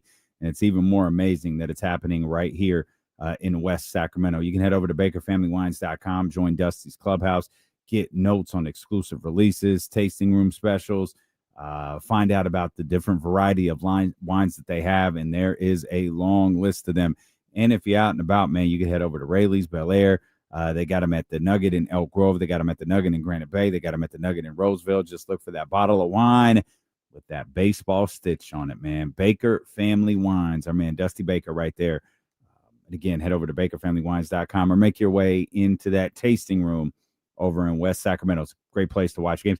It's really just a great place to hang out. Yeah, good vibes. Major vibe. Shout out to our man Dusty Baker on that. Speaking of vibes, this Sunday it's going to be a vibe out at the Westfield Galleria at Roseville. Katie and myself, Katie from the Wake Up Call, we're going to be hosting the Kings Tip-Off Special. Keon Ellis is going to be out there signing autographs. Festivities begin at 2:00. It's one of the coolest events the Kings do. Of course, they have that big open practice and fan fest on Saturday, and it's all capped off on Sunday at the Westfield Galleria at Roseville with your chance to meet Keon Ellis. So come through again. Festivities begin at 2:00. And don't forget, Baker Family Wines. Bake your wine. You can. Now it's Bake Your Wine. You don't even do we even know the rules of this sham of a league? You tell me, it's your league. It's not my league. All right, rest Bake your Bake wine. your wine. 100% do not do that. No, yeah, don't do that. If you want to do like a red wine reduction or something, that's one thing. No, this is do you dumb. want fire emojis on that on the red wine reduction? Is that Bake all your caps? wine? No, don't do this. there just needs to, we need to put up, just stop. No, We it's need the to put a pause. BFWL. What are you talking about? No, okay, it's still in its infancy. There's clearly some things that need to be worked out here. It's like the Kings at the 4. Like, you're not just gonna willy-nilly throw Dario Saric in the starting lineup. I'm gonna see how things go. Do you Gotta think get some Dusty things would be worked proud of this? Yes. No, I know he wouldn't be proud of Bake Your Wine. That's not part of the process. You can go to Baker Family Wines and they'll show you the process. Not once are they like, and then you put it in the oven. Not a thing that happens. Oh man, shout out Baker Family Wines, man. You don't bake your wine. You don't bake it, but it's cool. Craft your wine. Perfect. Because it's all handcrafted right here in Sacramento. You guys, correct. You two remind me on the next commercial break. I got something I got to play for you guys. Okay. Yeah. All right, we're ready. Sorry, radio audience. Guess you can't No. partake in this. Got to go to the stream. They probably could. They actually could, but We're talking right now. What are Maybe we talking maybe about? I'll play it What are maybe we talking maybe about? I'll play it on the air. Did when we things get clear up. anywhere with this Keegan Murray extension thing? Did like Keegan Murray tears his UCLA 8 claps. Hey, big win for them again this weekend. They're on fire. He Somebody else is not on fire. man, Actually, he's doing great. he is perfect. He's doing great. This man, James Franklin, started the season as the second ranked team in college football. Mm-hmm. He is now unemployed, making $49 million. The dream. Come on, man. He did it. Leon Thomas, it's not fair. Ski mask all-star. His win percentage against top 10 teams is 160. Oh, It's not even a good batting average. how many? Oof. 160. I gotta see how many wins that is. I over a think it's basketball season. 1 out of 18, but that could be wrong. That's a 13-win NBA team. Come on, man. Still not as bad as those Sixers. That's crazy, too. The record-setting Sixers. Or who was the team that won 9? That was Oh, the yeah, Sixers. definitely the Sixers. Yeah, that was the Sixers. That's how bad they were. They're worse than James Franklin. Do you know what's so funny though? Is Penn State's 2026 schedule features like no teams that are going to be in the top 10. Marshall, Temple, Buffalo, Maryland, Michi, Oh, they'll lose to them. something. Even though Northwestern, Minnesota, Purdue, Rutgers, then USC, Wisconsin, and UW. Penn State, big bounce back year next year because they don't play anybody good. Last year was supposed to be that year. And to their credit, they made it to the semifinals, I believe, of the college football playoff. Mhm. Because last year, I think the only tough game they had was Ohio State, which they lost at home. But it was like, nah, it's good. Like, we don't have to worry about much. And they won. But yeah, He was 1 game away from the national championship. Did you see the video of him after the game? The UCLA game? No. No. So they the lost one to Northwestern. No. So the game's over and he's standing on the field and he just, after handshakes and stuff, and his hands are on his hips and he's just looking around. Just at the time, I think I saw this Saturday, so he hadn't been fired yet, but they're like, yeah, James Franklin just looking like he's taking it all in one last time. He knew. I'm sure he did. He knew. I'm sure he did. So, and I'm going to go out on a limb and say that man didn't care. $49 million buyout that's ridiculous. That is horrible. He effectively failed miserably at his job and was rewarded $49 million. No, he was awarded for having a good agency. Well, that's what he was awarded for. I heard here's the other crazy thing about college sports. Rumor has it, I don't know, I just read a couple things. Rumor has it that Adidas, who I think is taking over for Nike as the sponsor, the merchandise provider, paid the buyout. No chance. Just a rumor. No chance. Yeah. Rumor was they wanted him out before the season, but they couldn't make it happen. Uh-huh. And yeah. Interesting. Huh. It's not the biggest deal in the world. Why do you think it's no chance? I just don't think that, like, Adidas has how many top 5 teams do they have right now? I don't think they were super concerned with the fact that Penn State is ass. I think this has been a long time. I don't follow college football that close. I know that Penn State fans have hated James Franklin for like 6 years now. Correct. This, I think, was a culmination of like, all right, this is the final straw. We cannot move forward. Years, but it's fine. We cannot move forward with this guy as the coach. Like, I think they reached that point. I doubt Adidas was the one that was like, we'll cover that. Well, but that is part of it though. Like, yeah, you want to fire him. He's owed $50 million. Like, how do we make that happen?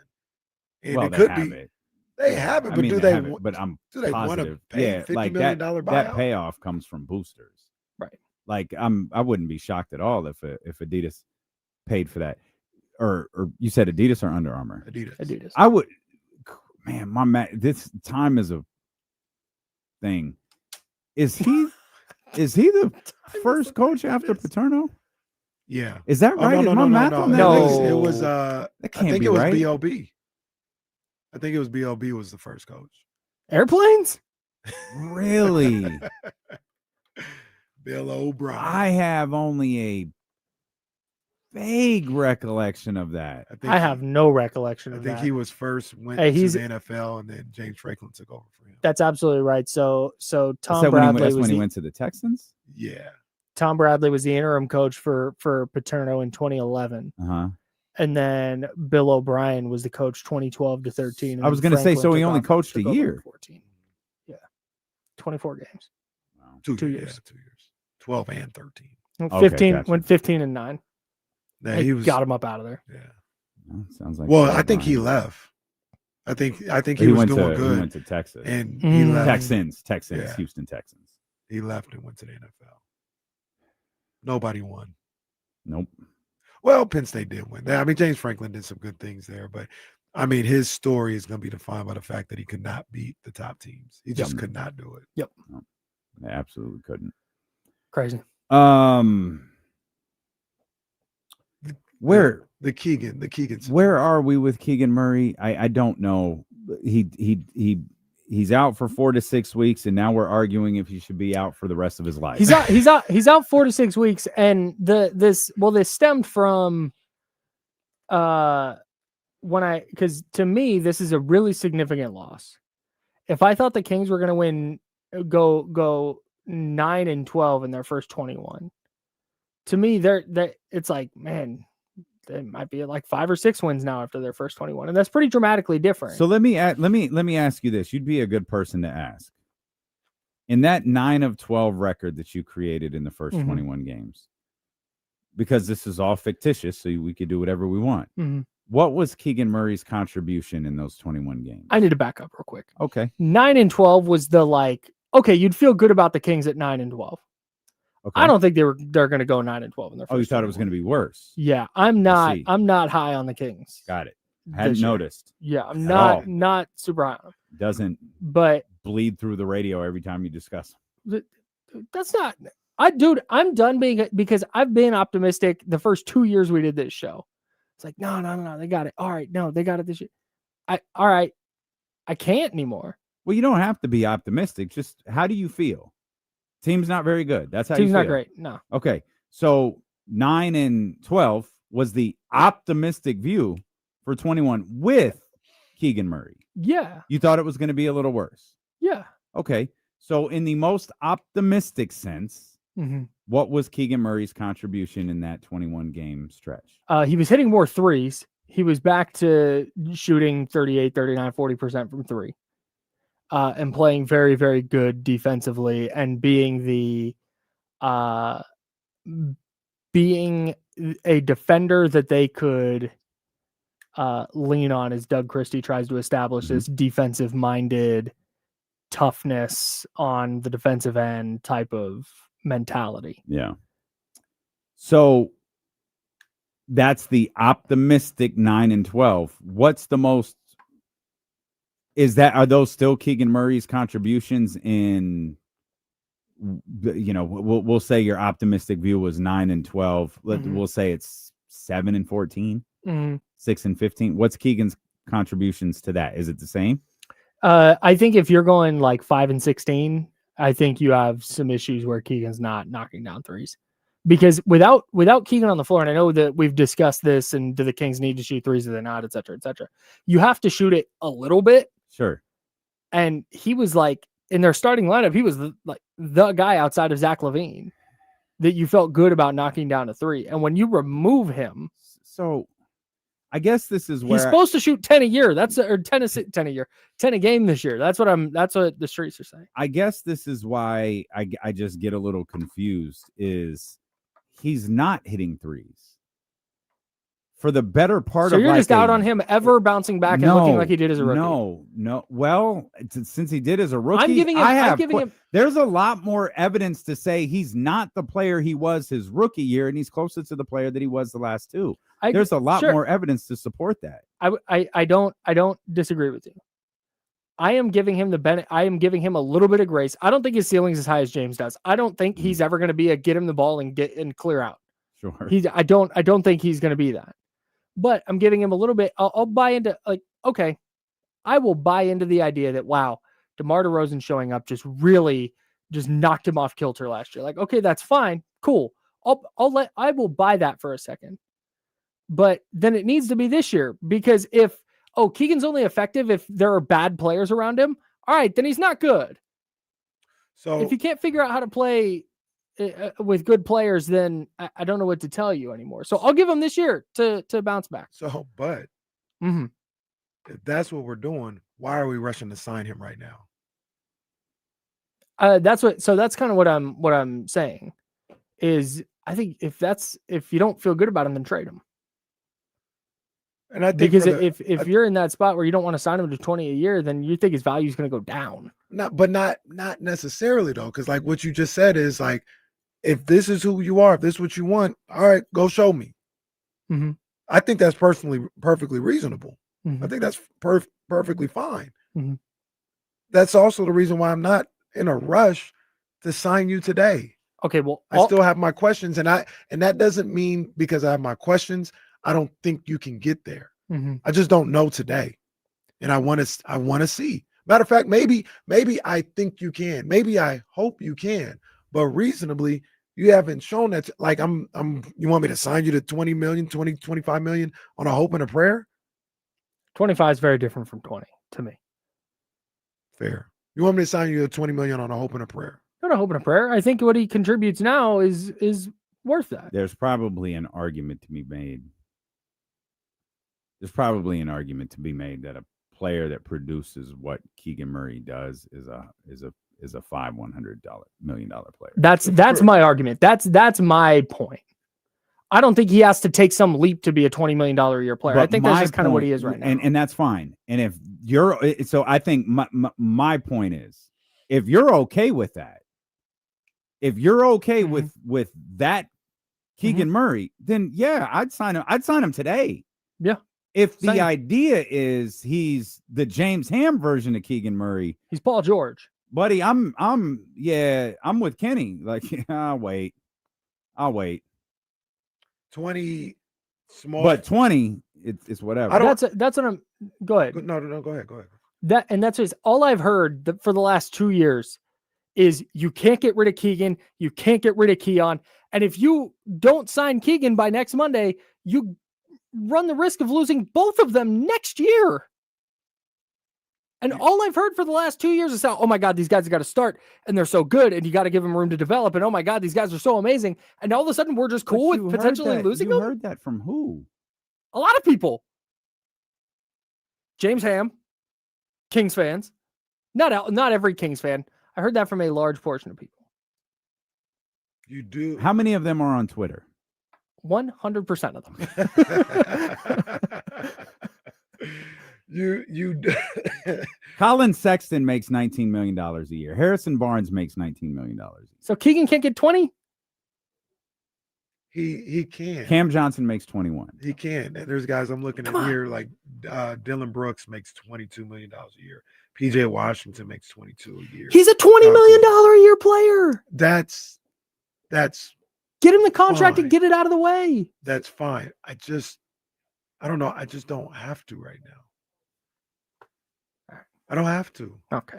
And if you catapult into a different category, so let me 9 months from now, where you're like, nah, we ran the risk, and now he's a $27 million. So let me ask, but bro, really you could have, okay, let's say he does that and you sign him to 20 a year. You don't have a $27 million player on a $20 million a year contract. That's good business. That is good business, but what if he's just the same player? Like you mentioned earlier. Then he was making what he's worth. Then you can sign him to $20 million a year in the summer. If he's the same player, if he's a $20 million a year player right now, So let And me with that logic. Is there a scenario where you think he's less than a $20 million a year player? This is it. Because I don't think I do. I don't think so either. Okay. So the risk you're running by Okay, not now I signing think him, I'm with you. Yes. Come on, Damian. So the risk you're running then of not signing him. But it's okay, let's take risk completely out of this. It should boil down to one thing only. Do you want Keegan Murray here long term? Like if Scott Perry and BJ Armstrong know the answer to that, then I do believe you just sign him right now. Yeah, sign him. Because I think by your own admission, you just said he could take a leap and become a $27 million a year player, but can't fall off. Mm-hmm. So if all parties agreed to a $20 million, $100 million a year extension, yeah, I'd do it. And I also think that is, I don't know, but I also think that may be the issue. They may say, yo, $20 million a year. And they're like, no, we want Jabari money or more. Okay. So, now we're in different. Yeah. Right. Now this is a different conversation. That's a very different conversation. Yeah. But I get what Kyle's saying. Like if he takes off, he leaves Earth and becomes this great two-way player that can score, stop, all this other stuff, and now he turns into a $27 million a year player, then yeah, I lost in that evaluation of the player, and I got to pay more than what I thought I was going to pay. Number one, I may not think that he's going to do that. Number two, he might end up, there's a possibility that you're paying a $20 million a year player $27 million a year. There's also a possibility that you pay a $20 million a year player $20 million a year in 9 months. Why would you not get it out of the way now instead of running the risk of becoming the front office that like, oh, look, they didn't do anything again. Okay, but we're talking about the risk. What if nothing happened? What if it's the same? You're making the argument. What are you gaining? You're making the argument about the risk as if that is not, I know you're not doing it, but as if that's what's going to happen. Like, because you're scared of the risk, make the deal right now. No, what are you gaining by not making the deal right now? You might be gaining flexibility. He might get injured. Oh my God, he is money.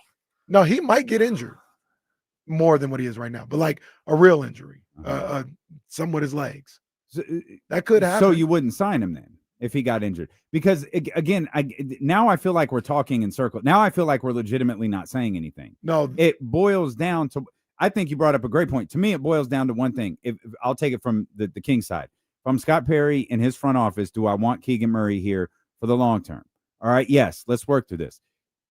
Here's a contract presentation. You're representing the Keegan Murray side saying, no, that's not going to work. We want Jabari Smith money.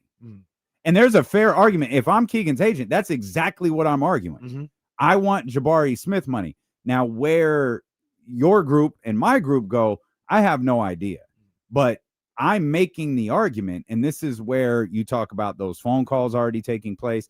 This is where that, okay, Keegan, I have gone through the books. I have looked at the numbers, and barring massive trades, here's what the landscape of the league looks like and dollar figures available for you. Those things have happened right now because Keegan's agent has to have a number that he can push for. And I think the Jabari Smith number is the perfect number. That's what you push for. What are we accepting? Scott Perry in his front office. Here's what we're offering. What's our threshold right now? Because their threshold right now could be different than their threshold 12 months from now or however long from now.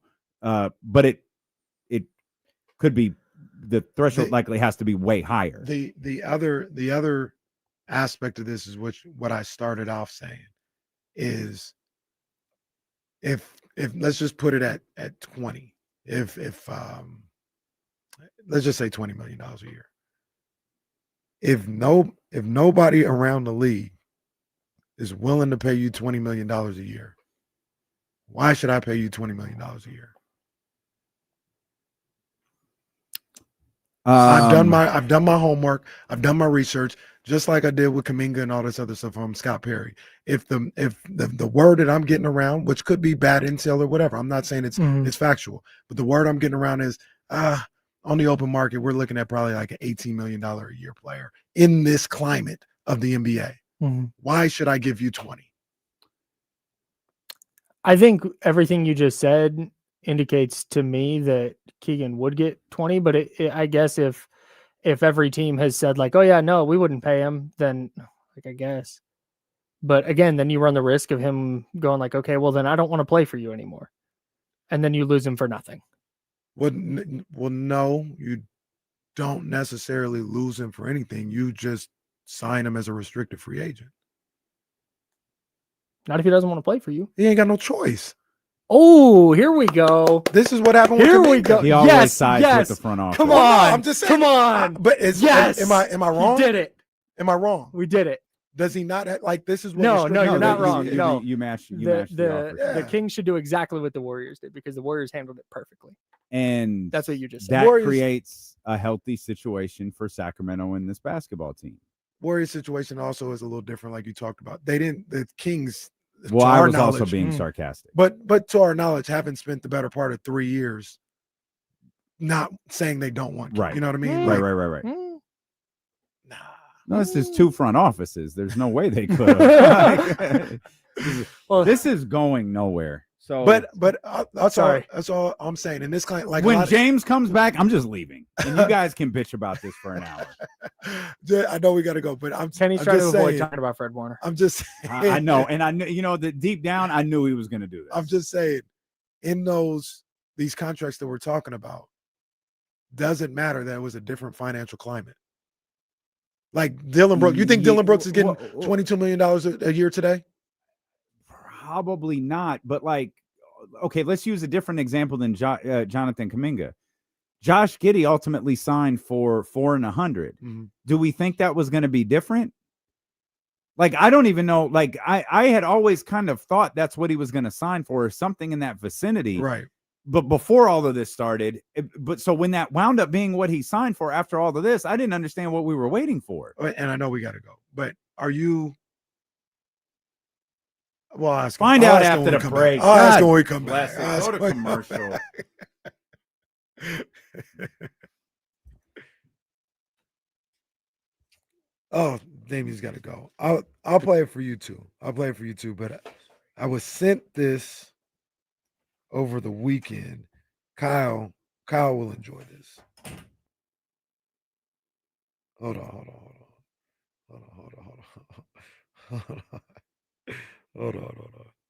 All right, Kyle, you listening? You listening, Kyle? Okay, check this out. Competition ain't going to NFL. Pounding man after man, pounding their brains in and out the ground.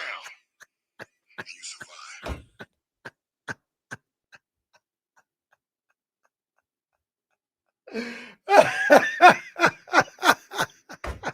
One more time. One more time. Not one more time.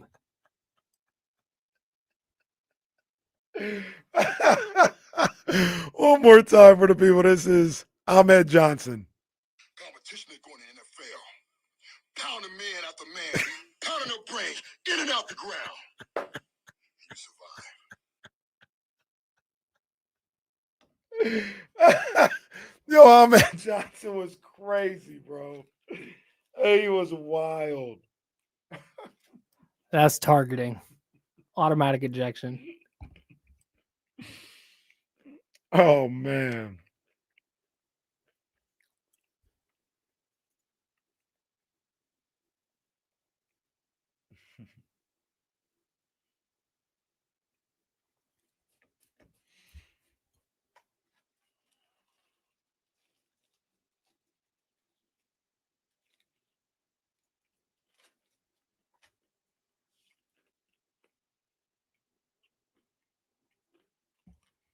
Chris, I hadn't listened to it, big dog. I hadn't listened to it, man. Michigan, I'll talk about Boots Ennis on Wednesday. What a performance.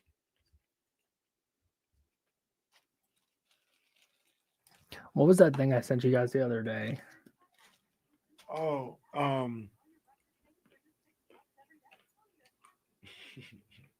Oh, welcome to Strapsonville. That's crazy.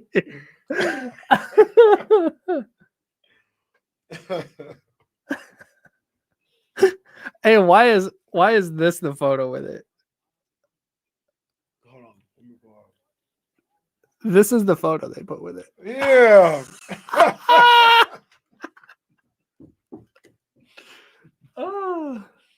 If anybody missed it, that's what the Jacksonville Jaguars tweeted after they traded for Greg Newsome and cornerback.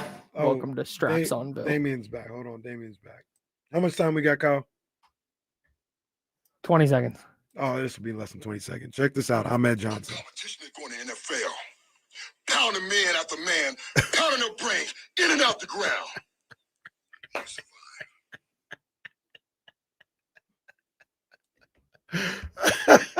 Wednesday's Bar West. Yeah.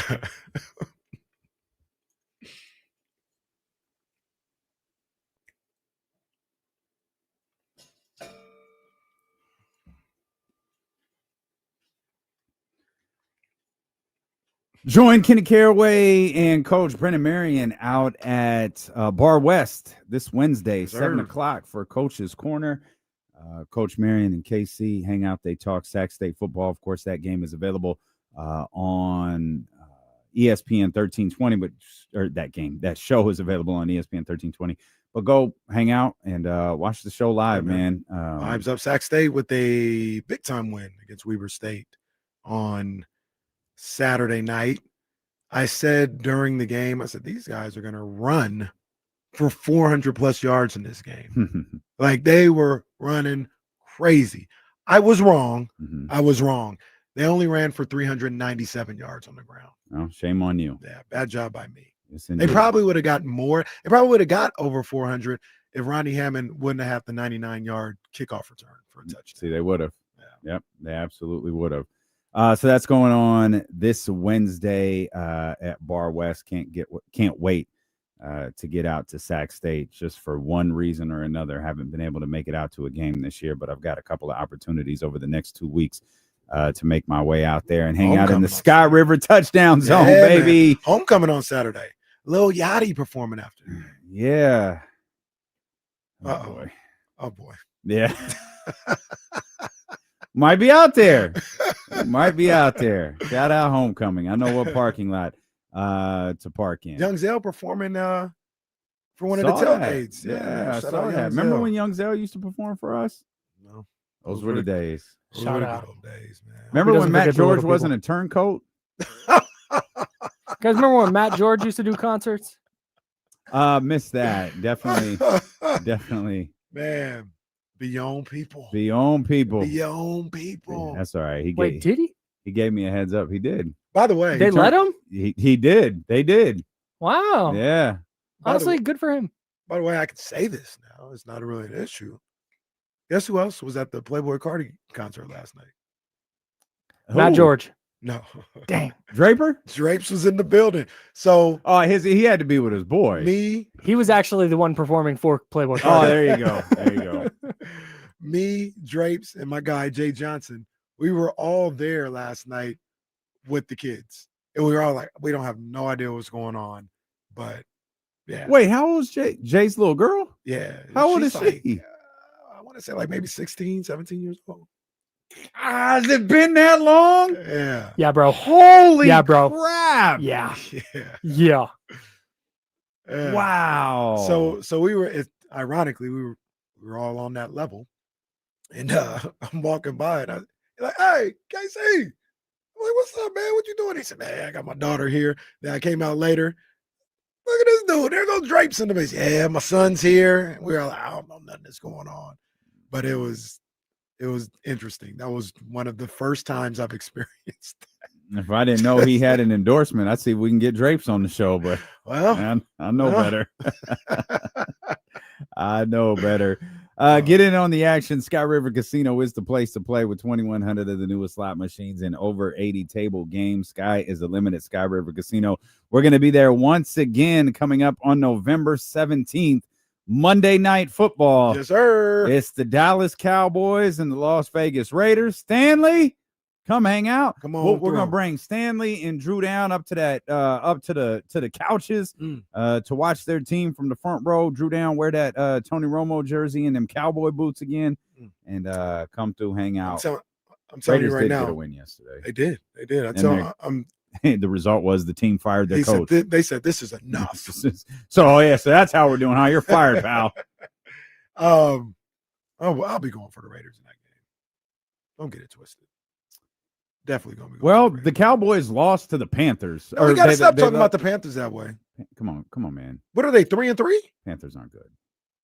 Oh, I don't care if they're 3-3. They're not a good football team. Okay. You're okay. I don't Hold think on. they're. No. I Wait don't a think second. they're good. They're Wait a not. second. They're not Russell Wait a Wilson second. rankings though. No, that's fine. That's all I'm saying. That's fine. You're 3-3 in the Panthers, but you still think the Colts stink.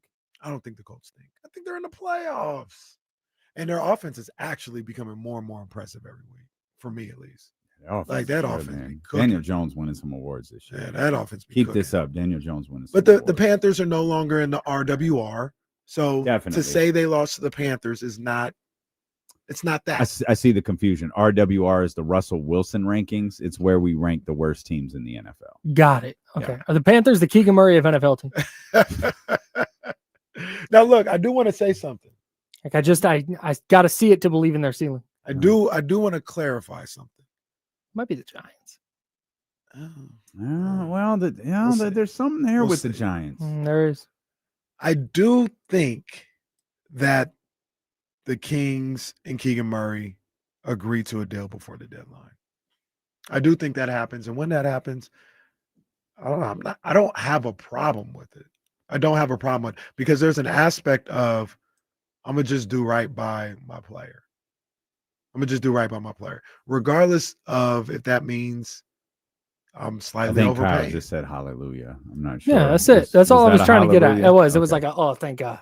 But we talk about conclusion. Josh. We talk about Josh Giddey though.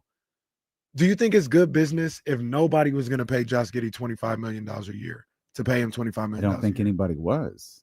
Like, who could have possibly have paid him? If the number, and this is drastic, maybe for dramatic effect, that's my point too. If the number was $15 to $18 million a year, and they said no, we're going to pay you $25 million a year, is that good business? No. So if the number is 15 to 18 for Keegan, you just for vibes. And I want to reiterate, I understand that matters, and I respect it.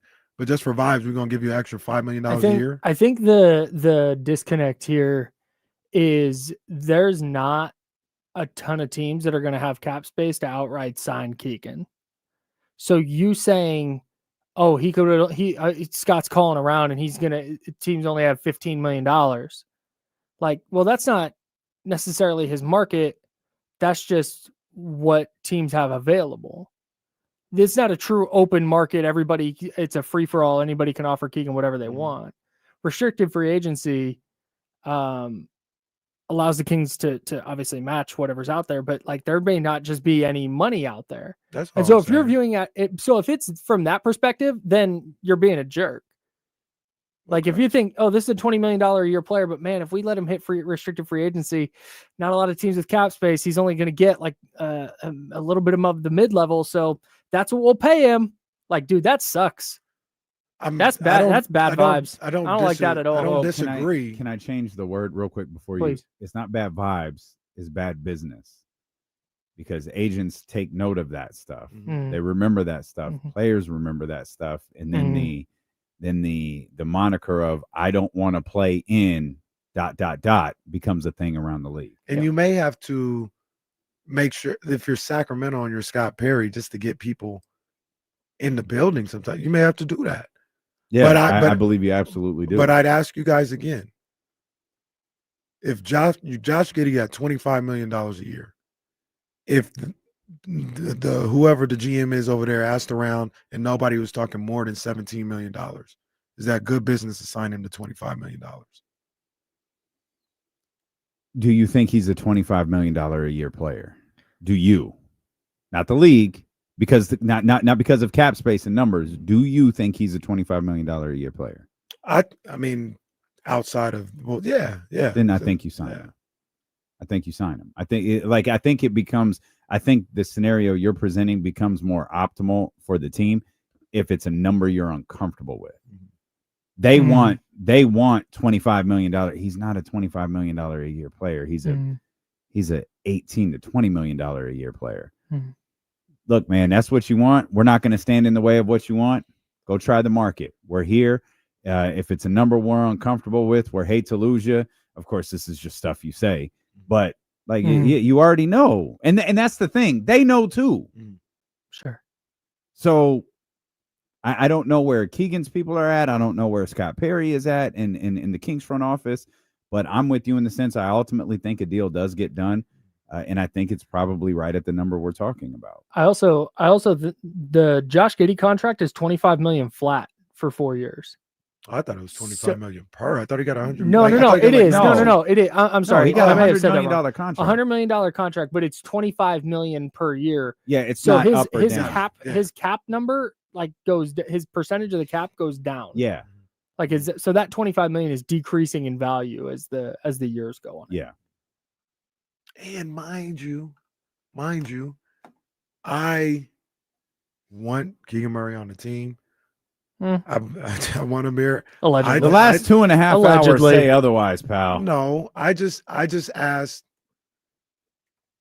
Like, I think the argument you guys had was like, just do it, just because that's what you do, and that may be the correct argument. But I also don't have to.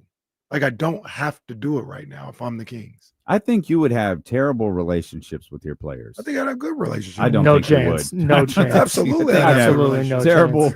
Terrible relationships with your players, and you would have awful relationships with their agents. I'd have a great relationship with both. I'd have a great relationship. You've stormed out of 5 meetings in the last 3 years. I'd have a great relationship with both. But so I just want to be clear, just sign him just because, right? Just because that's the vibes. Even if that's not what people are offering. No, because people aren't going to offer what his market value is. Is Keegan Murray a $20 million a year player? Yes or no? I think he is. I think Okay, he's then potentially him more to than $20 million. That's all, and we could end it whenever you're done talking about. Whenever you want to, because I don't want to say in this we circle. Can end it you let us know after I talk, because I don't want to say I have the last word or nothing like that. But just give him the extra $4 million a year, just because. It doesn't matter what you think his value is. If his actual value, once again, buying a house, the house, nobody's paying $400 million for this. They're paying no more than $400 million. You're just gonna go buy it for $700 million? You shop in different tax brackets. That's a great point. $700 million house. Point. I can't even fathom what that. And you hear how he's talking about this? It's like his vacation home. Like if you're gonna buy a second house and it's $700 million. What does a $700 million house but you can't use this. Time out real quick. You can't use that analogy though, because the analogy you're using is a free open market. There's no salary cap to consider. There's nothing. I could charge $700 million for my house, and it's obvious nobody's ever going to buy. The issue is that you're talking about Keegan being offered 15 or 16 on the open market, but he's going into a market where nobody really has the cap space to truly get him to the number that he should be valued at. And I understand you saying if you go just based on the market, that you'd be being a jerk. I'm just asking the question. If you know nobody else is able to pay that or will pay that, you'll give him an extra $5 million a year. If that, yes. Okay. Yeah. I would. Okay. And not just because it's Keegan. I don't have a problem with that. That's fine. I want Keegan and all these players to get as much money as possible. I was just asking a question. That's all. I'm going to go eat my lunch now. All right. What'd you have for lunch? Got some chili. Chili guy, huh? I don't like chili. Enjoy your lunch. Well, don't ruin his lunch. Just I don't like. Good thing I didn't bring it for you. Yeah, chili sucks. Babe, don't make the chili again. Kenny doesn't like it. Oh, you're gonna get a call tonight about 6:45 p.m. Be like, hey Kenny, I'm thinking about having XYZ for dinner. Is that cool? Is it cool? Well, you know, chili? Question mark. Well, you know what I do? I take that back because the wife actually makes good chili. But you know what she does? All right, adults. No, Ahmed Johnson here. She puts ground beef in the chili. I hadn't had that before. I just had the just chili with no ground beef. I do like it with that. I don't like beans. Chili with no beef. I don't like beans. So That's not chili. You're just having beef or bean stew. Well, maybe I've had it wrong the whole time. But she puts ground beef in there. Yeah, that's what you do. Hold on a sec. Are there no beans in her chili? There are, but the ground beef makes the it prominent. acceptable. Yeah, it makes it acceptable. Before, I guess I was just having it all wrong. It'd just be chili with just the sauce and the Yeah, you beans had and it stuff. wrong. Yeah, the See, beef's got to go starting with the forever. beans. What? Yeah, come on, man. You're What? playing with fire over there. What's this guy? Stop. No, Stop. he's Nah, not it playing with doesn't. anything. Nah, He's getting punished. No, I'm the for ref. He smirked when he said it too. He knew. He knew. Just trying to get my head around the situation. That's all. Oh, come on. All right. Another one. Matter of fact, I don't have any more flags. Take my hat off on this one. Not that it matters. Kings played on Friday and lost. Oh, all right, man. No, I'm glad you brought this up. I am glad you brought this up. We're going to talk about. Look, I didn't bring up Fred Warner. I thought you'd be happy. No. This is damn ridiculous, and this actually kind of pissed me off. This pissed me off. All right. Now, I want to preface this by saying maybe I don't have the same setup as everybody else, and it was perfectly fine. But the setup that was going on with the NBA, where they were using the Blazers in-arena video feed, is a joke. Yeah. It's an embarrassment. You want to talk about hundreds of millions of billions of dollars. What the hell is going on in the NBA? Where you got a penny pinch where in the first quarter, at the very least, half of the Kings' offensive possessions were never shown because we had to see Drew Holiday continuing to make a layup in 3 different angles because that's what was going on Blazer Vision. That pissed me off. Only thing worse was the audio. Oh my God. The audio was a disaster. Why, for a league that has negotiated billions of dollars worth of television deals, they just launched the new NBA app today. Yeah, still trying to figure that out. Is it on TV or not? I don't know, and I'm past the point of caring, to be honest with you. Like I'm inevitably gonna miss games during the season. Oh man, okay. Hey, we got to start the show with that crazy ending to the Lakers. Wait, what was that? What was that on? It was on Amazon. Forgot. I didn't see it, so I forgot. It's amazing they can't figure out how to air preseason games properly. It's so ridiculous. If it's about money, Uncle V, all you guys, if it's about money, look, I'll have me do it. I'll do it. You'll do what? I'll broadcast the games. Okay. If it's where I don't want to pay full price, I'll do play-by-play and color analysts. All right. For a cool $500,000, you won't have to worry about nothing per game. For those who don't know, that is a pretty big discount for Kenny. Like he doesn't per game. He doesn't. Oh, well, that again, it's still a massive discount. This you is like joke. 500,000. That's like you make Friends money. Like you're $1 million plus. You're Charlie Sheen money. Like $2.5 million an episode. That also reminds me, by the way, everybody. I think. Yeah, I'm gonna make sure I got the matchup correct. But I'm making my analyst debut on Friday night. Okay, where at? In Granite Bay. You going to 1142? No. Oh, it is Rockland versus Granite Bay. Okay, I'm gonna be on the color or that color analyst, not the play-by-play. Breaking it down. but this is basketball. No, this is football. Football. Yeah. And where do we get to watch this game? I believe it's on the NFHS network. I'm pretty sure. So do it one more time. NFHS. I think it's National Something High School Network. Could it be football? No, because they do basketball. They do all high school sports. Okay. On that network. Okay. The NFHS network. Okay. I'll be doing the. Is that $9.99 a month? I think it's $11 a month. I think it's $11 a month. But yeah. Check me out, man. Rockland and Granite Bay. I'm not going to disclose that. Okay. Yeah. You want to be relatable. I understand. I understand. That's awesome. That's awesome. You said that's this Friday? Yeah. I'm primarily going to be doing like basketball games, but I talked to my guy. He's like, you want to do this football game with me? I was like, sure. There you go. I got to watch some games now.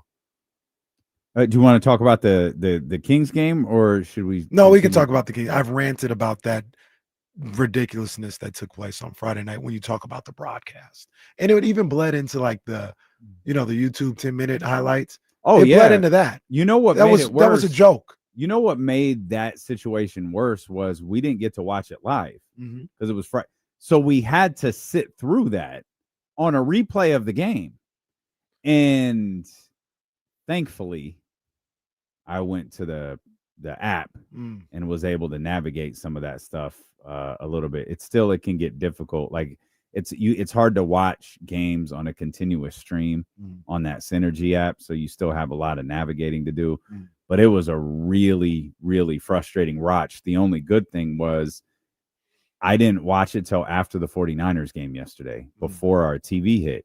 And I started, like, I knew what I was looking for. So I was able to navigate that game a little bit easier than if I had just had to sit there and watch that very frustrating broadcast. Do we know if that's how it was live? Like for the people who watched it live? I assume it was, because that's what the stream I found was.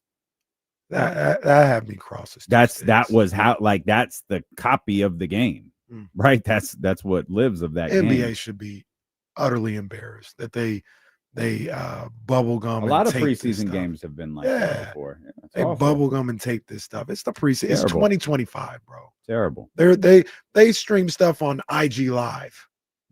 People stream games on IG Live. You can't find a better way to get your product out there.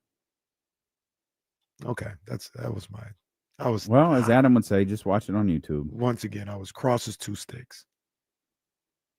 I know that when we were out on Friday, I saw that Dario was playing and thought, "Oh, that's cute." By Sunday, I was watching those Dario minutes very closely, and I don't know. And it kind of, before we got into contract extensions and all that other stuff, I don't know where the Sacramento Kings go in this situation with Keegan Murray's absence from the lineup. We heard Doug. As a matter of fact, here's Doug Christie today. We'll check in with Sean Cunningham, his video courtesy of KCRA. They probably don't like me playing this because I don't think they like us, but still.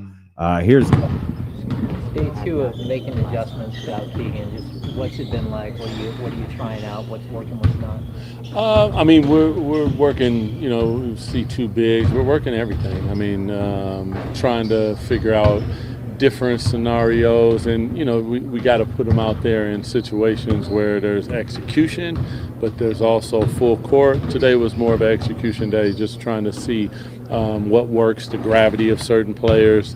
They're stretching the floor by three-point shooters, and they're stretching the floor vertically. So there are a lot of different looks. We saw you talking to Dario Saric out here for a little bit. Just how surprised are you to have him in camp and sort of the player that he is after not really being able to see much of him last year? Dario is he uses his mind when he plays, and I love that he has a knowledge of the game, understands on the defensive end, more of your team defender, being in the right spots, using his voice and talking. But his ability to make shots, I mean, that's big because it gives space to all of our guys to be able to get downhill, and then that gravity and all of that just creates three-pointers. He understands how to play next game. Once he catches it, he's looking to shoot. He's on to the dribble, handoff, pitching, like all those different things. That's high-level stuff. So it's a pleasure to be able to coach him for sure. Figuring out that starting group, do you hope to have consistency with who's out there, or do you think it could be situational based on matchup? Definitely. I think it's going to be, maybe matchup-based and different things that we got to think. But more than anything, it's not really about who starts. It's about who finishes. So understanding that from night to night there might be matchups that are beneficial to us, and we're going to look at all of them. I don't imagine it's like going back to square one, but does this feel a little bit like a reset when you have to kind of make an adjustment like this? I mean, it doesn't necessarily feel that way, but I mean, it is what it is. You gotta deal with it. Keegan is a really incredible talent that we value very highly, and unfortunate what happened. So, but you know, as it goes, we have to figure out a way to make it work, and that's what we're doing every day. With the roster construction, do you lean into small ball at all? It's a possibility. I think, again, to the previous question, I think that's one that we look at and say, what are the matchups tonight? And if they are in that small ball arena, or we feel like we can get away with it, you know, we test it out. And some of that is, listen, you're going to test it out, and small ball works if small ball is working. And you know, two bigs works if two bigs is working. So it's gonna be, you know, we're gonna have to try certain things and see what's working on a given night, and then adjust accordingly. When you look at the first couple of preseason games, your assessment of this team, where do you feel the biggest areas for improvement are? Well, for me, it's always going to be defense. I think, you know, we can look at the offensive end, but I think, you know, shot profile and different things can affect your defense, your transition defense. There's a smoothness to what we want to do when we talk about our offensive pillars of pace, space, and sharing the basketball. You know, we want to move the ball up the floor, whether it's with the dribble or with the pass. And then once we get into that, we got to get into the next actions and make the game move for us. Move the ball and move bodies. And so it's not so much about like how individuals are playing or a group. It's right now we're creating an identity. And identity is who it's going to be regardless who comes in here. Now you do have to play to your talent and what you got out there, but there are certain parts of the game that we are not going to bulge on, and it has to be what it has to be. Always take the more on the Doug Christie answer. Yeah, that's a good call. He's going to give you a thorough response. He said a lot there. We'll come back. We'll break down what Doug Christie had to say. Spoiler alert, none of it's good. Stilo and KC, brought to you by Sky River Casino and Sacramento Sports Leader, ESPN 1320.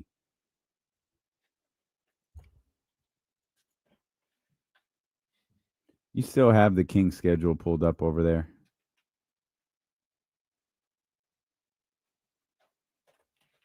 Do you still have the Kings schedule pulled up over there?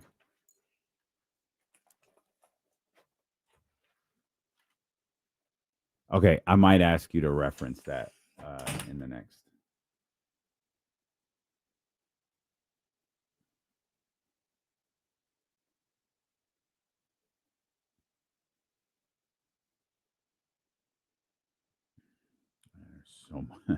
There's so much of today's show we didn't get to. So much. That's all right.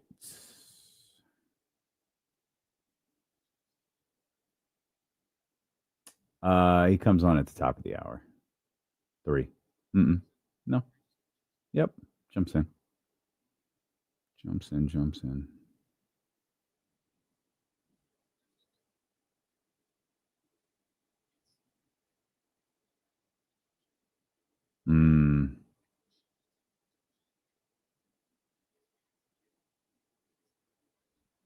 Understood. No, I understand.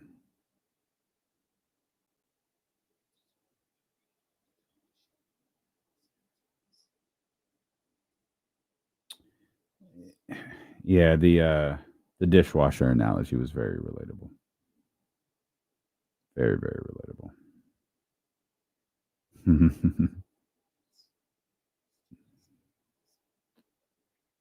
Yeah.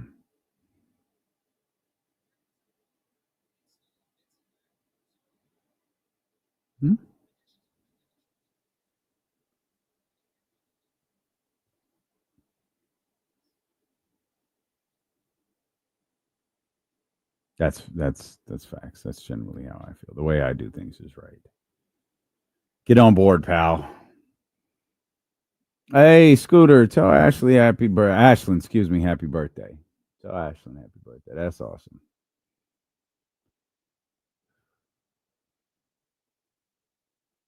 I don't know if James went home or if he's coming in here.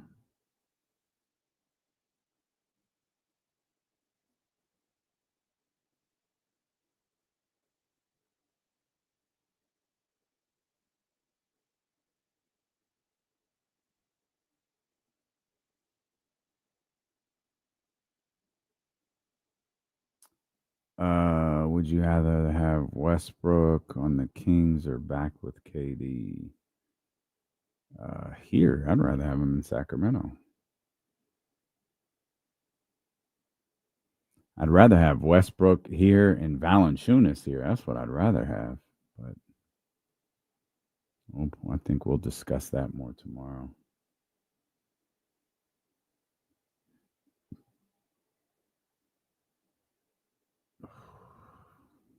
Man. Will, as he was talking about small ball, I kept thinking about Minnesota.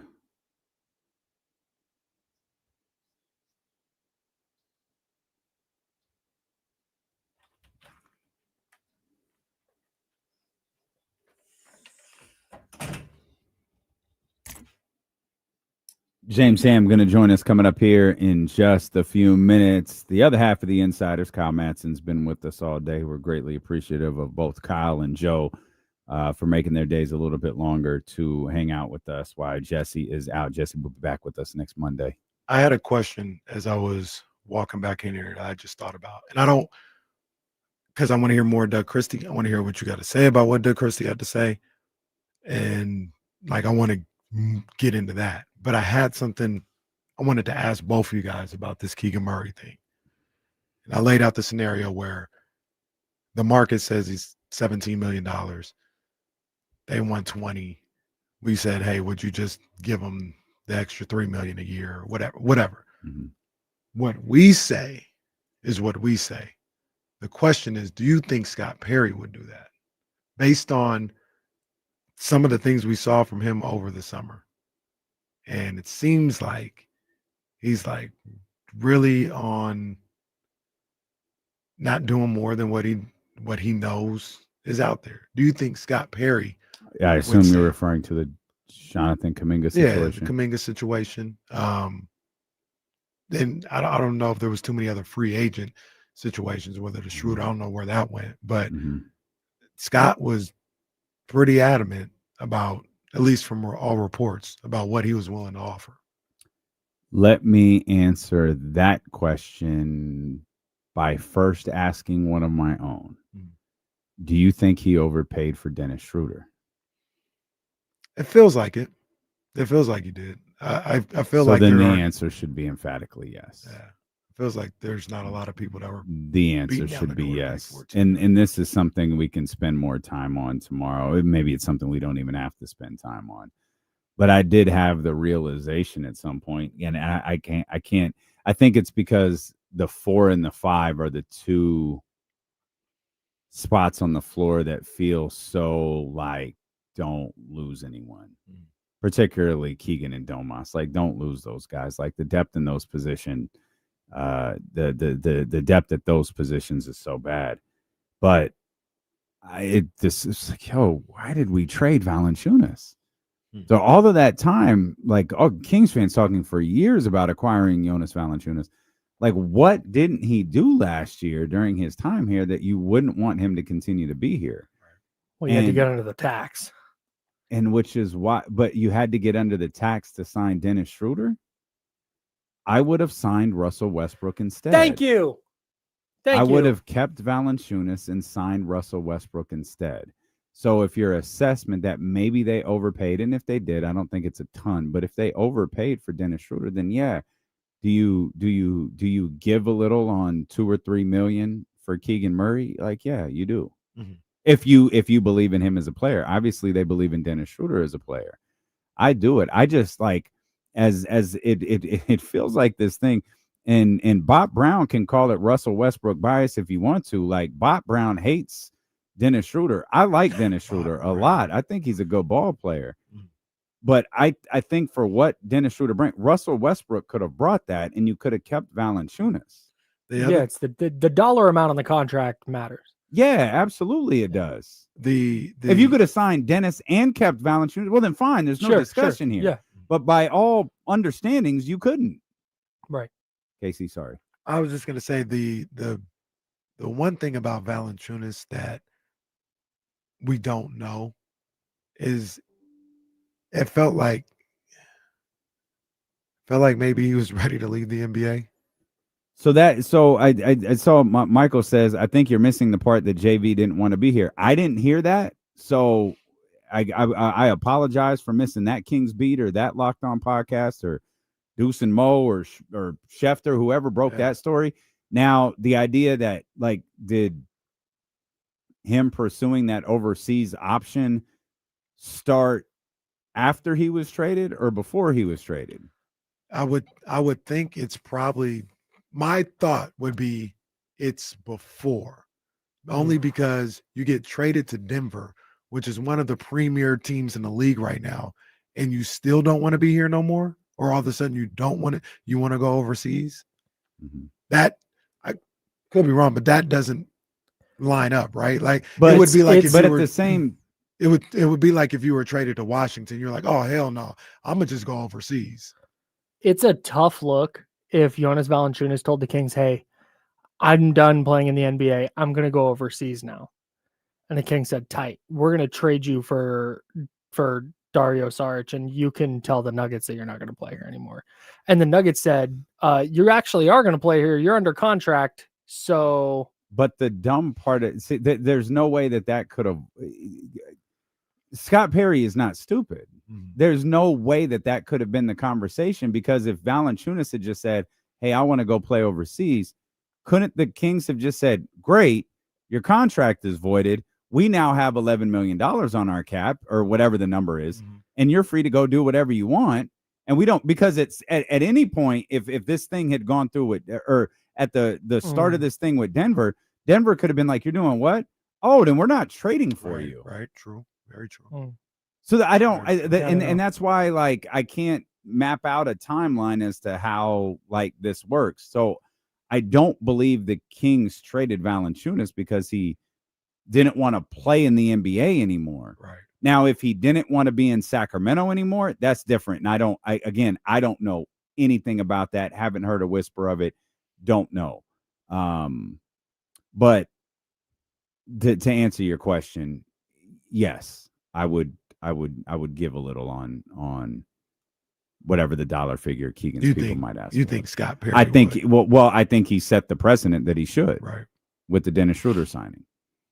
I didn't. We can go back to hear more from Doug. We could dead Keegan. I just thought about that. I was I got you. I wonder what Scott Perry would do in that situation. Well, this actually ties into our conversation perfectly. Real quick, I think Scott Perry wants to move Keegan to the 3. So I think he would do that because he thinks Keegan is currently miscast. I completely agree with you. And to go back to the line Kenny just said, I think some of his moves this summer show that. Yep. Because he had no problem stating, like, or allegedly telling Jonathan Kuminga's people he had a starting role here. And we all came to the conclusion that was 4, 3 for Keegan, 2 for Zach, and then it was probably DeMar that you'd have to manage. And for the record, I think Scott Perry's wrong if he believes that. I don't think, I'm in the minority. I don't think Keegan Murray's a 3. He doesn't move well enough. Guarding at the 3 or offensively at the 3? Guarding at the 3s. Okay. I think I'm wrong. I'm not wrong, but a lot of people think I'm wrong in this. I think he's great at the 4. In today's NBA, like I said, you're not going up against Charles Oakley and Derek Coleman at the 4 every day. You're going up against Jake LaRavia at the 4 and Jared Vanderbilt. A lot of Jake LaRavia references today. And Jared Vanderbilt and Patrick Williams. Like, I think Keegan is actually really good at the 4. But I think Manny might think that too. Me and him might be the only ones who think that. Doug mentioned, well, here's the bad news. Keegan's not starting the season at the 4 or the 3 or the 2 or the 1. He's not starting anywhere except the injured list. Doug, this isn't going to come across the way I want it to. So I don't think they have a clue what they're going to do. I think they're just I think they're doing their best to try to mess with certain things during practice to see what they can march out there. And the good news is they play on Wednesday. So whatever they're doing yesterday, today, tomorrow, they can try on Wednesday at the Golden One Center. But he talked about going small. He talked about, if small ball presents itself, like, hey, maybe we do that. You've got Chet Holmgren, Giannis Antetokounmpo. By the way, you got Chet Holmgren multiple times. Giannis Antetokounmpo. You got Julius Randle in here. You've got Julius Randle multiple times in here. You got Lauri Markkanen, who's 7'9". You got Jaren Jackson Jr. These are all in the Kings' first 20-something games of the season. I don't know that going small is the move. I don't know that certainly starting the game small, which is something that I speculated on, is if defense is such a big issue, do you consider finagling a way to get Keon Ellis in the starting lineup? What's that look like, bro? I don't know. I have no clue.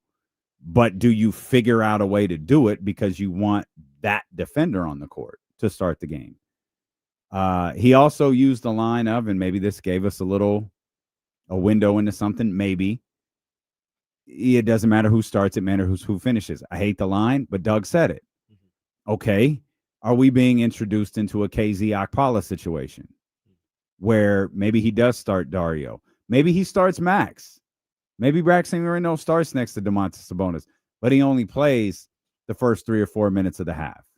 And then that's where Keon Ellis comes in and you get that defender. And your goal for the first 3 to 4 minutes of every single game is essentially to survive it. Survive that 3 to 4 minutes as best you can. Try to get something going offensively. And then, again, assumption, you bring Keon Ellis in wherever you feel you need to. And I don't know, I guess Dario, maybe Isaac Jones, and you try to, set yourself defensively somehow, some way.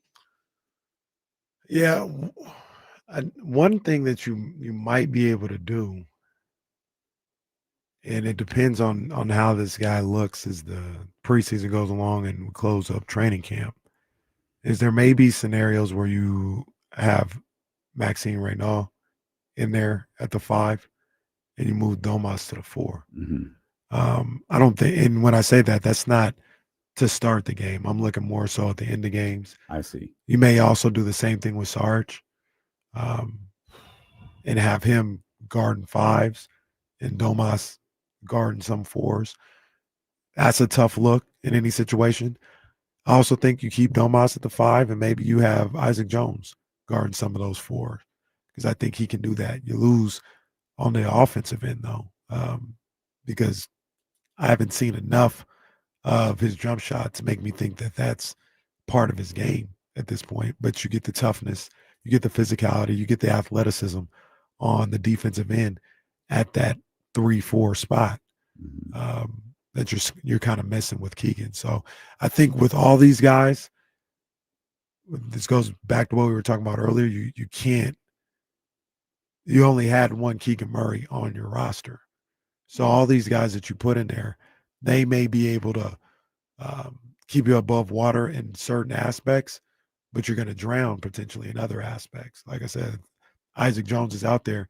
He might be able to do some of the same defensive things that Keegan does, but he doesn't spread the floor like him. He doesn't score like him. Dario Sarge, he might be able to score and a little bit in the same ways that Keegan does, but he's nowhere near the defender that Keegan is. So, and Maxine may not be ready for that. And then you put Domantas Sabonis at a 4 spot, and he'd have a hard time staying with Julius Randle or something like that. So nothing is going to be a clean fit, but this is where I talked about earlier. You may look at certain matchups, certain scenarios, and wonder if you can just get by until Keegan's able to get back 5-6 weeks from now. Let's see what TC's talking about here on the Elk Grove Kia Talk line, 916-909-1320. TC, what's up, baby? What's up with my two brothers? What's up, man? How you doing, TC? Man, I'm just making it through. I'm not even, to be honest with you, I'm going to lay it right on the table. We're not even talking Niners, bro, because y'all heard me earlier, right? That was we ain't even crazy, going to go on that line because it's 5, huh? That was crazy, by the way. Hey, listen, I know, bro, but 5-4. Hey, what you talking about? What I said? Shout out to everybody who didn't hear him earlier, and shout out to everybody who hasn't been spending the last 5 He hours. found a way listening the to radio. blame Kyle. He found a way to talk about Fred Warner and blame Kyle Shanahan with the offensive line. No, give me a minute. We'll talk Kyle, about give that me a tomorrow. minute. We'll talk about that tomorrow. What you got to say with the Kings? Hey, now the Kings, bro. Hey, this situation. So are we supposed to like tank or blow the whole season up because Keegan? Like we don't have Keegan for a couple weeks. I'm not really understanding. Like it's. I mean, I know we can't be so matter of fact of what we say, but it kind of is like next man up, bro. Like we can figure it out between Neek and the guys that we got, bro, at that position until dude come back, right? So what are we really talking about? We talking about finding a guy that's gonna shoot maybe 5 or 6 times a game, and then we gonna get on here the next day talking about, bro, you gotta shoot more shots. We can find somebody on the roster to do that. I get it. Keegan is very important, bro. But this ain't the end of the season, bro, just because he messed up his thumb. That's what I'm calling with, bro. All right, TC. We'll see you tomorrow. James. Oh, James. You also took a TC call. Yeah, we take TC calls, man. It's all good, man. That's love. We always. Nothing but love, TC. We today's show has been a mess. First of all, it's just been an absolute disaster. We've been arguing for most of it. Down. Yeah, we lost our spiritual leader too. So let's start with Doug, because that's what we were just talking about. You talked to Doug a few minutes ago. I thought you asked him some pretty direct questions. And as much as I love Doug Christie, and you tell me if I'm completely off base on this, Kyle Shanahan just said that he expects George Kittle to play on Sunday. So there's a little good news for San Francisco 49er fans. Kyle Shanahan said he expects George Kittle to return from his hamstring injury on Sunday versus the Falcons. I didn't get the idea that Doug has the slightest clue what they're going to do on Wednesday. Yeah, well, I mean, part of it is that you're facing a team that's extremely unique, right? So the Clippers, they've got 2 giants at the center position because they signed Brooke Lopez to go with Zubats. So you're going to have to play your big men there. They have a super athlete in John Collins at the 4. They've got Kawhi at the 3. Like they've got all kinds of athleticism and 6'8" dudes, and you don't have one of them to run out there and play against him. So, like, look, I think he's still in the same mode that a lot of us are in, that, it just happened. It feels fresh. It feels new. And, you're talking about 6, maybe 7 weeks playing without Keegan, maybe a little bit longer, maybe a little bit less, but still, between 12 and 20 something games without your starting power forward / your all defensive guy that you have. So, I asked him about getting the call, and, he's been through a lot of injuries, not just himself, but, he's on the team that Chris Webber blows out his knee. And, you get that call in the offseason that, or in the playoffs that, hey, Weber's done. And not only is he done, but like it's microfracture and he's going to be gone for all next season as well. So I kind of wanted his perspective. Forever. Yeah. Oh no. I mean, their dynasty ended that day. Mm-hmm. I mean, without any question, their attempted dynasty. It ended the day that Chris Webber blew out his knee. We just didn't know it. Right. And, strangely enough, that's the day my oldest was born. I was in the hospital watching the game, May 8th, 2003.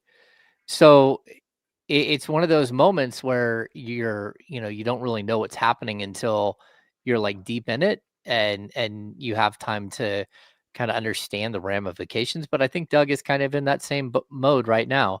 He's trying to figure out exactly what to do.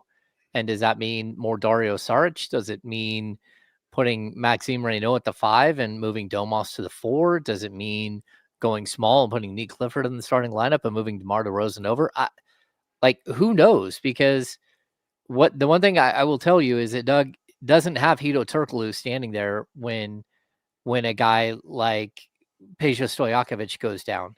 He doesn't have a Bobby Jackson to fill in for a Mike Bibby when he hurt his wrist. And maybe he's got that, but he certainly doesn't have a Scott Pollard that can step on the court and be the type of player, or Brad Miller to go be the type of player in case you lose Vlade or Chris. And so he's kind of stuck that at this one position that we've pointed out for the last 3 or 4 years, they just have never been able to find a secondary person. And now it's worst case scenario. Do you look at guys like Sarge and Isaac Jones potentially as guys that, you know, might be able to help out with certain things? If they're not able to help out with everything, are there things that they can bring to the table that are Keegan Murray like, you know, separately? I mean, the true answer to that question is absolutely not. Like, none of those guys bring what Keegan Murray brings. That doesn't mean they can't bring their own whatever they bring to a game, but they are not in any way, shape, or form Keegan Murray clones that just aren't as good. That's not what they are. You know, there's a big difference between a guy who's a 3-4 and he's playing the 4, and he can also defend 1, 2s, and 3s, you know, than a guy like Isaac Jones or Dario Saric that are more like 4 or 5s, right? They can defend the 4 a little bit and they can defend the 5. I don't think Dario Saric, I don't like, honestly, Doug talked about it today. He's more of a team defender.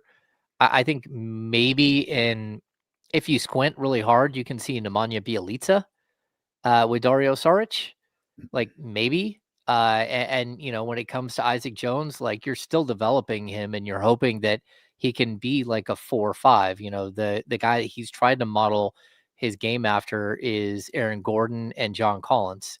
So that's just a different type of player than what Keegan Murray is. And so you just lost your most versatile player. And it doesn't matter whether he's averaging 12 points a game or 15, or he's shooting 40%, or he's shooting 34% from 3. He's by far your most versatile player. And when you lose that, especially in a league that's built on versatility now, then you're going to be in a lot of trouble. How doom and gloom are you for this injury and what it means for Sacramento to start this season? I got to be honest. I don't think of the first 19 games any differently. I mean, yeah, is it going to be tough? Yeah, it's going to be tough. But the first 19, 20 games of the season were going to be extremely difficult one way or another. So do I think it's more that you're not able to build. You're not able to like start establishing who and what you are and the culture that you're going to do. Because there's just a big difference between, you know, plugging any of those players in and plugging Keegan in. I think if anything, it just puts another gigantic spotlight on the fact that this roster, for whatever reason, they haven't been able to add this type of player to mask this. You know, you don't like the 49ers losing Fred Warner. You don't ever have a second Fred Warner hiding on your bench. You don't. But you might have a guy who's versatile enough to play the position. I don't think the 49ers do. But that's going to be tested. And maybe they've got someone who can fill in admirably, who just isn't to the same level. The Kings don't have the same type of player. And so that's my biggest concern. But again, this season is, to me, was always going to be a little weird until you kind of made the moves that you're hoping that they would make. And that just means that everyone's in a holding pattern. So I think maybe one of the good things is this might put the Kings in a position where they are either more aggressive or more honest about where they are as a ball club. And, that's probably a good thing. How would you go about this if you were Doug Christie and trying to work through this while Keegan Murray is down and with the guys that you have on your roster? How would you look to go about this to try to keep your head above water during this time? I'd give myself like 2, maybe 3 options. I would establish what they are very quickly, and I would stick to it and hope that I chose right. Like, to be honest with you, he's got a couple of options here. Like, he can start Keon Ellis at the 2, push Zach LaVine to the 3, and move DeMar DeRozan to the 4, and start those 5 players. That's one avenue. He can again, go Reynaud and push Domas to the 4. He can start Dario Saric and see what happens. He can start Isaac Jones and see what happens. Like, but whatever it is, you need to have like 2 or 3 options, and you need to give them a little bit of life. And if, again, option 1 is probably the Isaac Jones Dario Saric combo. If one of them is not working, you can switch to the other one and see if that helps. But be ready to abandon that and go to something different if that's the case. And so I wouldn't, again, he's going to try to play it game by game and do some matchup stuff, but that's a really long period of time to do matchups. Like, we're not talking about a 4-game set or something. We're talking about probably between 15 and 20 games. That's a lot.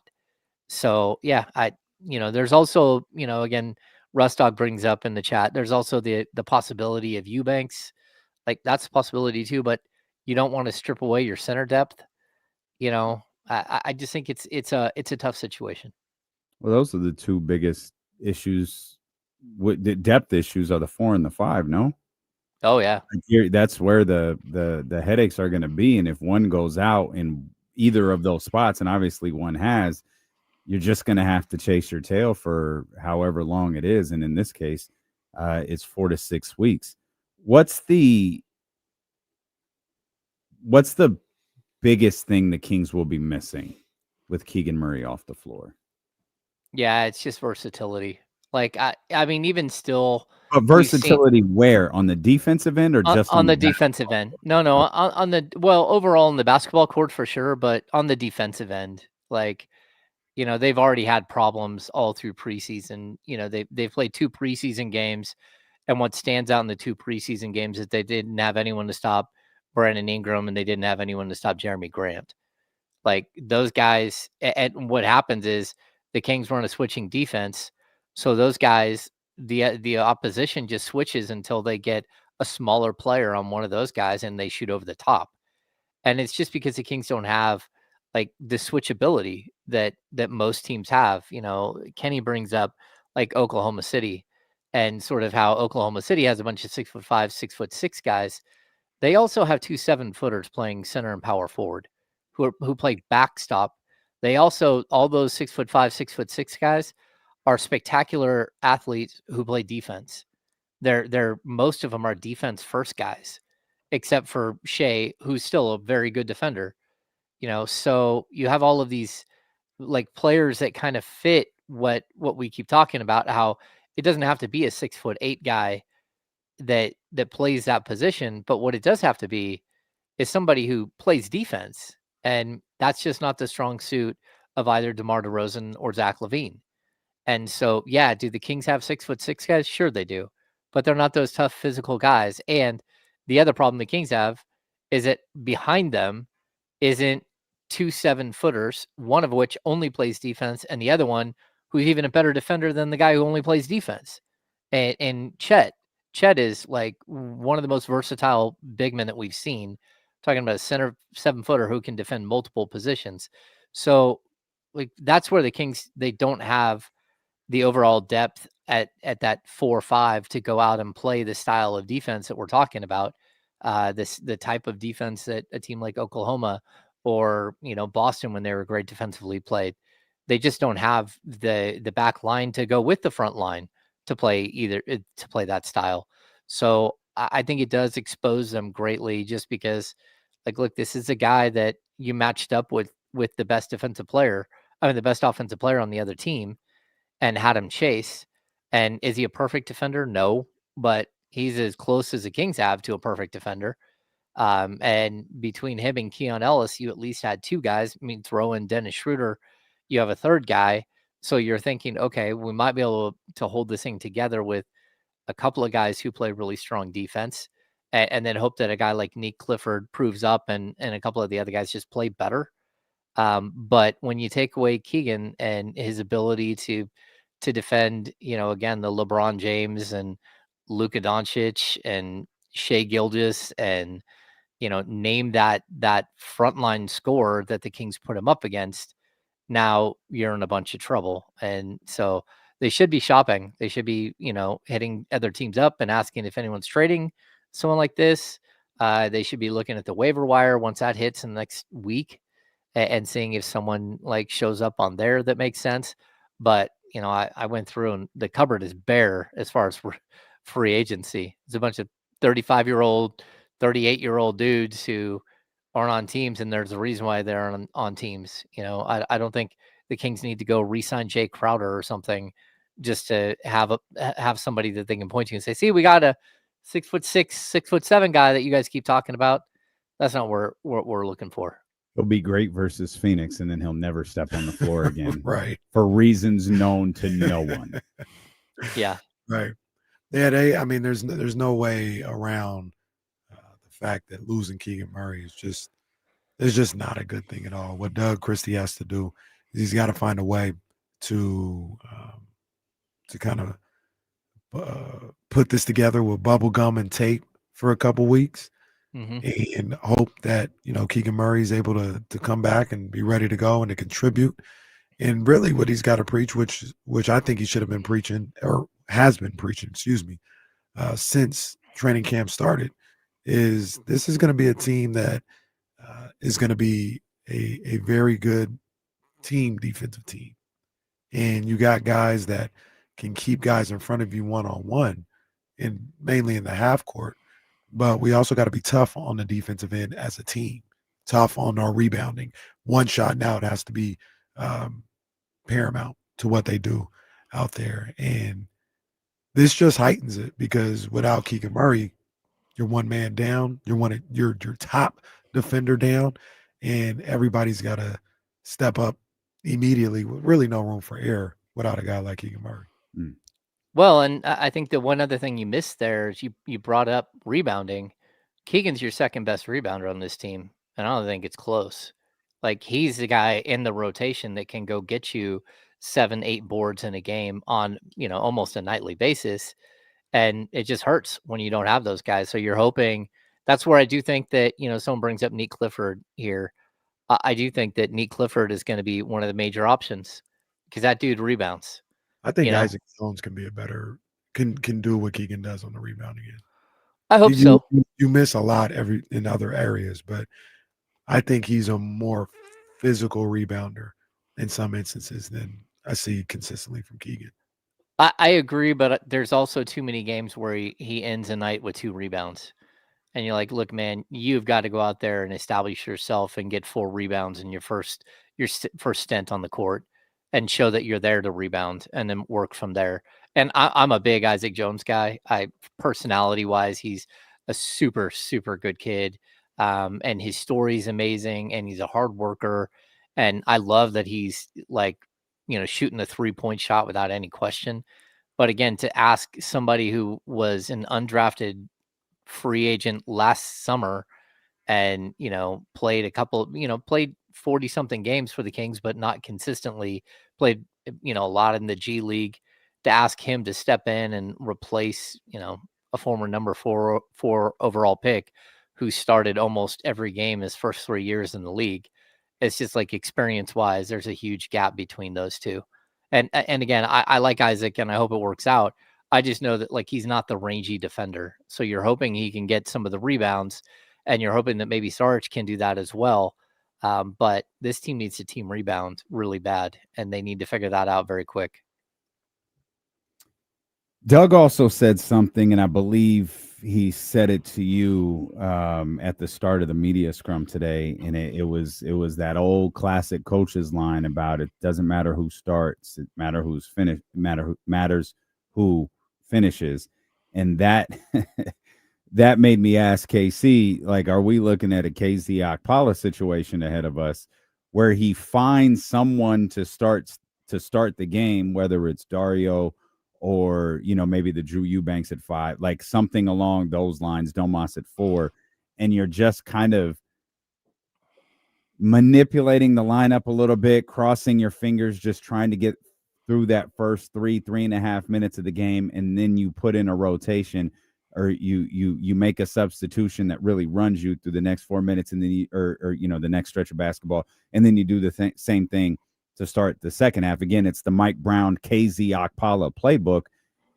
Did you get that impression? And again, like it seems like all things are on the table, but when he mentioned starts and finishes, that was the first thing that popped in my head.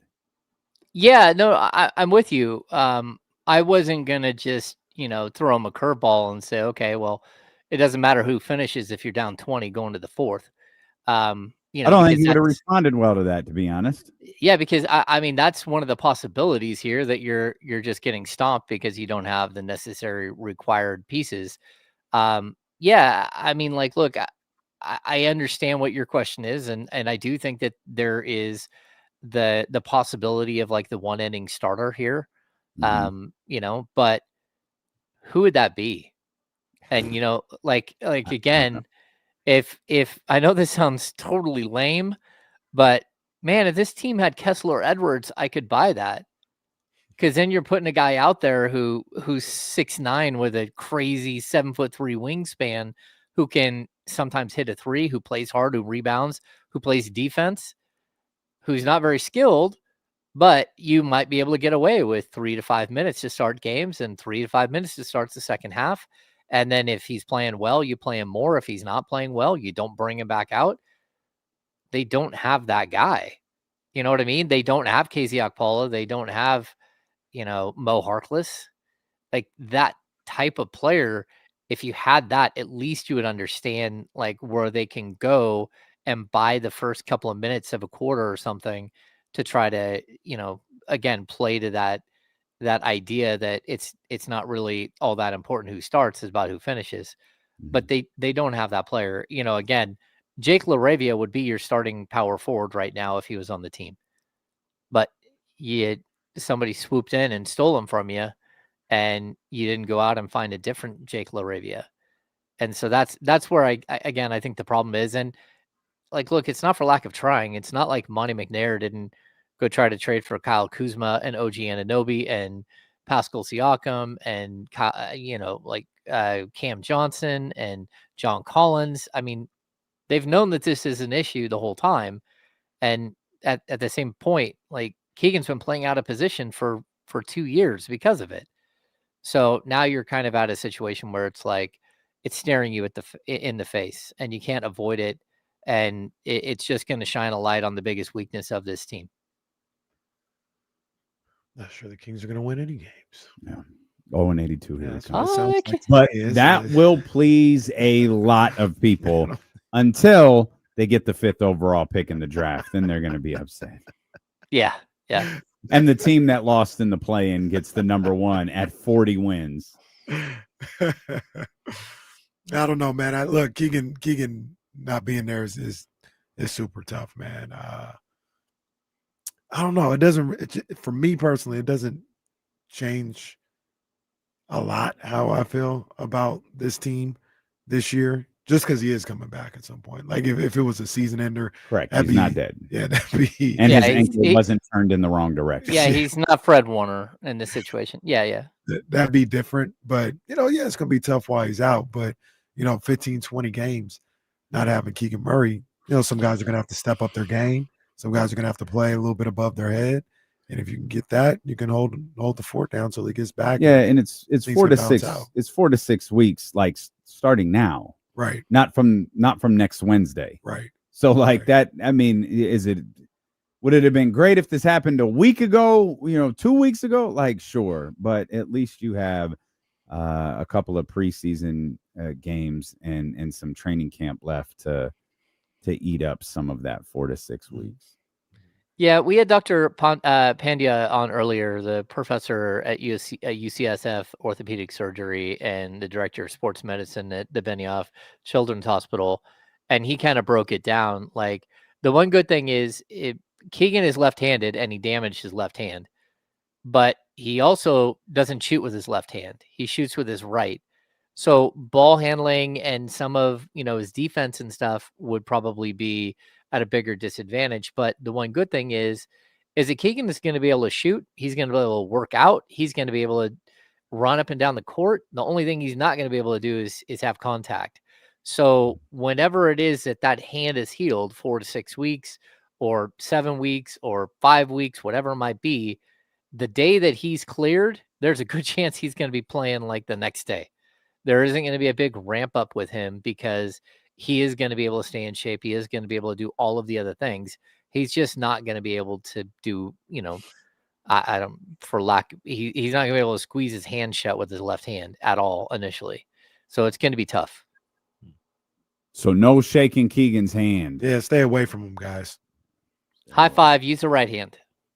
Nah, just give him the deuces. Just like, hey, what's up, Keeks? Fist bump. And he'll just give you the head nod. Hello.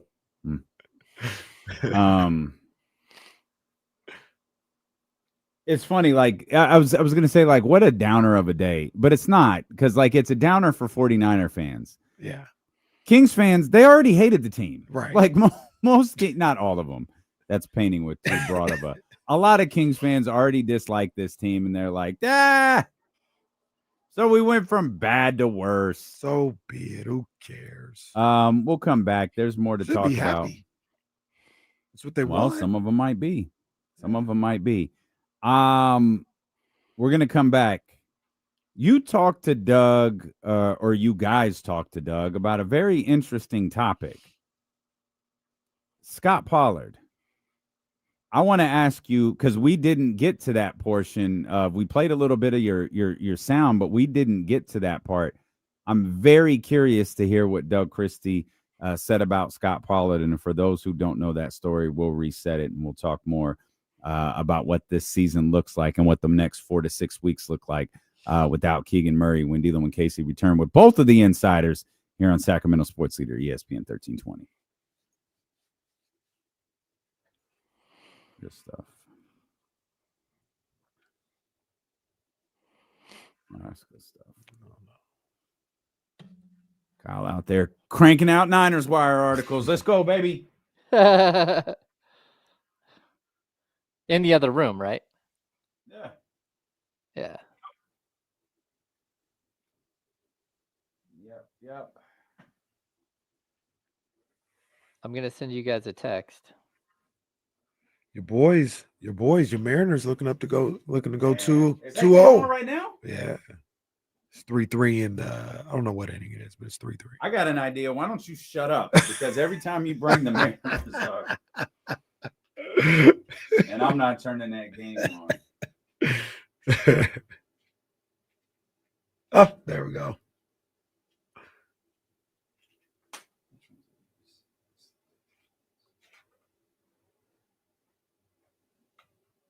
You're here Thursday, right? Thursday night. Yeah.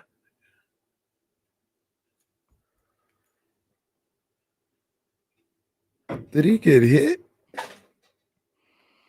He did get hit. Is he okay? Yeah, he's okay.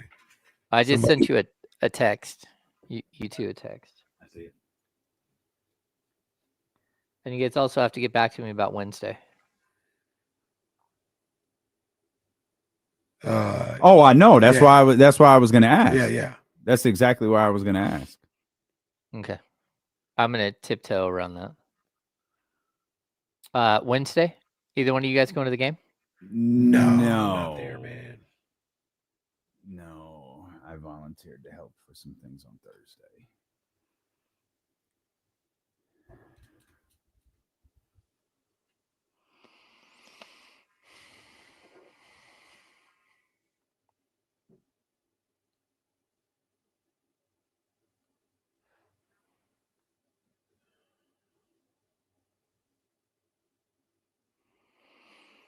Yeah, I don't know. What would you guys do in this situation? Who would you start? Jesus, man. When it first happened, I was thinking Isaac Jones, but as this morning,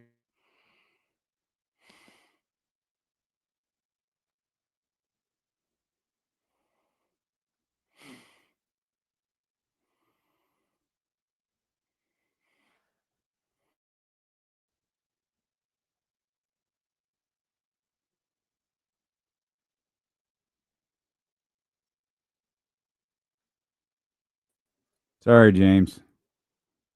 Oh, I thought I did that. No, you did. Yeah, you did. James, stop pressing buttons over there. God damn it, pal.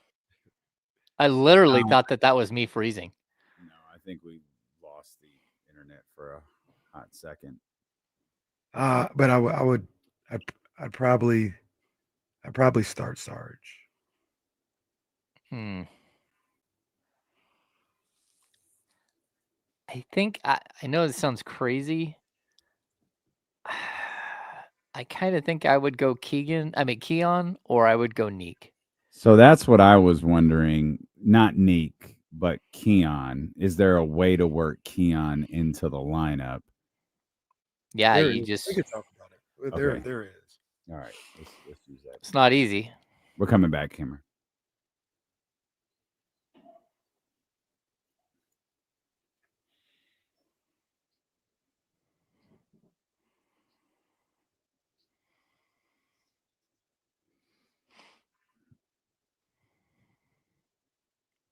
All right, we are back here with the insiders, both of them. Kyle Madsen, kind enough to help us out today, as he has so much with Jesse Tapia. Jesse will be back with us on Monday, and of course, James Ham is here with us, fresh from King's practice. We'll get back to what to do with Keegan Murray out for the next 4 to 6 weeks, James. But Doug apparently touched on an interesting topic. Apparently, there was a conversation today with Doug Christie and Scott Pollard, and I'm curious to hear what he said about that. Scott Pollard is here for the Phil Oates golf tournament, and for those that are unaware, I'm sure all of you are, as Doug and Grant Napier kind of went their separate ways, and Grant Napier has trashed Doug Christie at every turn, and Scott Pollard has very publicly sided with Grant Napier in this situation, who is, I believe, one of his best friends, and has openly and regularly trashed Doug on social media,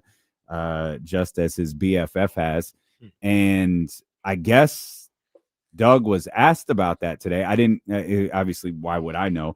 The two had a conversation this morning, meaning Doug and Scott, and I'm curious what did Doug share about that today? Oh no, I don't know if they've had a conversation. Maybe they have. Okay. Maybe I read that tweet wrong. I apologize. Oh, no. Like Chris Biederman asked Doug about Scott, about the old Kings, about all that stuff. And that's where, the conversation kind of went. Doug was gracious like he always is about Scott. He says he sent him well wishes and stuff during his recovery. We had Scott Pollard on from his hospital bed like 2 days after he had heart transplant surgery, and just it's crazy. But to me it's kind of sad, because like I think this has put like a bit of a split between like the early 2000 Kings, the situation that happened with Grant, and how some players, like one or two players sort of took Grant's side.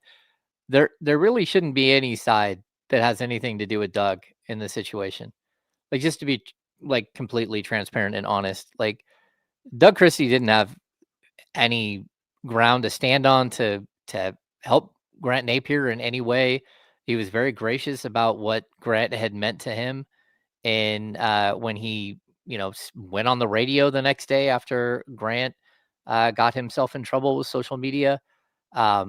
It doesn't matter how much you want to make an issue out of this. Doug hasn't had an issue because Doug didn't do anything wrong.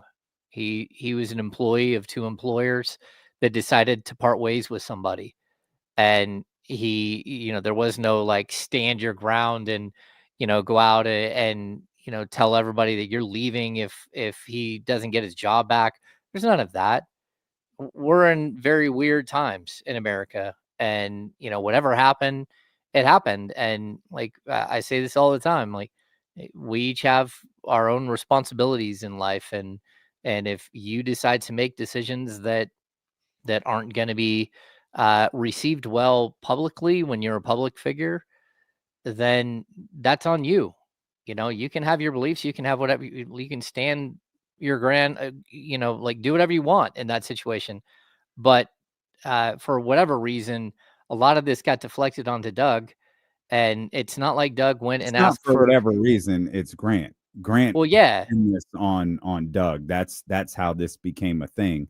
Is he called him a coward and he called him all sorts of things, essentially for not doing what you just said, not standing up. He desperately needed a black person to publicly have his back, and he wanted it to be his former co-host, and Doug wasn't going to go for that.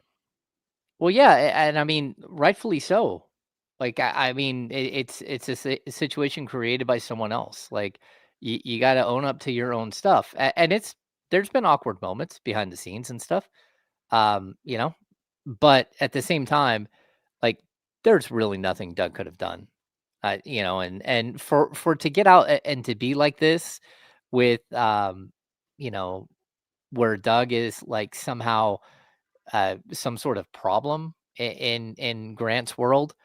To me, you know, like it was very well known at the time because he told people at the time and after the fact that Grant did not think he would be back the following season. His contract was up with the Kings and that he was not going to be brought back. And so I don't understand how it's Doug's fault that somebody goes out there and says something on social media and then next thing you know, it's his problem. Yeah, I mean, and to be honest with you, it's not his fault. I agree with you there. It's not his responsibility to take up for No. saying something ignorant and for somebody else and somebody else's insensitivity to certain matters. And it is unfortunate. It is sad for that group and that team or whatever. But the reality of the situation is if you're on the if you're on the side of somebody that continues to defame me, disrespect me, and talk crazy about me, if you're siding with them and and parading around with them, then yeah, I feel some type of way about you. You can stay over there. Because Yeah. if you can't decipher within yourself, and I'm talking about Scott Pollard in this situation, and once again, I don't know Scott, I don't know nothing about that, but if you can't decipher how Grant was wrong in that situation, then yeah, that I don't know if I need you in my life. I don't know if I need you to have some type of chummy relationship with you, because we can get into it on a whole nother day or James Ham special, you know, King's Beat After Hours special, but it's very clear to me why that was a problem. And if you're choosing not to see why that was a problem or you disagree, then yeah, I don't need your support.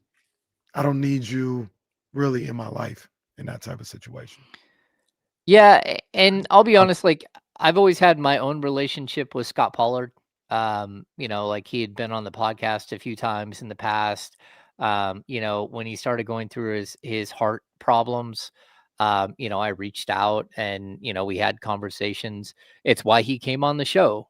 You know, so like I think I can compartmentalize Scott Pollard, not only the basketball player, Scott Pollard, the survivor player, and Scott Pollard, the heart transplant person, and someone who has done a lot of good to build awareness about being a donor and all that stuff.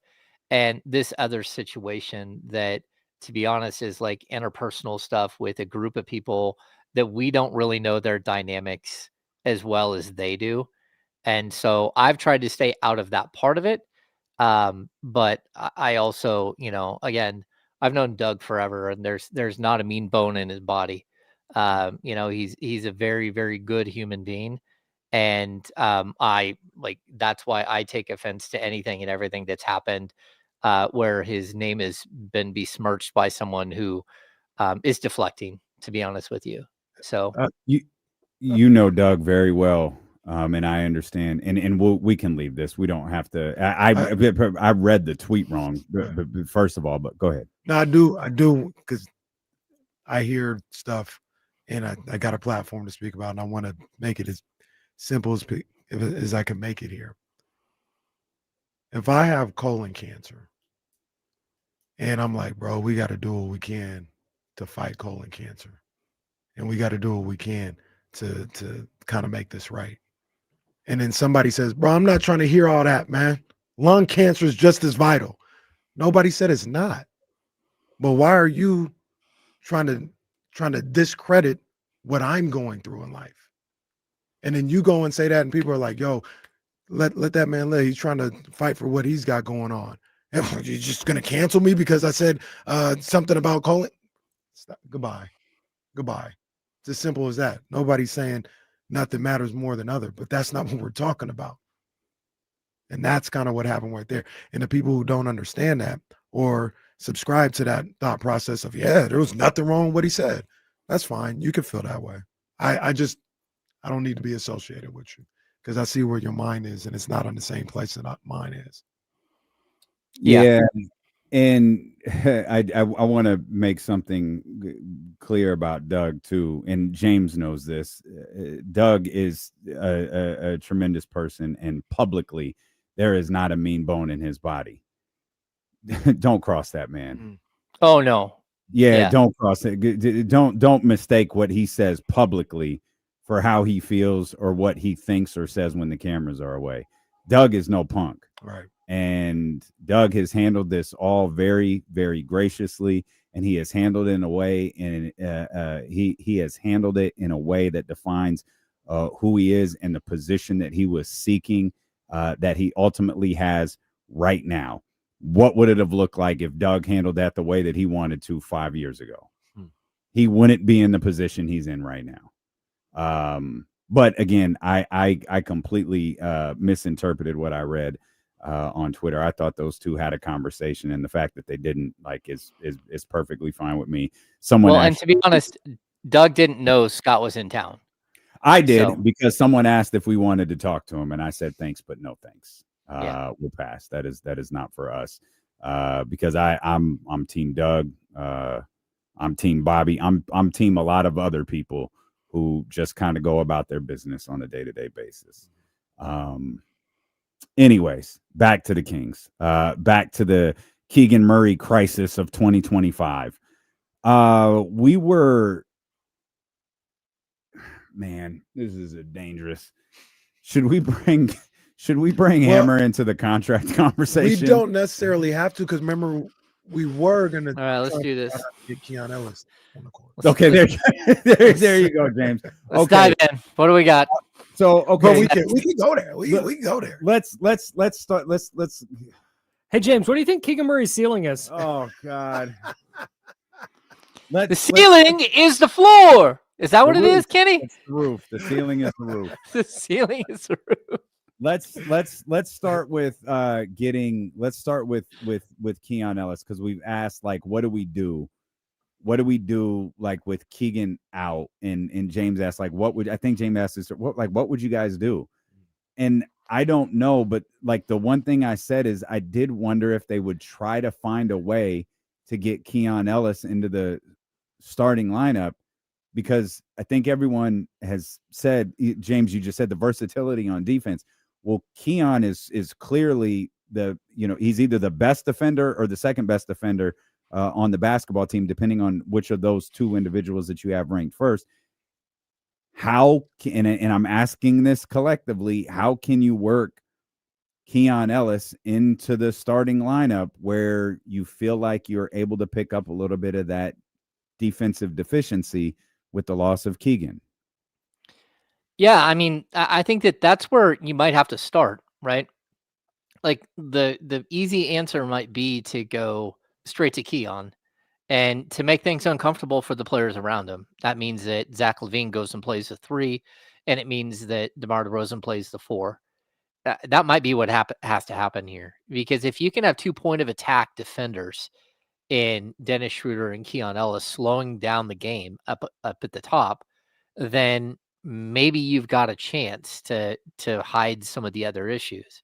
Again, like, there is no perfect answer to what's going to happen here with the way that things have played out with Keegan's injury. There's no perfect answer. And if there was, again, like, even if the Kings had made the Jonathan Kuminga trade, I would feel more comfortable right now, but it still wouldn't be a perfect situation, because you need multiple guys that are 6'8", 6'9", and athletic and can go. And it's not just like they can jump or they're tall. it's that they've got to be able to play multiple positions. And so for me, like, I think one of the easiest things to do would be to just drop Keon in the middle. And then when you come off the bench, that when, again, if they want to go sign Russell Westbrook at that point, it makes more sense. Or if you want to use Devin Carter as a defender to go alongside Malik Monk, that again makes some sense. But I really wish they had a different option because, again, if it were, don't get me wrong, I think Domantas Sabonis is a better player than Chet Holmgren. But if the Kings had Chet Holmgren, a 7-foot something center that blocks shots and is super rangy and can switch and play multiple players, then, a small ball lineup with 4 guards basically might be able to work. But that's just not the roster they have. And that not only is Domas not that guy, but they don't actually have the other guys. They don't have anyone that is long enough.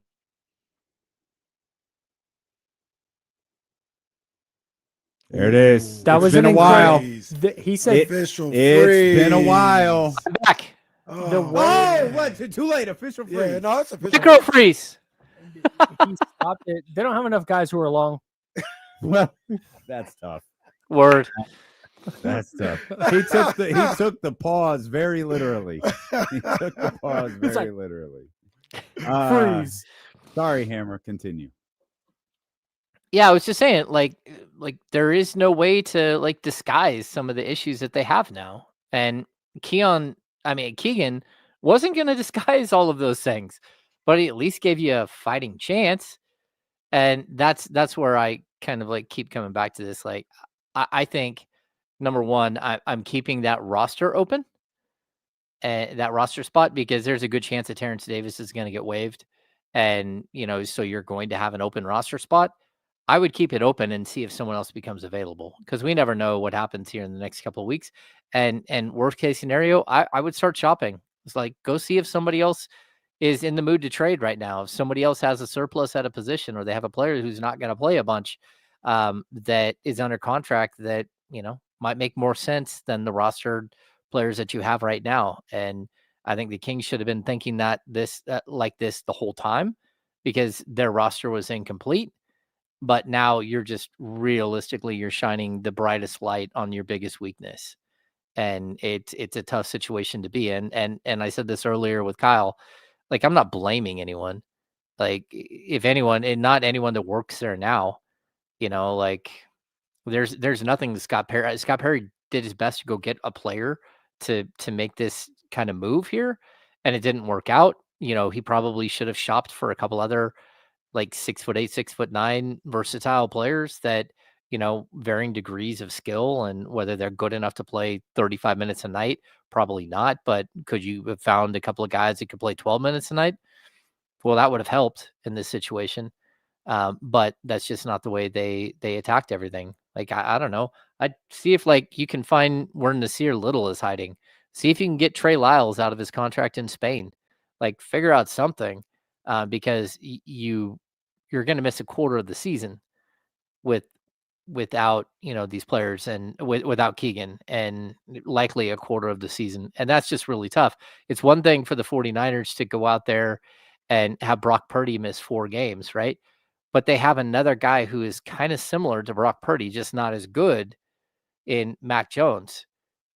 The Kings don't have a Mac Jones in this situation to fill in, and that's the problem.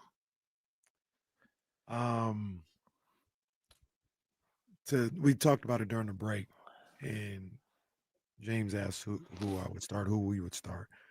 And right now, today, I might lean towards Sarge and starting him. He may be a little bit of a KZ Okpala situation, because depending on the matchup, I wouldn't have any problem sliding DeRozan to the 4 in some instances, especially at this point in his career. He's a little slower than he had been in the past, and I think he's a little bit more equipped in certain matchups. Like, I keep bringing up the Lakers, but like Jake LaRavia at the 4, Jarrett Vanderbilt at the 4. Yeah, I'll stick DeRozan out there, and we can have a 4-guard lineup that way. He can guard those type of guys. I just kind of want to see the game a little bit.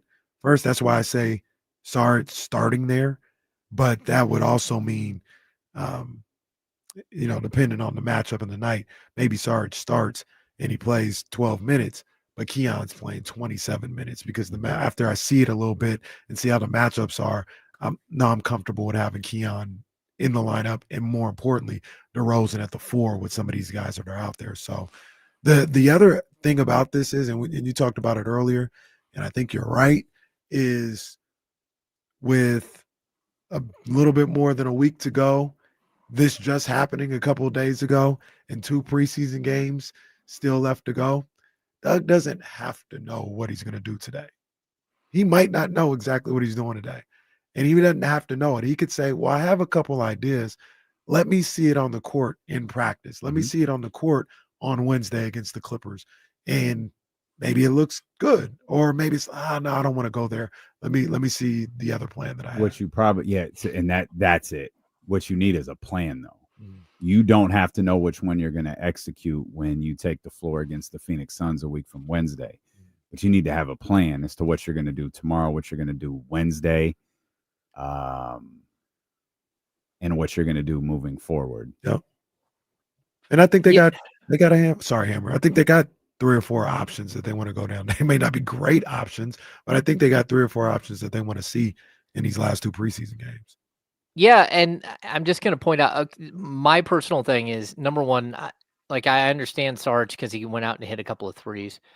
I think Sarge is going to get cooked defensively, and the person who's going to pay for that is going to be Domas. Domas is going to get in foul trouble every single game if Sarge can't stay in front of his man. So I would, while Sarge is 6'10", 6'11" versus 6'6" DeMar DeRozan, I know at least DeMar is going to try to keep a guy away from the middle. And if he has to, he'll foul somebody before they get to the middle because he's got an advanced understanding. But then that leads you to the problem of okay, who the hell is going to rebound? I mean, Domas might average 20-something rebounds a game this season because no one else on the team can rebound if you're starting small.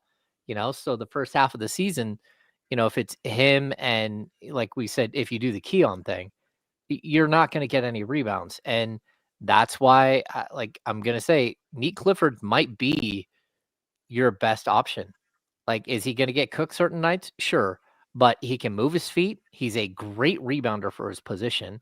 At least he was at the college level. He was at Summer League, and he has been in games that he's played this year. He might be the guy that can at least hold down the position and buy you some time. I just don't think he can play power. So you're going to have to move DeMar over and then hope that he rebounds, that Neek rebounds at a high clip, and you're able to kind of survive the time. And it would give you an opportunity to develop a player and get him ready. And I think the other option is Reno and move Domas to the 4, at least temporarily, and give Max an opportunity to play big minutes alongside a super physical center that might be able to take on the taller, stronger challenges that they're going to face. Well, Kings play on Wednesday.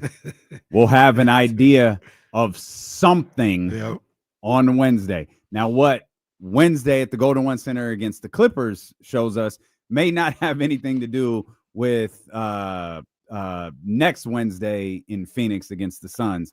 But we have a couple of games. We have multiple practices that James and his contemporaries can dive in. Hey, what are we looking at? What did you see that you liked? What did you see that you didn't like? And yeah, we'll I'm sure it will be discussed in-depthly. Yes. In-depthly. Yes. That's what we do. It's all good. I love it. Yeah, man. A lot of game. Boy, James, wait till we ask you about Keegan's contract situation. That will get us cooking for another 2 hours. Yes. Yes, it will. Sorry, Fred. Fred didn't. Fred, get well soon, Fred. We're going to miss you. Shanahan said he's back next season. It's fine. It's fine. No, everything's fine, 49er fans. There's 2. Why? I don't know. But there's 2 football games tonight. One of them is really interesting, and it's the Bills game. Because there's at least a scenario where we come in tomorrow and the New England Patriots are in first place in that division. Crazy. Wouldn't have thought that 3 weeks We've ago. got some overreactions coming up tomorrow. We'll talk more about the 49ers, the Bucks. I really wish I could have spoke more about Baker Mayfield today and that performance he put on. But there's still plenty more to break down with the San Francisco 49ers, which we will do tomorrow. And we'll get you ready for the next Kings preseason game. Still much more to be discussed in the Keegan Murray situation. We appreciate you so much for being with us. We'll run it back, and we'll see you tomorrow morning at 10 a.m. with the Insiders here on Sacramento Sports Leader, ESPN 1320. Vamos, Brewers.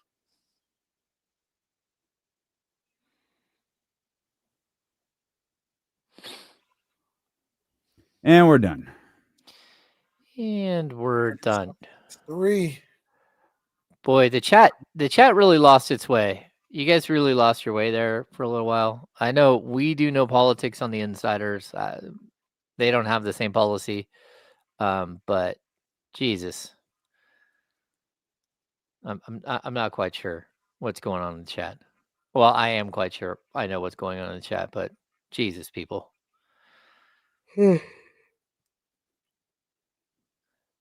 Oh. Poor guy messed up his back. Well, Wheezy, it was at least 2, one of which got banned. Yeah. Yeah. Jesus. Everybody got to put in their 2 cents. Yeah. I mean, it's just a crappy situation. Oh. All right, y'all. We have got to run. I'm sure everybody's tired of talking. Shout out Kyle Madsen. Well, I'll ask you when we close the stream.